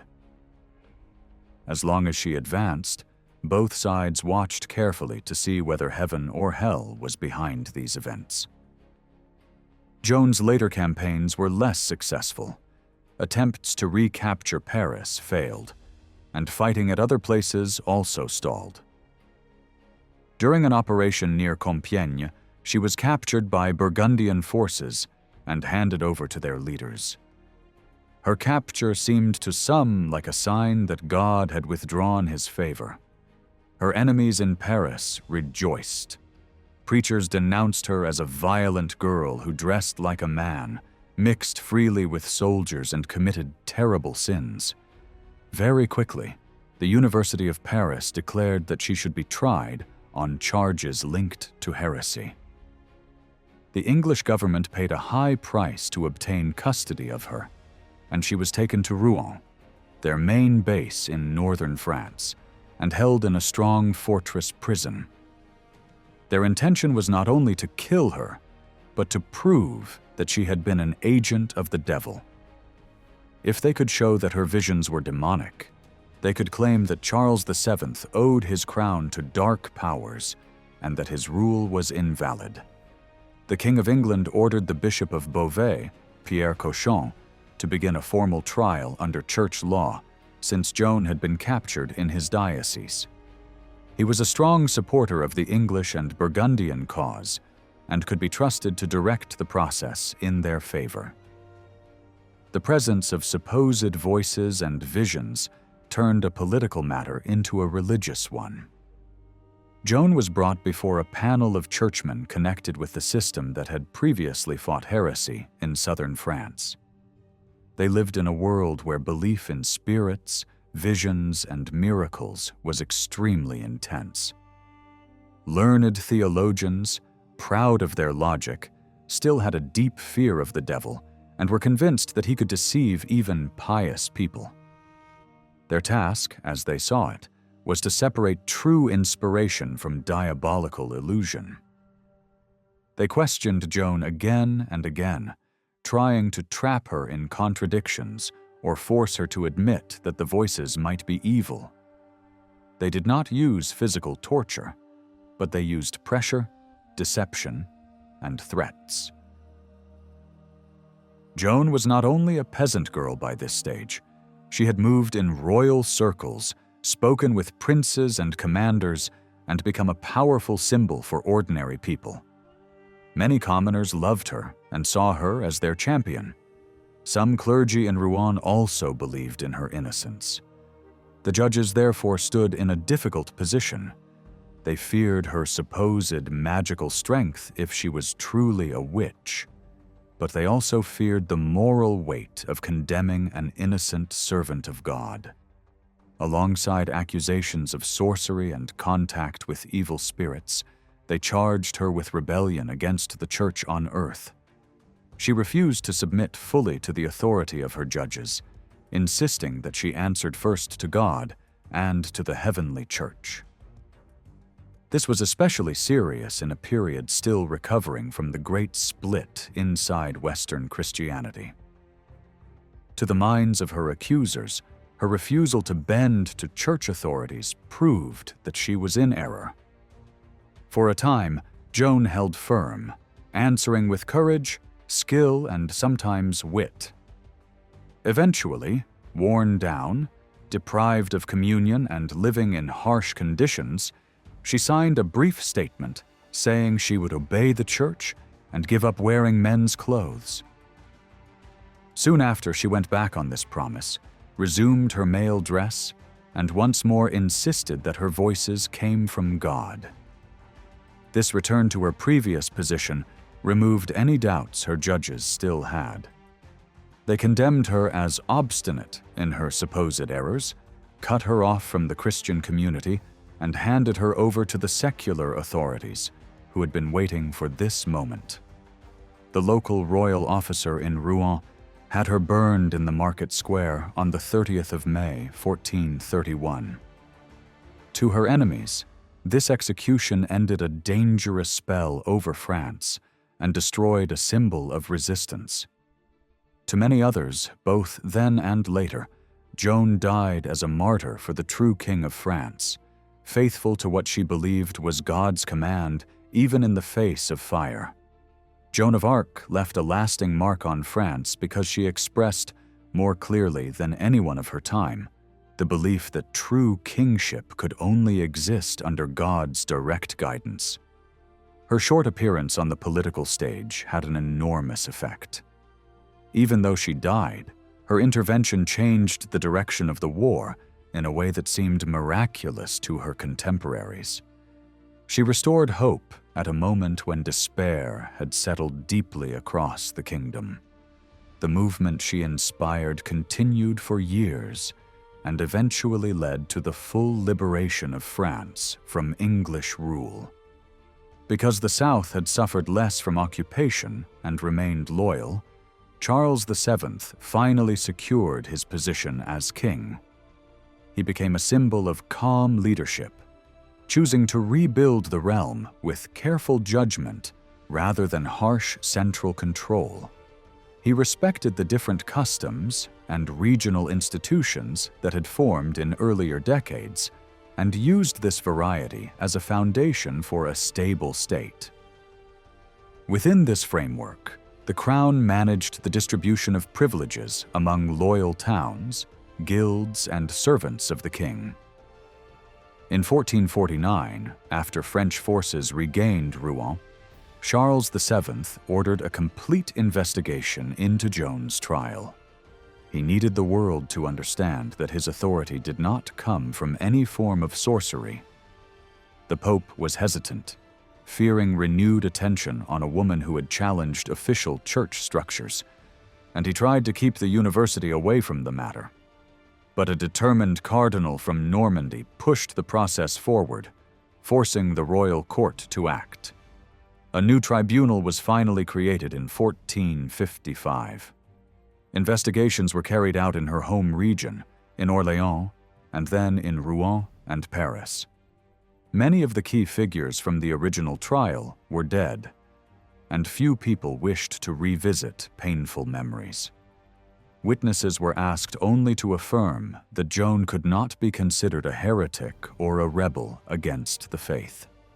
They avoided discussing her voices or the source of her guidance.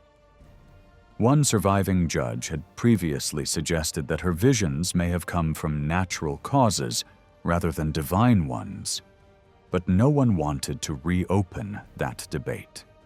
Lawyers instead focused on faults in the original procedure. This approach allowed them to declare the earlier verdict invalid, condemn those responsible, and formally restore Joan's reputation without raising new controversies. Out of caution, they avoided praising her too openly, but her rehabilitation nevertheless became one of the moral pillars of the rebuilding French kingdom. Joan's memory stayed alive among ordinary people, though it faded over time. During the Enlightenment, she was often dismissed or treated with indifference. One historian referred to her story only briefly, mentioning the accusation against her but ignoring her later rehabilitation. Writers of that age tended to mock traditional religious values, and few were interested in celebrating a virgin martyr. Yet in Orléans, her memory remained strong. Every year, citizens marched in her honor, and a statue stood in the town square until it was destroyed during the Revolution. It was soon restored. After the Revolution, as France struggled with new ideas of nationhood, interest in Joan rose sharply. A renewed wave of Catholic devotion, combined with the romantic fascination with the Middle Ages, brought her story back into the spotlight. Scholars published the records of her trial, and both sides of the political spectrum embraced her. Conservatives saw her as a holy figure who restored the rightful king. Progressives admired her as a woman of the people who stood against the manipulations of powerful clergy. National pride strengthened these images.